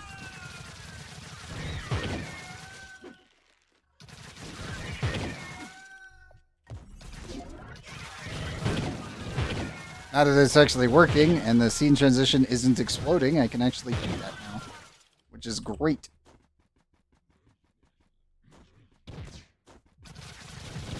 It's literally the exact same. That's the weird part about it. There is no difference in the 64-bit client from the 32-bit client in movement. Now, from going from cloud computing to the physical software, like the physical hardware, that Trove did in July, that was a lot different. If you've played since then, you'll notice that your movement is not as... you don't snap anymore. You actually linger when you're moving left and right. Which I know some people noticed almost immediately. Yeah, physical software, exactly. I mean, that's pretty much what it is now. It literally went from cloud computing, which was cloud software, to physical hardware, to where it's like, hey, look, it exists in a building now. Oh, the anti-cheat system that they implemented? It's literally just the bottom of the barrel. Like, it's not even working, by the way. People are duplicating outfits from what I have been told already from the shop. So, it's not working.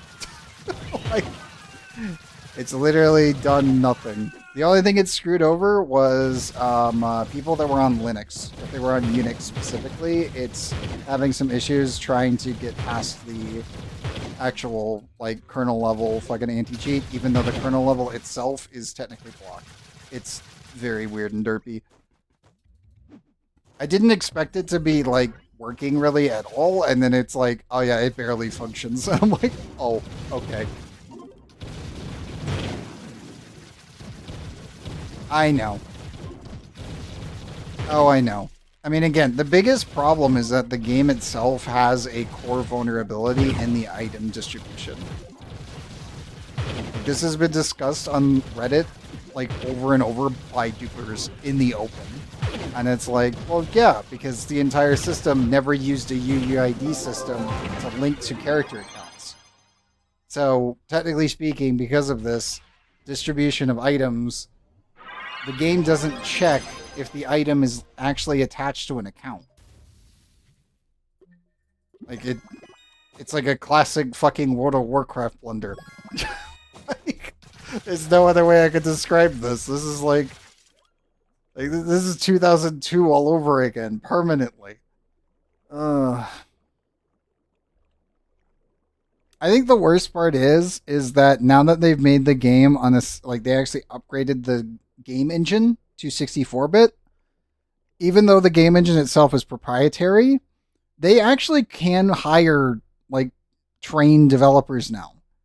Because it's now running on a 64-bit architecture, which is what most people are trained on. So, technically speaking, they really don't even need to do that. They just need to refactor the entire inventory system, which they have just seemingly refused to do. And then they're just like, oh yeah, the market's perfectly fine. We just recoded it for 64-bit, so that way the database doesn't explode when you load it. And you're like, okay, cool. You spent 29 weeks doing that. What the fuck? Like, no improvements. No nothing. Why? Like, no one understands why, and they refuse to say anything. And I'm like, okay, cool. You could have changed the itemization in the game. That would have actually affected duping. And it would have actually stopped a bunch of script kiddies. Yeah, I know, just the stupid cooldown. And the worst part is the stupid cooldown wasn't even in. We had no cooldown for 4 days. Like when it first launched, and now we've got a stupid cooldown, and it's like, what the fuck? Like, this is so dumb. Like, I don't get it. It's literally just ass backwards, and it makes no sense. I'm like, why did you not add a name system? Like, why didn't you try to fix the itemization in the game? Like, seriously.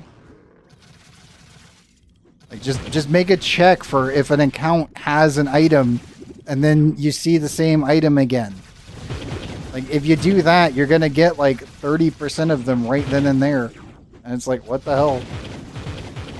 I'll be on the Trove thinking it would be less complicated considering it was a bit style, but I was so wrong. Absolutely. I will admit, once you learn the basics, that's it. Albion, you have a lot more layers to worry about. This one's a... You now have all of the information to not instantly fuck up. Everything I've given you are on stream, you're good. If you remember even 10% of it, you're going to save yourself, like, literally weeks of work. Not even joking on that.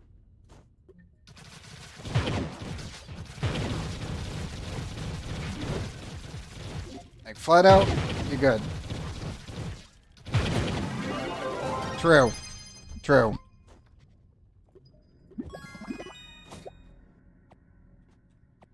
You'll enjoy it up to a point. It's one of those things. Like right now, the Mystic gear grind is fucking terrible. So that one is just like, once you get to Crystal 5, you finish that off, you start doing a bit of dragon grinding, and then that's it. Albion's the same. It is. Albion is very much the same on that. Like again, these are marathon games. They are not your standard treadmill like MMOs.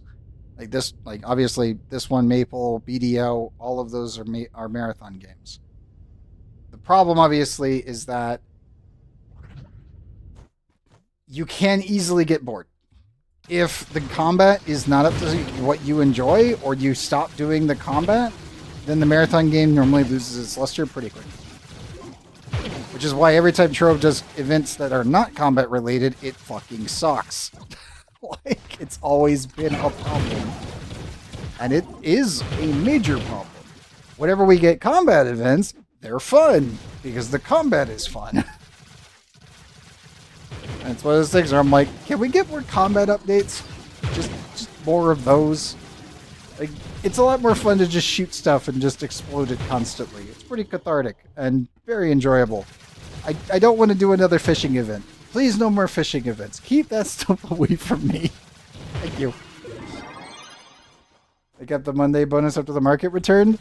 I have not actually noticed if there has been that much. Like, before it was easy to tell. I have only been on one day to be able to tell, and no one else has told me if they kept it. So I do not know, Lambo. They only do the events that they do around holidays. I am here every Friday, so I have to live through all of them anyway. Yeah, it should be the Shadow's Eve one. Unless they do some sort of, like late autumn one. Which they could do. I hope it's the same as last year, because, again, the Shadow's Eve last year was mini Skelly boxes, and that was actually really good for the player base. Just maybe one more fishing event, because you don't have it done. You don't want them. You don't want to do a fishing event. Offbeat Cord, no. You will literally hate every second of it when you get into it. No, don't do it. It's like, sir, you don't know what you're asking. Don't do it. They did. They actually did. That was the thing. The donation event in Shadow's Eve last year was mini Skellies. They had the same drop rate for the same loot. They just limited how many you could get per day. That was what they did. Which is kind of crazy that they were back. And I was like, what the hell? Why? I approve, but why? Fishing a bit. That's how I got your first boat yesterday. Well, that's good. Still, I would not recommend fishing. But yeah, Divvy you did play for last Shadow's Eve, didn't you? You got the 50 boxes per day, and then the other 50 boxes, and the primary one was the one that was literally Skelly Box loot rewards. Yeah, I know they were. And that's exactly why I was like, what the hell? But you could only get 100 technically. And it was 50 of the primary and then 50 of the secondary, which also had the cosmetics in it. So technically the secondary was like worse. But the first one was actually giving the same rewards as Skelly boxes. But again, you could only get 50 and they were using the donation system, which has never had a duplication. Hence why I call them mini Skellies, because that's what they were. And it was really weird that they were back because I was like, by the way, the duplication was really bad. Like it was really weird that they did the event while duping was still going on, but then it also proved that no one duped it because they were from the donation system, which is coded differently than other itemizations in the game. So they were not able to be duplicated. So like the devs were like, I guess using it as a test bed. So that way they could be like, oh, well, okay, this doesn't get duped, so now we just have to turn every event into this. Not the best, but I'll take it. More dragon coins, lunar souls, and everything else I will gladly accept. Patron coin here and there, too. That was quite nice. Yeah, they did. I mean, the worst part about the duping situation is the fact that they let somebody keep duplicating here on PC for over a decade without stopping them. And when they finally banned them, that person released how to do the duplication to the public. And they had been keeping it to themselves the entire time. They should have, yes. The problem was that when they actually did that and they banned the person that was doing it, which was also the one that was technically they were price fixing Gonda at 20 million. And they had been doing that since Gonda was 4 million. The devs finally banned them back in, I think it was 2022, 2023. They released to the public and a bunch of other people, including the Chinese and all this other shit. They released how to dupe. And then all hell broke loose. Yeah, the player leaked it, all hell broke loose. And it's a core issue with the game's itemization. It was discussed on Reddit. I saw the posts multiple times. Devs never took down the post, by the way, which is hilarious to me. But dupers were talking about it constantly. You could do it through cheat engine. Like, it's that bad. It was just like, what the fuck? Yeah, no, they should have. They just didn't, and I have no idea why. And it was just like, okay, whatever. I don't really want to bring that much attention to it, but obviously people kept coming in like, have you seen what's getting duped today? And that was just kind of what was happening. And it's just like, okay, cool. This got bad. On PC, it really wasn't completely fucked, even though it was extremely prevalent, but it was only because the market was just kind of existing.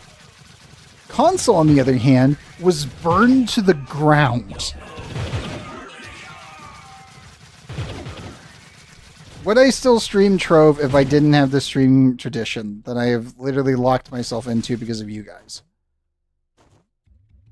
I would say yes, but only, it's a big caveat, if they ever fuck the combat up in this game, I am out. If my Shadow Hunter gets burned to the ground and every other character is forcibly slowed down to the point where it is boring, I would be gone in an instant. Like, just point blank. I would be. Like, if what happened to Pirate Captain happens to everyone, I'd be gone. Like, that's all you need to know. I'd be like, we're just going to do Warfare Friday. I don't care. I'll do anything else if they do that. I doubt they would ever do that because it's all the devs actually play Shadowhunter and other classes. But if it ever gets that bad, yeah, I'm gone. I will still be streaming on Fridays, but it will definitely not be Trove if that happens. Because the only thing that keeps me here is the fact that the combat is good. We need to bring back PvP and new stuff in that battle bench? Yeah, I agree on that. I mean, hell, this menu doesn't exist anymore and everyone was reset. So it's like, why? Like, it just exists there in perpetuity. Just to stare at everyone and be like, oh yeah, we had a better time. And it's like, bruh. Another thing that they also need to fix, you can't dismantle the PvP banners for decorations. To this day, I still can't use these as cosmetics. God damn it. I don't care if it doesn't give mastery. Let us use them. I miss the old banners. Even the tattered ones look cool. It's like, ah! It drives me up the wall. So where's that memento? I did not. There we go. What I would like to see if the Shadow Tower rework. Yes. I also agree on that one. Personally, I feel like they just need to bring back the tile sets inside the delves. Like, just bring back the Shadow Tower tile sets, remove the timer inside the delves, call them the Shadow Tower delves, and just do that. Use the same code, put the tile sets in the random rotation. That way we could just get Shadow Tower floors in the delves and remove the timer. That's all you gotta do. Make it special. Simple.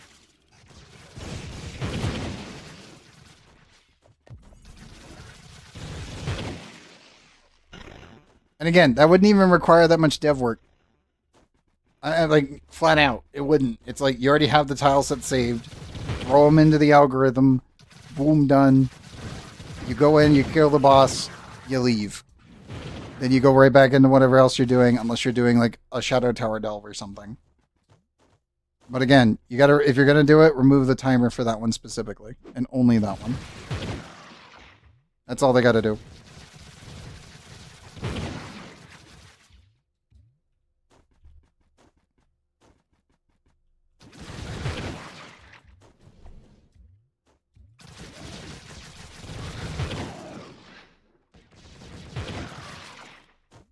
I think that's really just like the sad part about the whole situation is just with the Shadow Tower specifically, that's how you fix it. You just take what we already have, apply it to it, make it special, just a little bit. Put the same enemies with the same spawn points back in, because again, they still have the code for it, so just do that. All of those are linear paths. It works the same as the delves. That's all you gotta do. Boom, done. If you want to add more flair to it, add some Shadow Tower like cosmetics or something into it.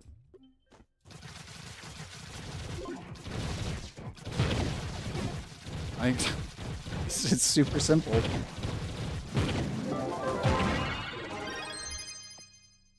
And again, it wouldn't even require that much changing.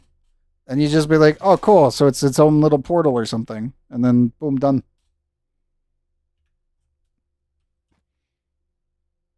It does make me sad that we don't have that. Like, we should. We absolutely could have it. And it would require almost no effort to do it. Like, that's the sad part. It's like, this requires almost nothing. Yay! Yeah, I know, right?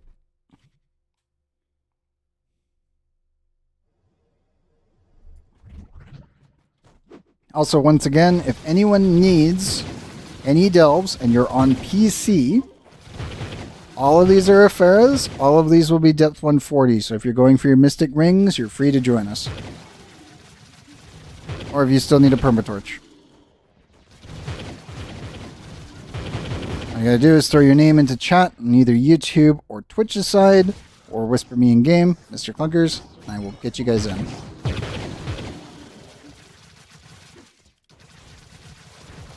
Otherwise, feel free to lurk, ask questions, and enjoy.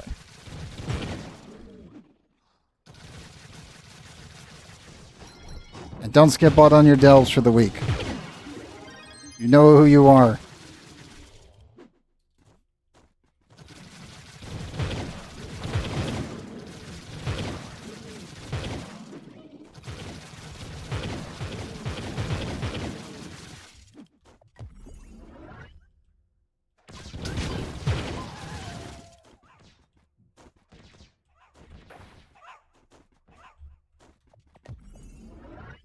Round we go.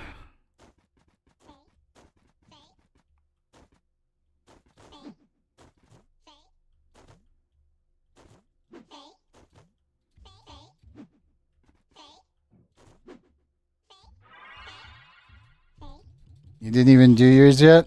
You know you can just literally leech in here if you need to run. I do not mind. Because again, I do these portals because of you guys, more so than anyone else. That and the very vain hope that I might get one of the mementos I'm missing. What few actually remain.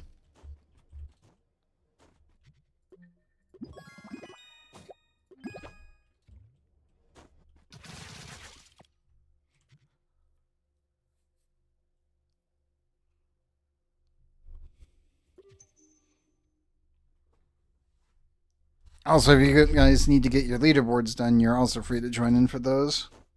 It's funny, I was given a vault world with duped items on console. Bro, there is so many of those that doesn't narrow it down. I'm not kidding, by the way. Oh my god. Oh my god.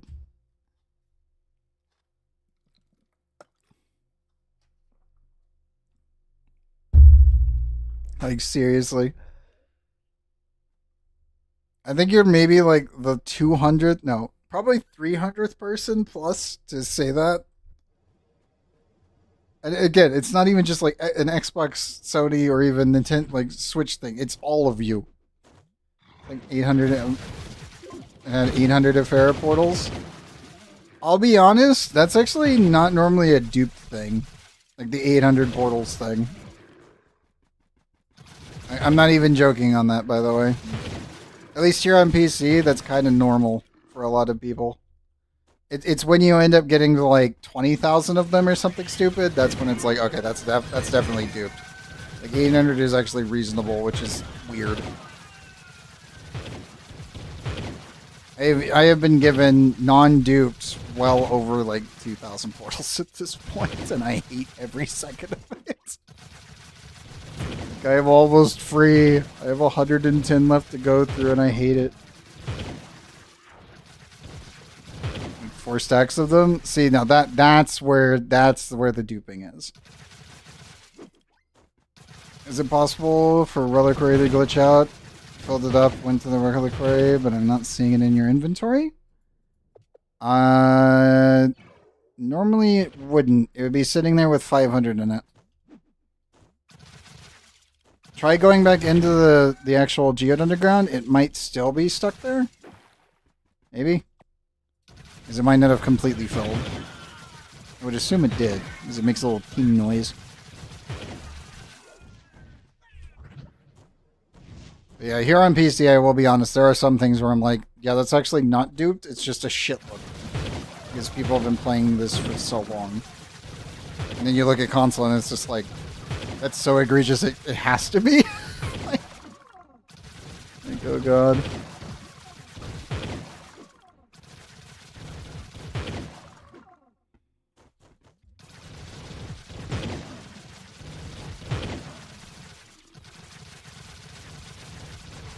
That is crazy though, 4 stacks. That's nuts.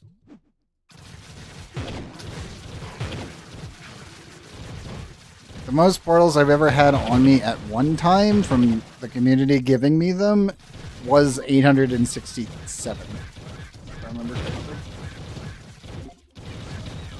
And we're almost through them all. Almost. We're at 119 left. It has taken 2.5 years. Well, actually 2 years, 7 months. Roughly.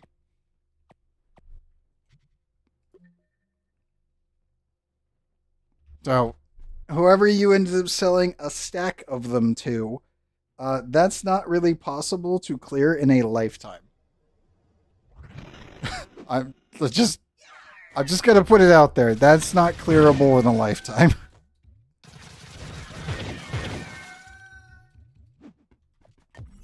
Like, even if Ifera left every single portal early on the first 3 waves, that would not be possible to do before you die of old age.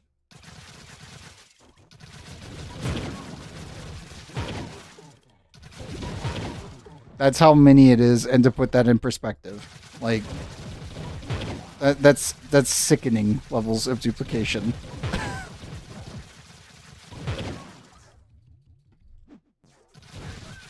Like flat out, Dion. That's sorry, Debbie. That's yeah.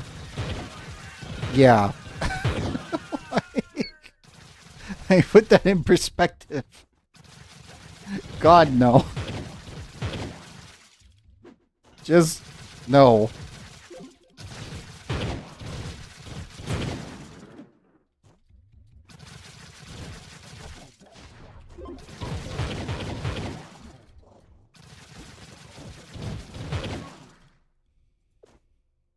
Yeah, no.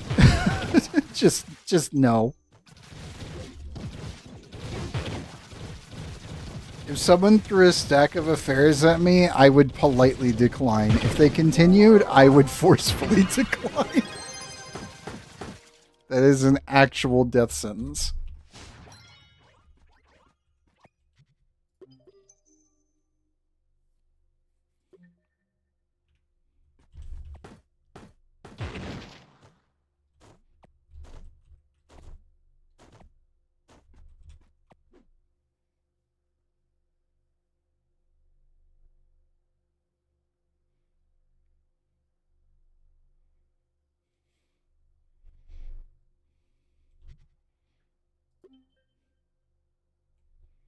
Ugh. Yeah, that would be awful. Just thinking about that. 4 stacks. Hell no. Just hell no. Oh my god. No. just no.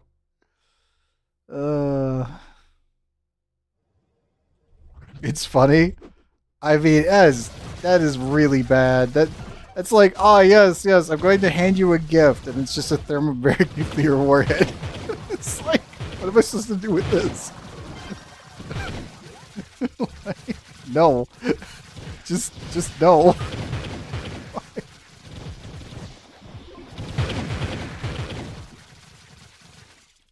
I absolutely not. I refuse.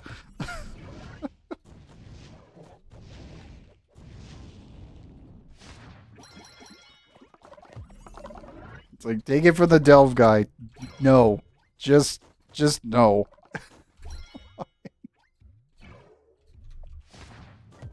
So I'm gonna use 600 Gantas that are useless? Exactly. Exactly.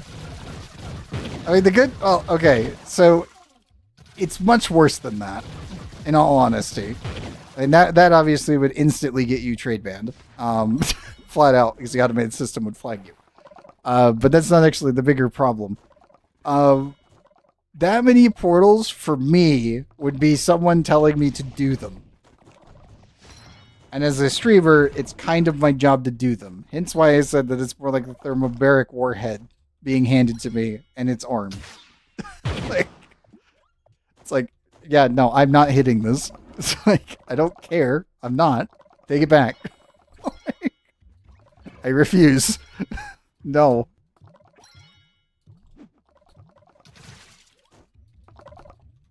Are we doing challenge dolls? We are doing Ifera dolls, as usual. I was going to say my name. Did you need an invite? Do I own a PS5? Yes, I do. I almost never play it. I originally got it for Ratchet and Clank, and then there hasn't been a single game that has actually been quite good on the PS5. So, yeah. That's actually what happened. It was one of those like, oh, maybe we'll actually get good games this time. And no. We didn't. Shit. Black Ops 2 port getting hacked? Oh. Let me guess, they used the same infrastructure as they did originally. Because Black Ops 2 originally got hacked like real hard originally.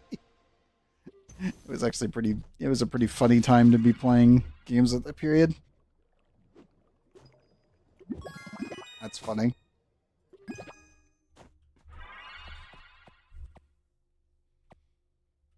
Yeah, say my name. We normally start at 140. Oh, not normally. We now always start at 140. Because at depth 140, every time that someone hits a prime level, they're able to get a mystic loop. So, if you're wondering about the depth specifically, that's why we're down here. This player's getting their account sent to max prestige and bricking their account. Yeah, that's actually what happened in Modern Warfare when it first launched. That happened in Modern Warfare 2 when it launched, the original ones. That happened in Black Ops, the first one. Black Ops 2, the second one. That also happened in Black Ops 3. And it also happened in Advanced Warfare. Also, what was it? World at War. So, no, that, trust me, on the Xbox, this has happened over and over and over and over and over. That was always a funny ass thing all the time. There you go.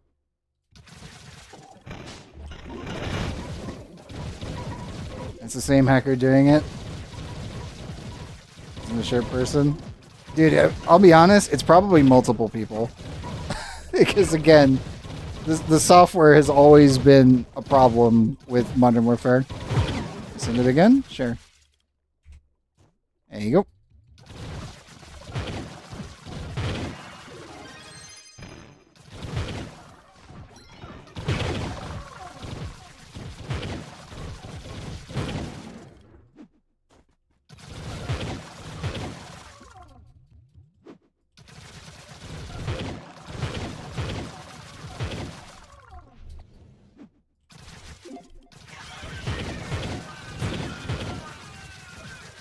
You're not getting the invite? Check your mods. Remember that happened to somebody else. And get to a safer room. Just join me. Clock shot. Invite is sent.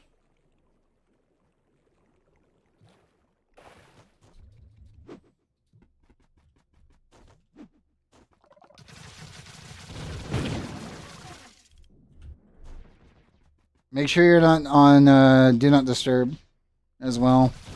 Because D&D will also stop any invites from being sent.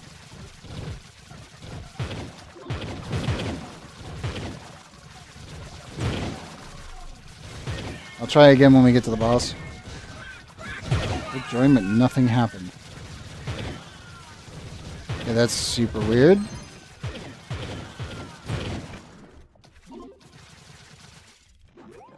Yeah, Demigod, I will be honest, I think it's hilarious. It's not a closed delve. Delves don't get closed until the entire floor is completely filled with people. And we don't have 8 people, so. It's all, if it was a challenge delve, then yes, this is not a challenge delve. All of these are Iferas. You can even see it up here, private delve. Let me try again. Now we got to the boss.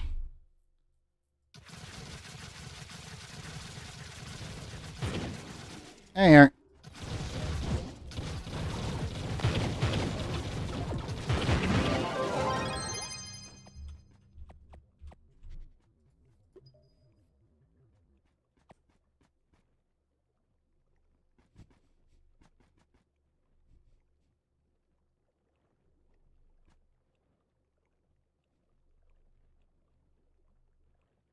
Alright. Well, it's good that it's working now. Once again, if anyone else needs an invite, just throw your IGN into either YouTube chat or Twitch chat. Or you can whisper me in game. Mr. Clunkers, I'll get you guys in.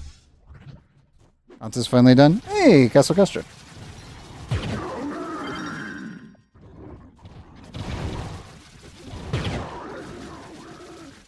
Content is finally done though. Good.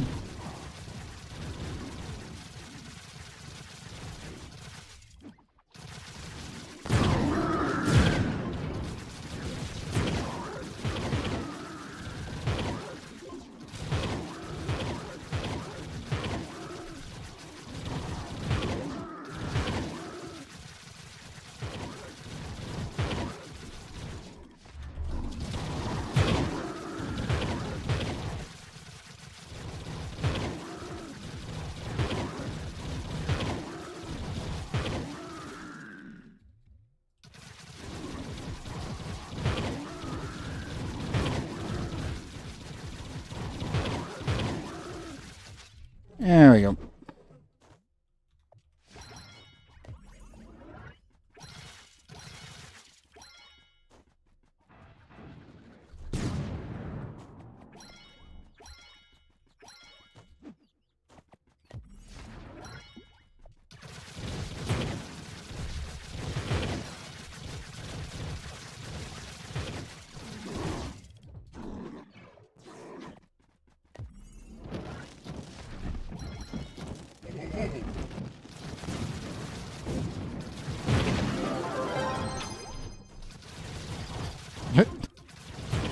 What?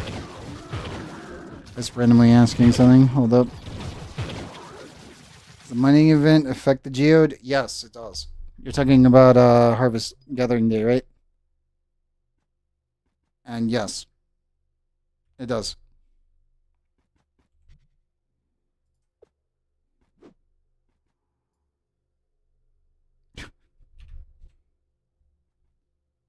Um, I, I, I have a sneaking suspicion that Wisp does not actually know, which is slightly concerning, that souls are untradeable.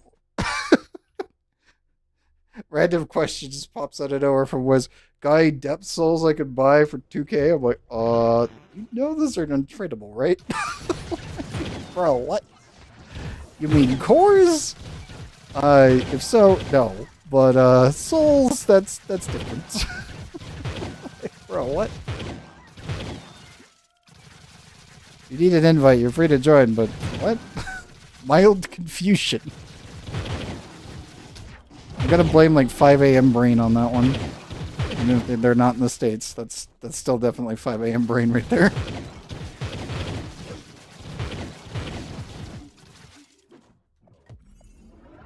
Like, wait, what? I don't know. That one's confusing.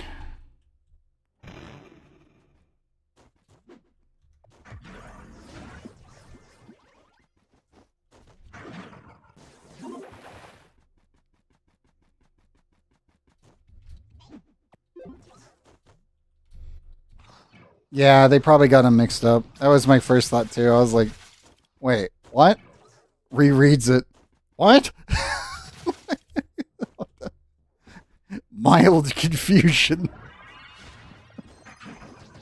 I think I just took some psychic damage. Oh no.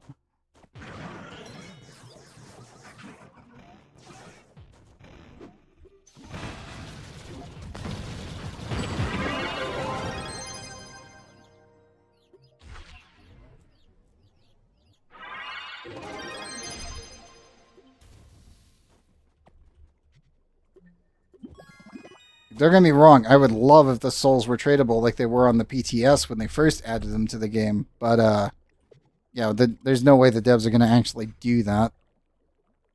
I'd be amazing, but no way. Flat out, no way.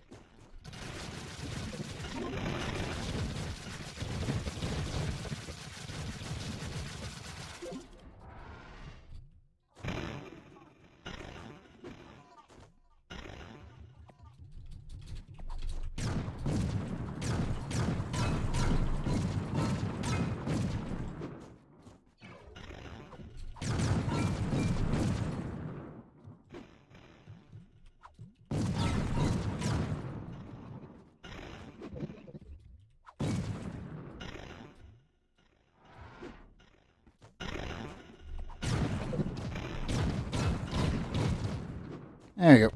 We're complete.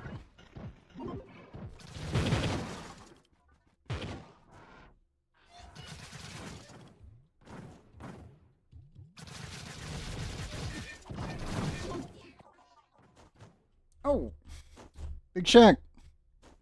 Number one. Welcome back. Uh, oh, thank you for the primer, man.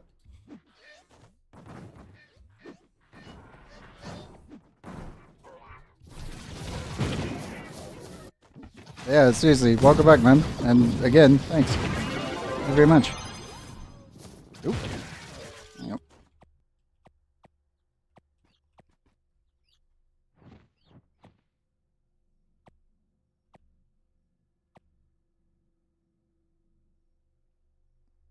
True.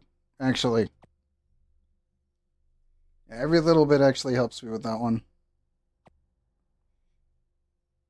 I have been, well, I did actually apply for a position here with my city, which will have healthcare if I can get it.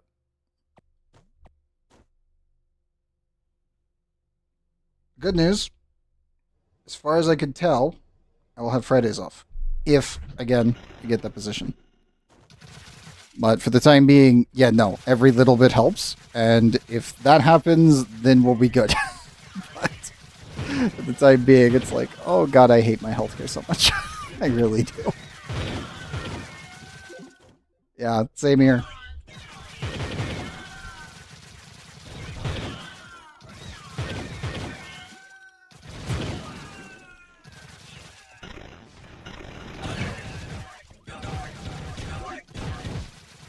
That is true. It's been a couple months. But it is good to see you back. Yep. And I am still here. Here's the good news. We're almost below 100. Almost. I'm almost free of the delves. At least the affairs, anyway.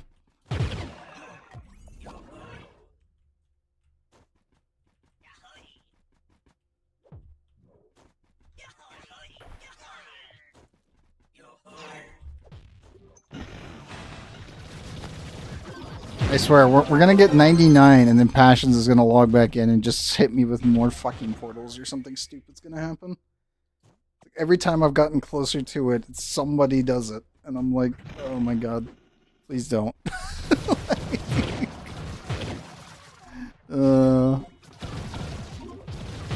Yes, actually.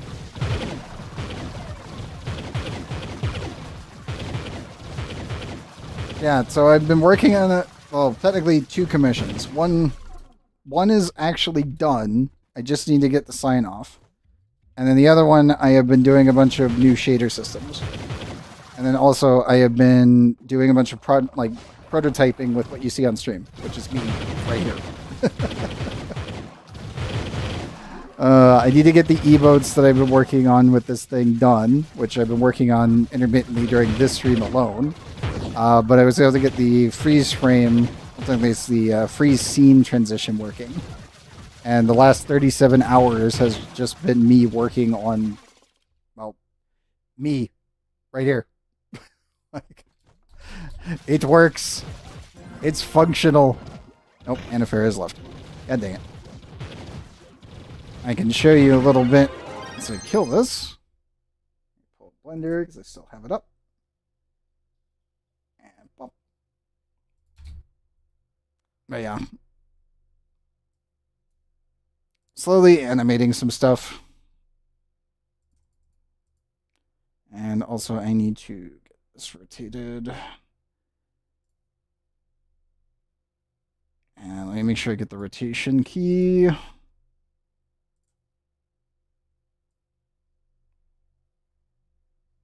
Should be here at 12.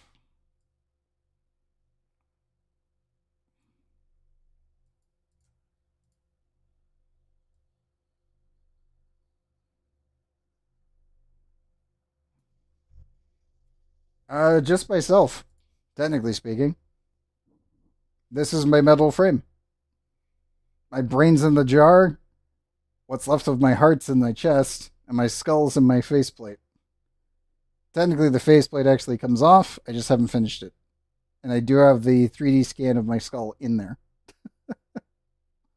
At least in the 3D model when it's done. Because this one is actually 2.5D, so to speak. It's all paneling. And it's all animated from this frame.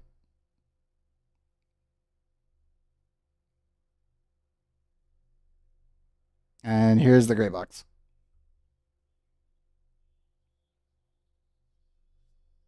If you want. Here. And show it off a little bit. There you go. It's all a bunch of independent moving parts. And it's fully animated and hand done by me. It's also rigged in pieces, so that way I can actually fully animate it.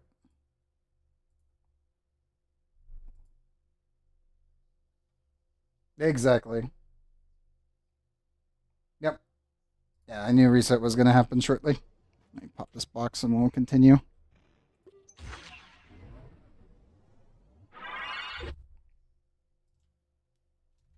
Yeah, there we go. But yes, I will eventually have it all done.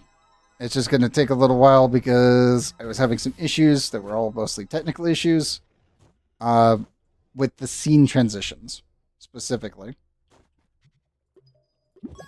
They're still a little bit off with what I've got right now for the talking animation. I probably need to kick it down from 8 frames to 6. So that way the transition is a little bit less.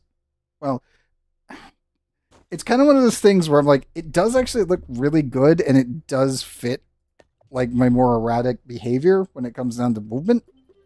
Because again, it's a metal frame. It's all a bunch of motors and actuators. So it's like, technically speaking, it makes more sense that my actual avatar would be a little bit like snappy. As you can see, when I'm talking, my arms will actually snap a bit. And that's why I was like, I can't tell if I want to do 8 frames, 12 frames, or 6. I do need to extend the idle animation, though, by, I think, 30 frames. That way the blinking is a little bit less. But I will do that after stream. Because we have a bunch of people that we need to get runs in with right now. Let's get Sheno in. Oh. Clock down. Dang it. Also, Sheno, did you port? Was there any good Trove updates? We have the market. It's alive. It's in slow mode, but it's alive. We have trading. It's working. Trading is fully functional. The market is in slow mode. Technically, there's been a couple updates on characters that's slightly better. Mystic rings have the what is it? The rolling escape.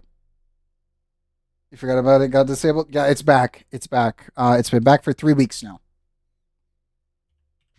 And let me get Sheno in here. There we go. So there is that. We have Rushed Escape, which is the Shadowhunter's ability. What was the reason for it again? At this point, from what we can tell, it was the planned 64-bit client was the thing. There was really no other changes to the market other than apparently if the market had remained online when they did the 64-bit client, like when they changed it over to the 64-bit client, it would probably have imploded the database.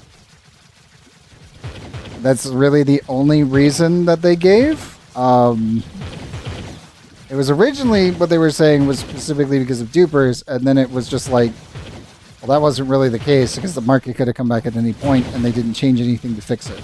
So the only real logical step when they said that was just, well, it would have blown up the game. And it's like, oh, okay. Did you fix anything else? You know, it was 29 weeks without it, right? Right? And it's like, silence. That's all we got, man. I have no other idea why they did it. I mean, if someone wants to enlighten me from the dev team, that'd be great. If a community manager wants to enlighten us, or anyone else, that'd be great. I'll take anything at this point. It's like, we spent over half a year without the market or technically legitimate trading because trading was still enabled on PC. It was just, it was a bug that allowed it. I know. I don't know on the rest of it, though. It's just like, yeah, 29 weeks, classic Trove devs. Absolutely. Do we still have any clue as to why they did this? No. Other than probably server blowing up. That is all I got. That's all the information I have been told. Yep.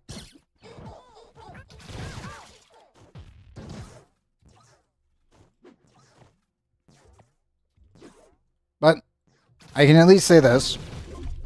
The market is working.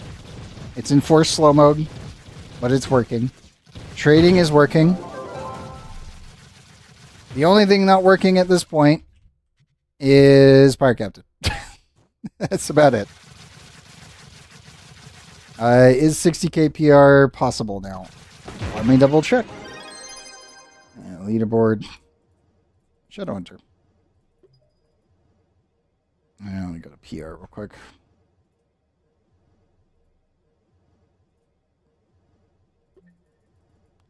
No. Almost.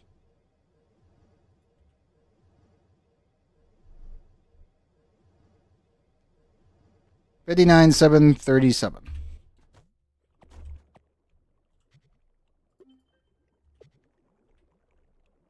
That's where we're at. And again, this is literally the best time to check because, again, the leaderboard is Shadowhunter. So, yeah.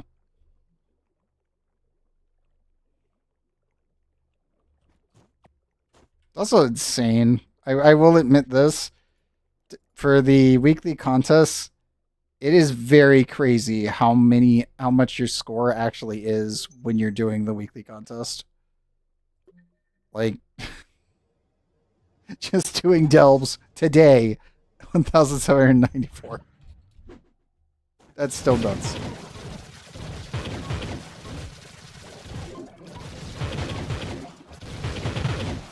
Delves are just a wee bit cracked. That's really about it.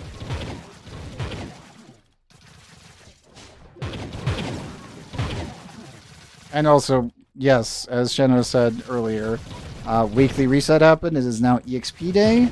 For those that are doing quests and making progress, remember to go do your Geode quests again in Geode Sanctuary, unless the quest bugged out, because those are daily.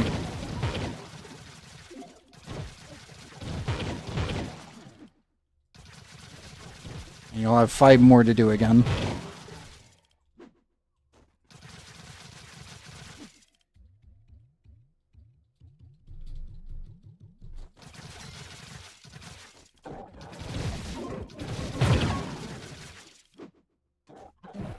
Okay, there's 1 monolith done. First room's cleared. Second one will randomly get sniped.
It still didn't roll around yet.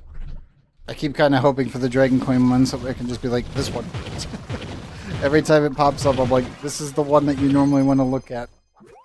And this is the only one I could ever recommend to shop for the special deal. At least when it shows up. Also, before I forget, Shaq, 1 sec. Currently, credit pouches are going for 12 mil. Actually dipped down a bit because they were almost 13 earlier, but seeing it's Saturday, a bunch of people are probably buying them and throwing them up.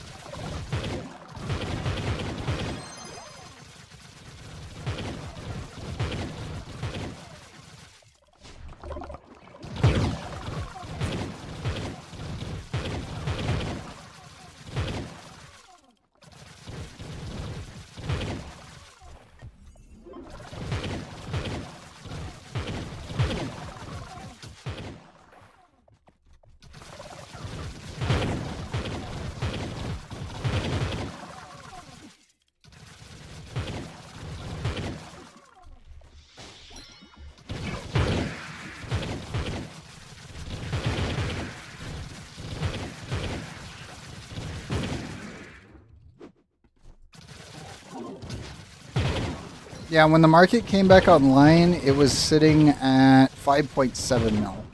And then when the slow mode became enabled, it's crept its way on up to 12. So over 3 weeks, it went from 5.7 and 5.9 to 12.4 to 12.7. And it's studying at, as you could tell, 12 on the dot right now.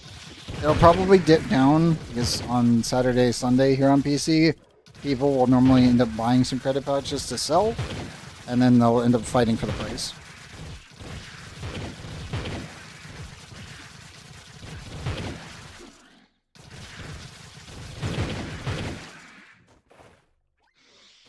The lowest I could bet that you might see would be 10.6 probably today.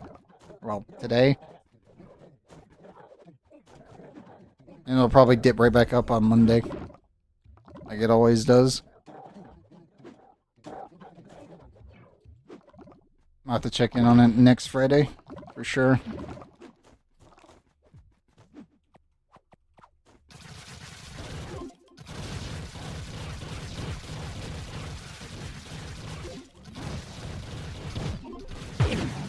And goodbye. Shadow, you need to teleport, if you can hear me. I don't know if you got pulled away or not.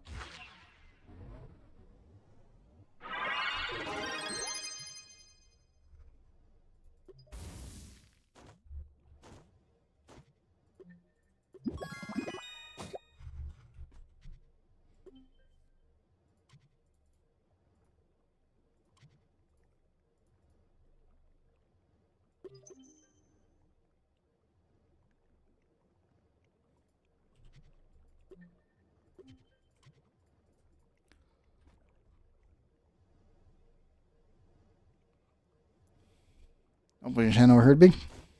Hopefully. Obviously I can wait a bit, if needed.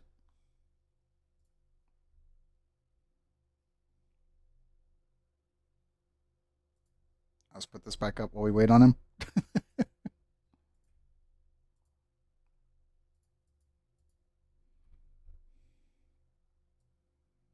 I need to do this one.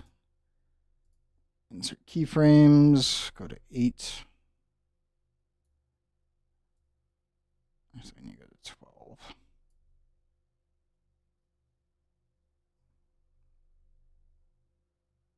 Come on, Cheno. Wake up, buddy.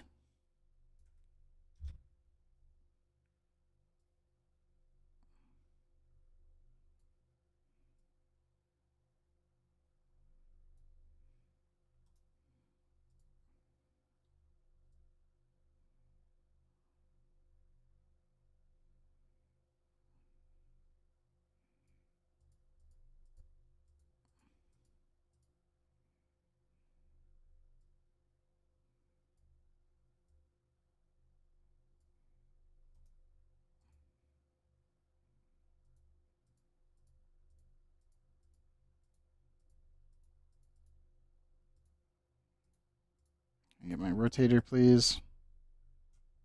That's wrong one.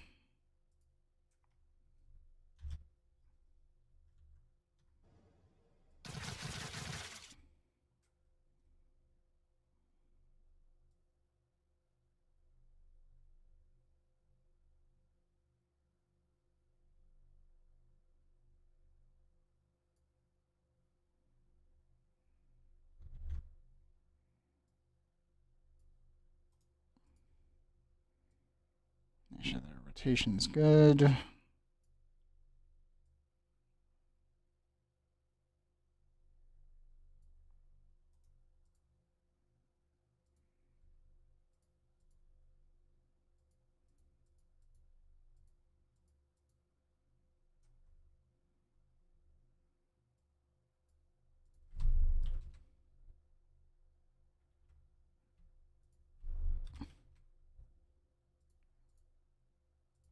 Get all of my actual joints reset here.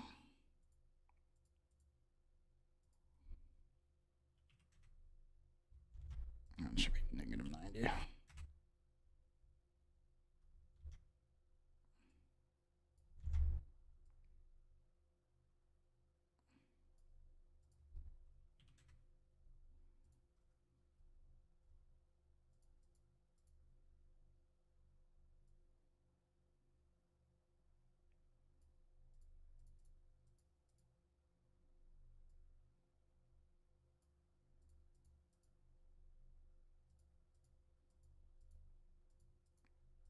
not the rotator knuckle. Here we go.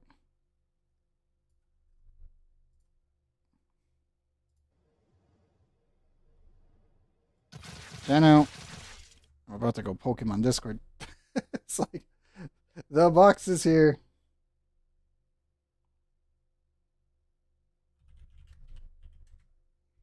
Alright.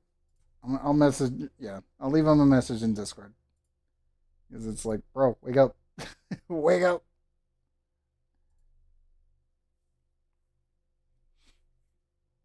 Wake up. We have a Shadow down. I repeat, we have a Shadow down. Oh no.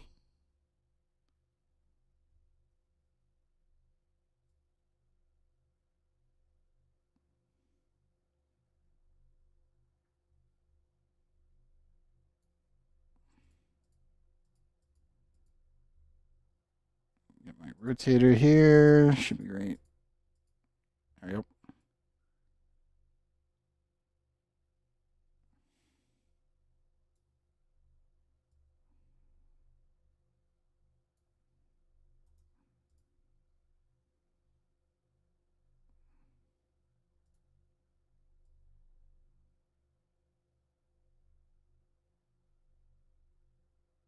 And it's going to look super weird because the rotation is off.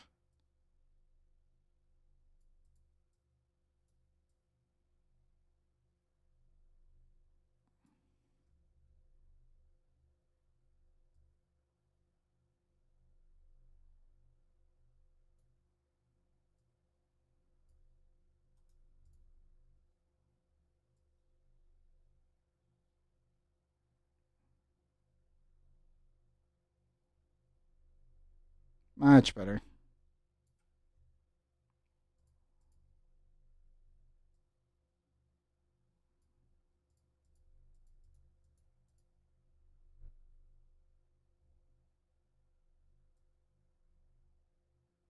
Go to 16 frame. Inwards. Boop.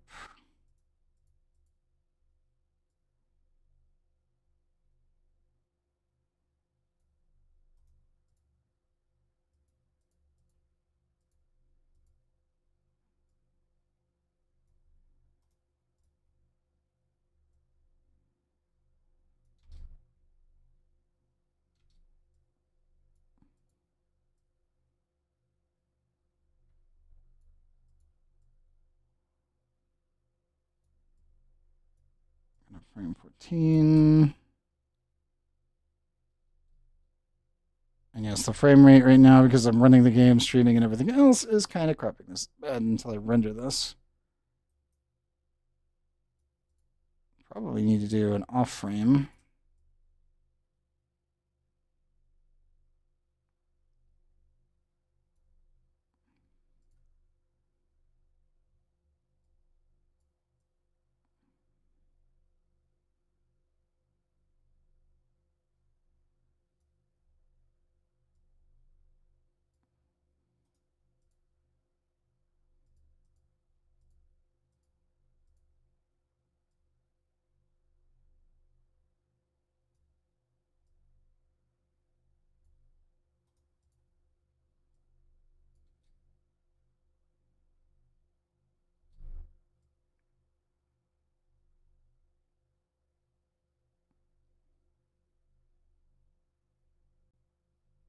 There we go. Yeah, I think we lost Shadow. I think we lost him. Crap. Okay. Okay,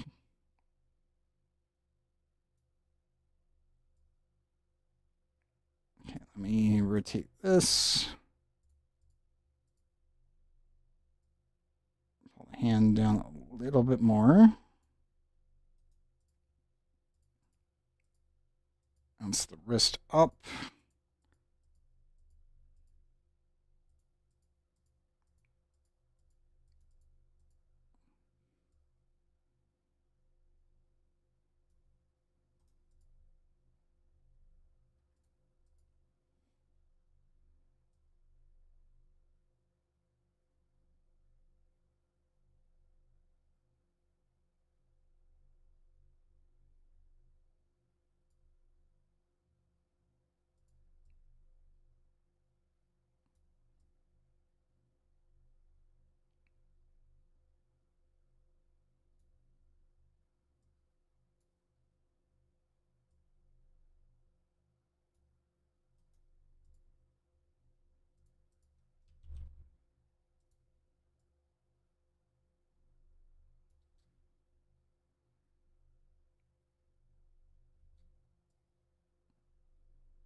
Minimize that.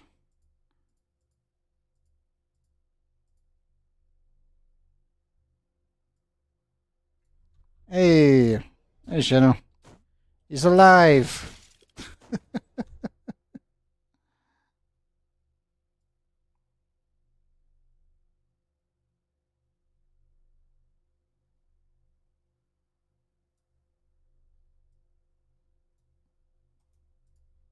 Is that?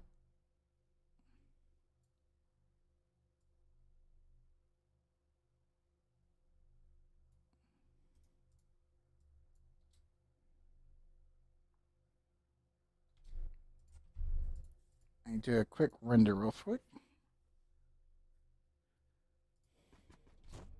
He's making dinner. That's fair. It's definitely one of those grab the box. Grab the box. Render view animation. It's probably still too fast.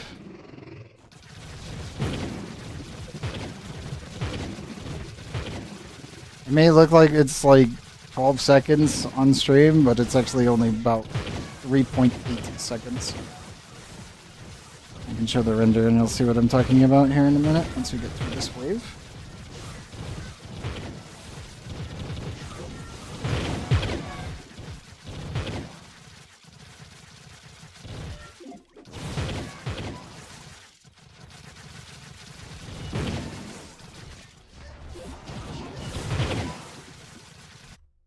Also, turn off the window.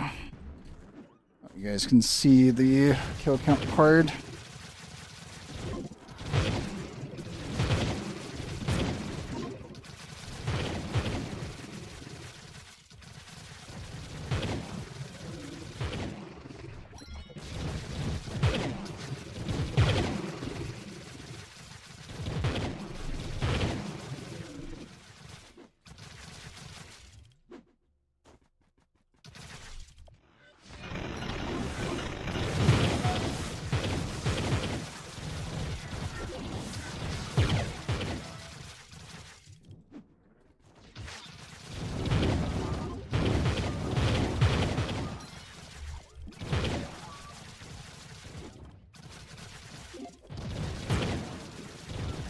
View. Fizz resistant, which is mildly annoying. There we go. Or to just quit downs, just to do that to me. Thank you, game. Thank you, Randy.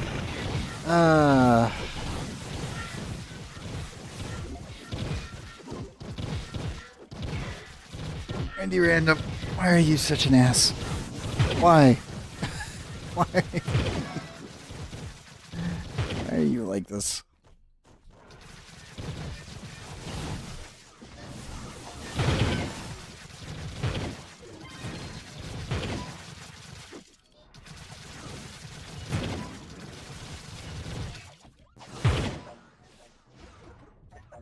Okay, objective complete. Moving to the exit.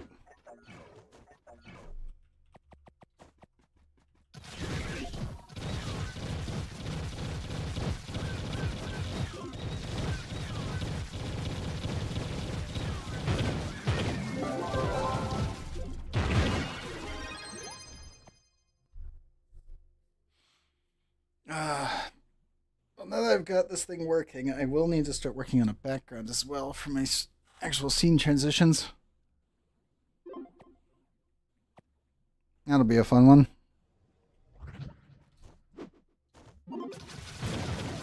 I'm just glad it works. And it doesn't randomly burst into flames. We take those. We absolutely take those.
Yep, I saw it.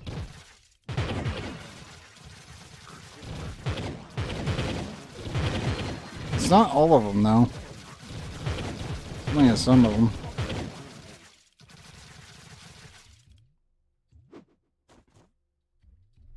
Okay, those are cleared.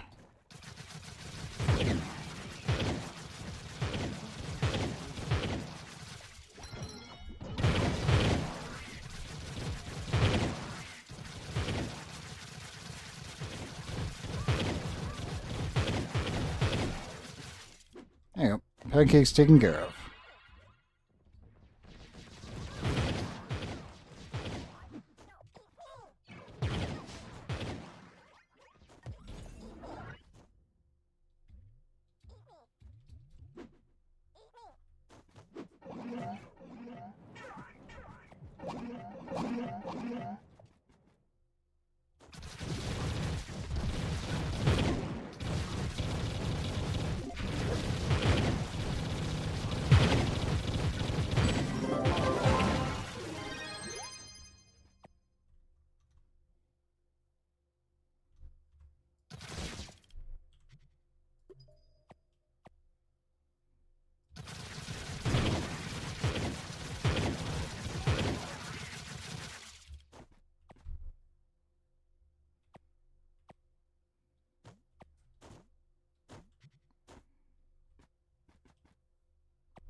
Oh, what was that show?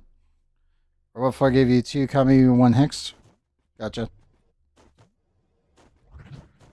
You almost have your Hex, don't you? Or do you already have it?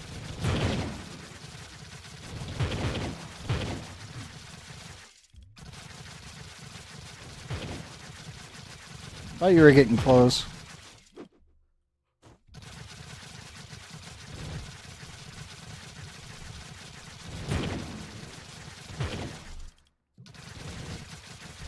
Hey, mind you, you've been technically getting fragments for a very long time.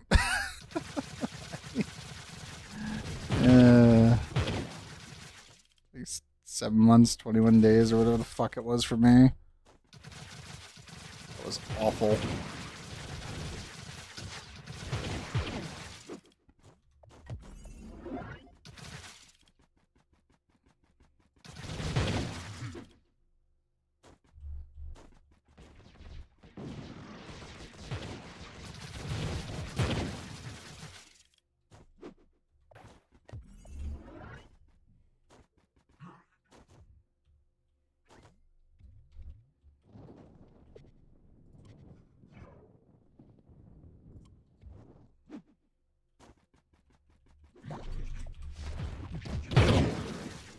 Yeah, bonk.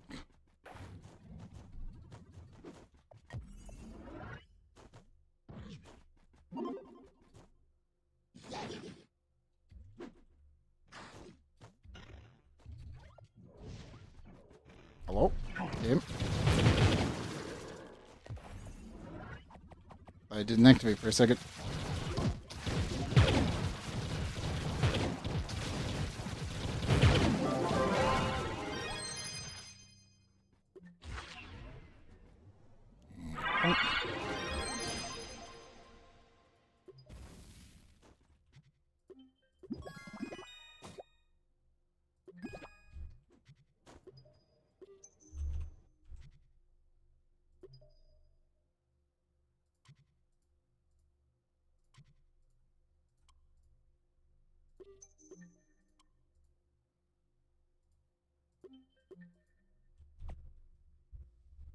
You had 51 on the Hex? Oh, nice.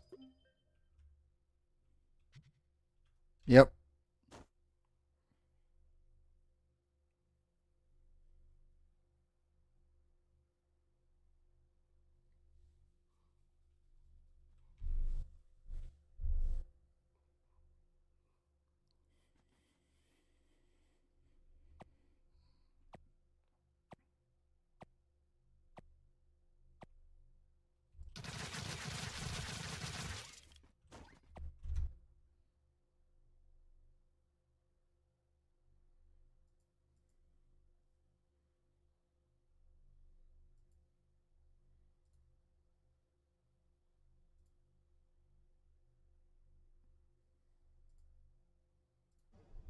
In we go.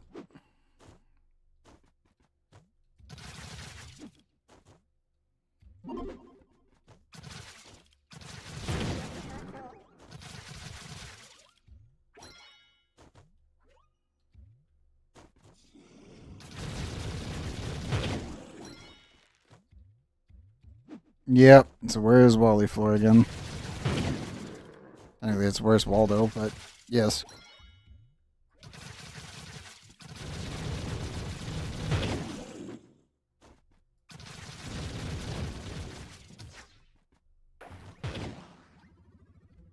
This is even more extreme than the last couple ones.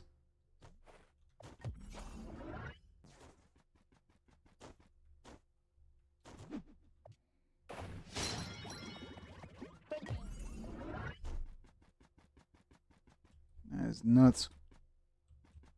Every single floor was one dude. No more, no less. Yeah.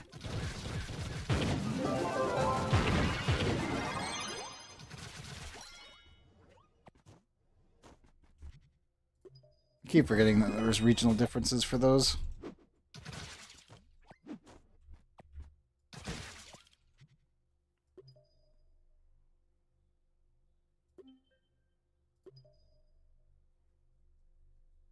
I forgot to check what shadow caches are going for right now. Oh my god. What? What the? I think I'm going to remove that for a second. You're kidding. There. Eh. If that sells, I swear to God. No one in here buy that. Seriously. But if someone else does, that'll be funny. How do you get to tier 2 of a geode cave? You go deeper. For the most part, if you're going for ores, do it in the delves. If you're going for plants, do it in the geode underground. Mostly because the hidden secret rooms are where you'll find like mass amounts of plants. And even with the Vacuumatic, it's really easy to get them done. You can either have a full ore room, a plant room, a crystal room, or a mixed room of the three. And it'll just be a large abundance of all those resources. But to get to tier 2, you need to upgrade your gas. If you don't have the gas upgraded, the second you go through that door, you will just die. Mostly because your health bar will go from full, you'll start hearing it ticking, and then you will explode. And then you'll be popped out the top.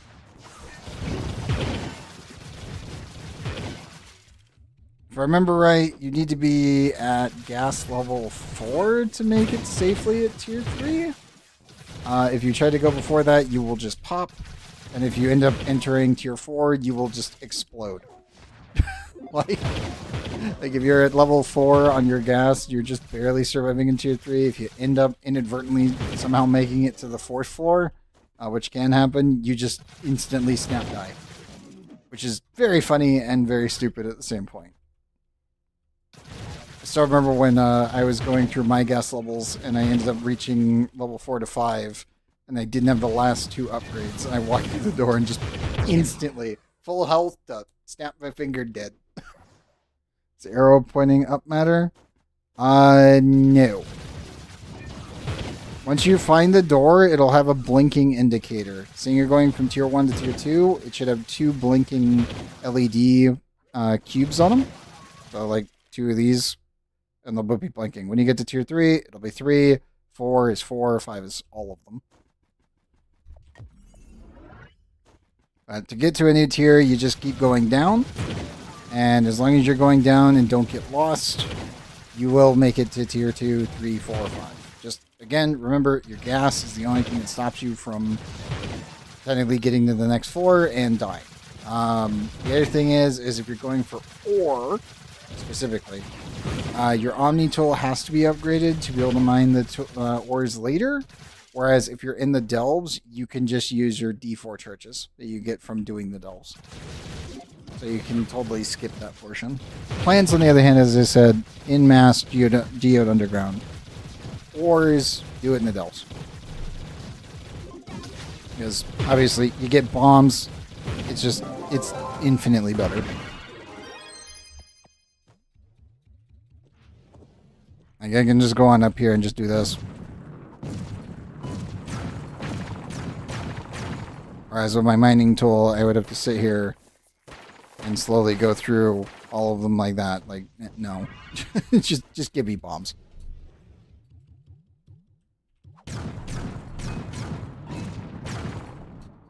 Like so.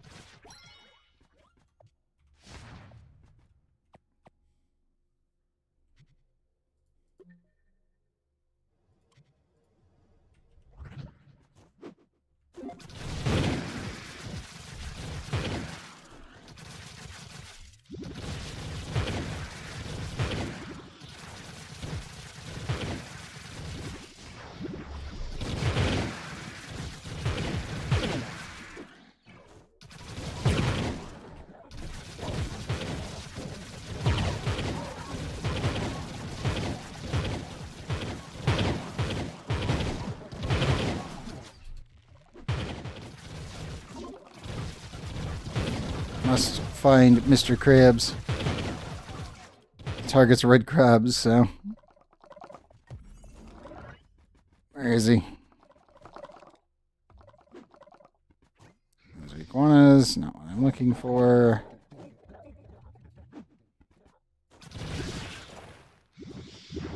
Where are they?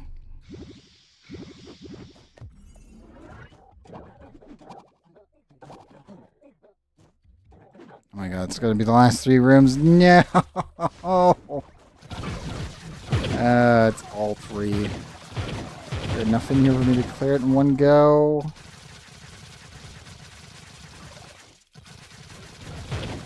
No. No, it is not. This should do it, though.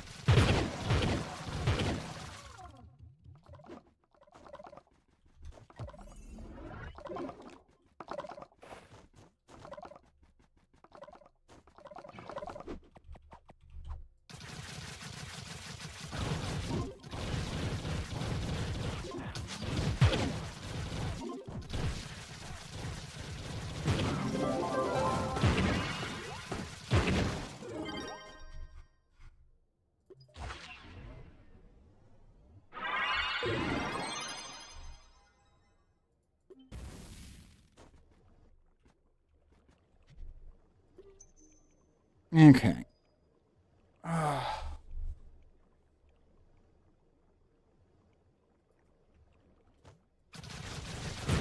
Crabs are eradicated.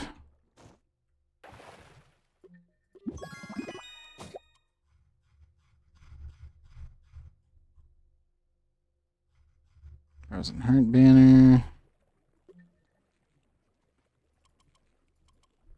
What is the Frozen Heart banner going for?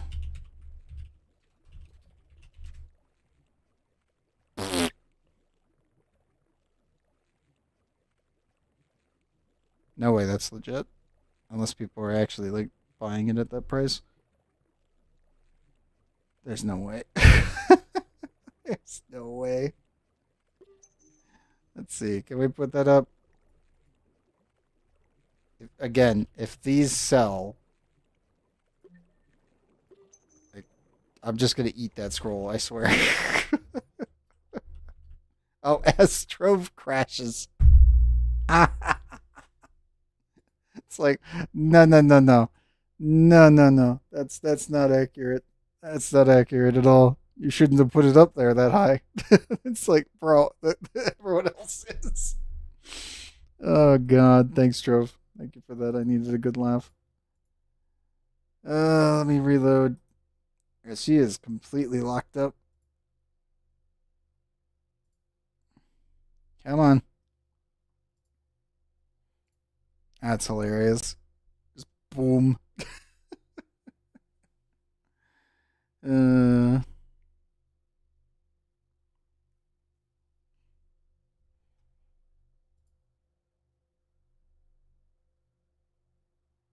Reloading.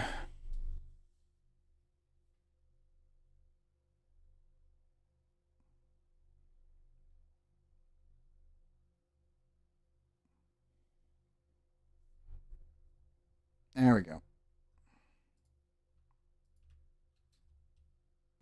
Let's see. Did it save? It did. So we're good. It exploded. Okay. Let me jump out of here.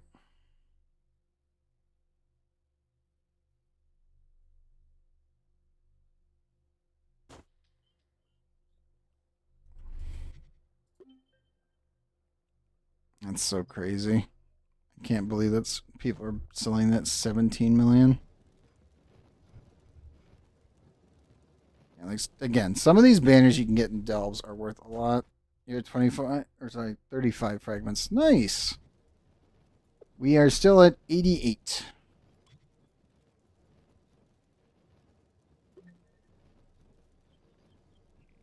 You can get all the other stuff stored away.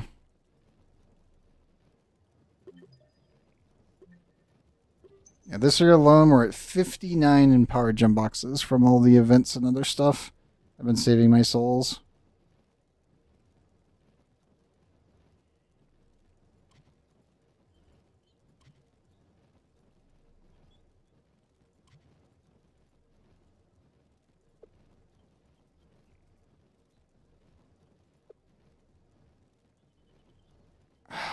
I do hope that they don't make it so that way perma torches are required to fuse to make a higher tier torch. Like, mostly because I may be carrying you guys on a regular basis, but I know how few torches people actually get. And, yeah, this is the anomaly of doing thousands of delves, all Leviathans. You're at 174 empowered. Ooh, nice. But yeah, devs, again, I know I have to reiterate this every time I open my inventory, but devs, if you see my inventory, this is literally the most anomalous inventory you will find. Do not scale any difficulty based on what you see here. Do not do it. Just don't. Just don't do it. It's like most people have 1 to 2 torches. I have been doing carries for torches for years. And if this thing had a better drop rate, my entire inventory would just be these. At this point, to be honest, it really should be. Like, for reasonable purposes, for everyone else involved, and everyone that I have ever taken into a delve, we should probably have had at least 1,000 torches by now.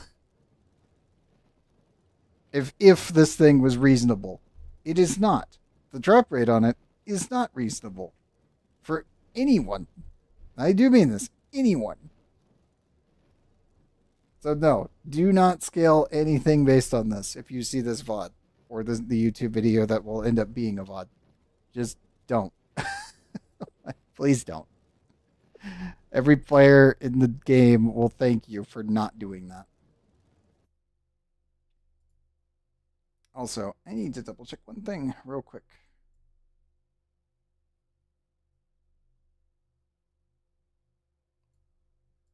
There we go. I use a blue screen specifically for the actual PNG tuber. I want to make sure that the colors are still matching correctly. Kinda. It's got a really weird sheen on it. It's mostly because the blue almost matches the blue screen here.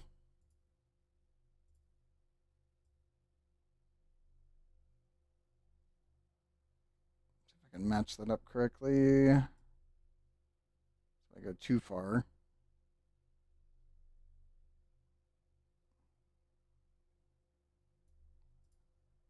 There we go. That should be better.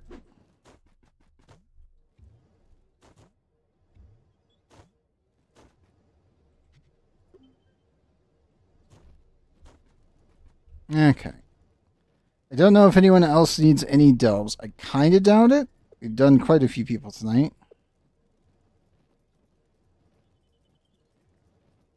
depending if I go and host D or if we work on the model some more. And then host D, maybe, if she's awake.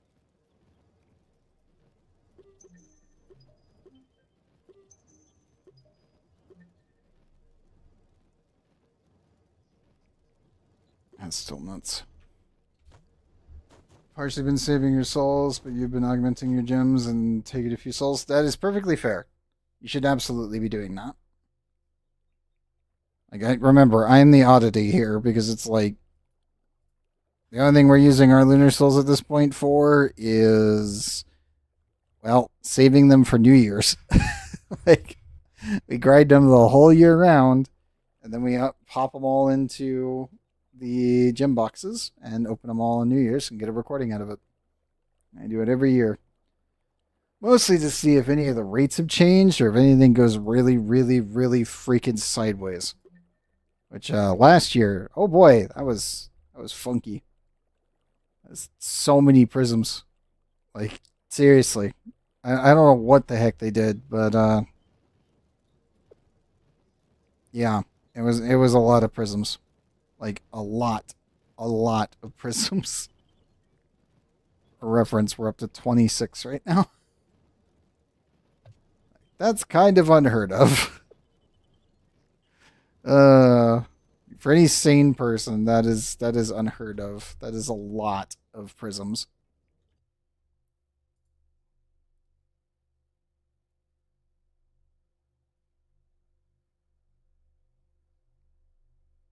I see what D's up to.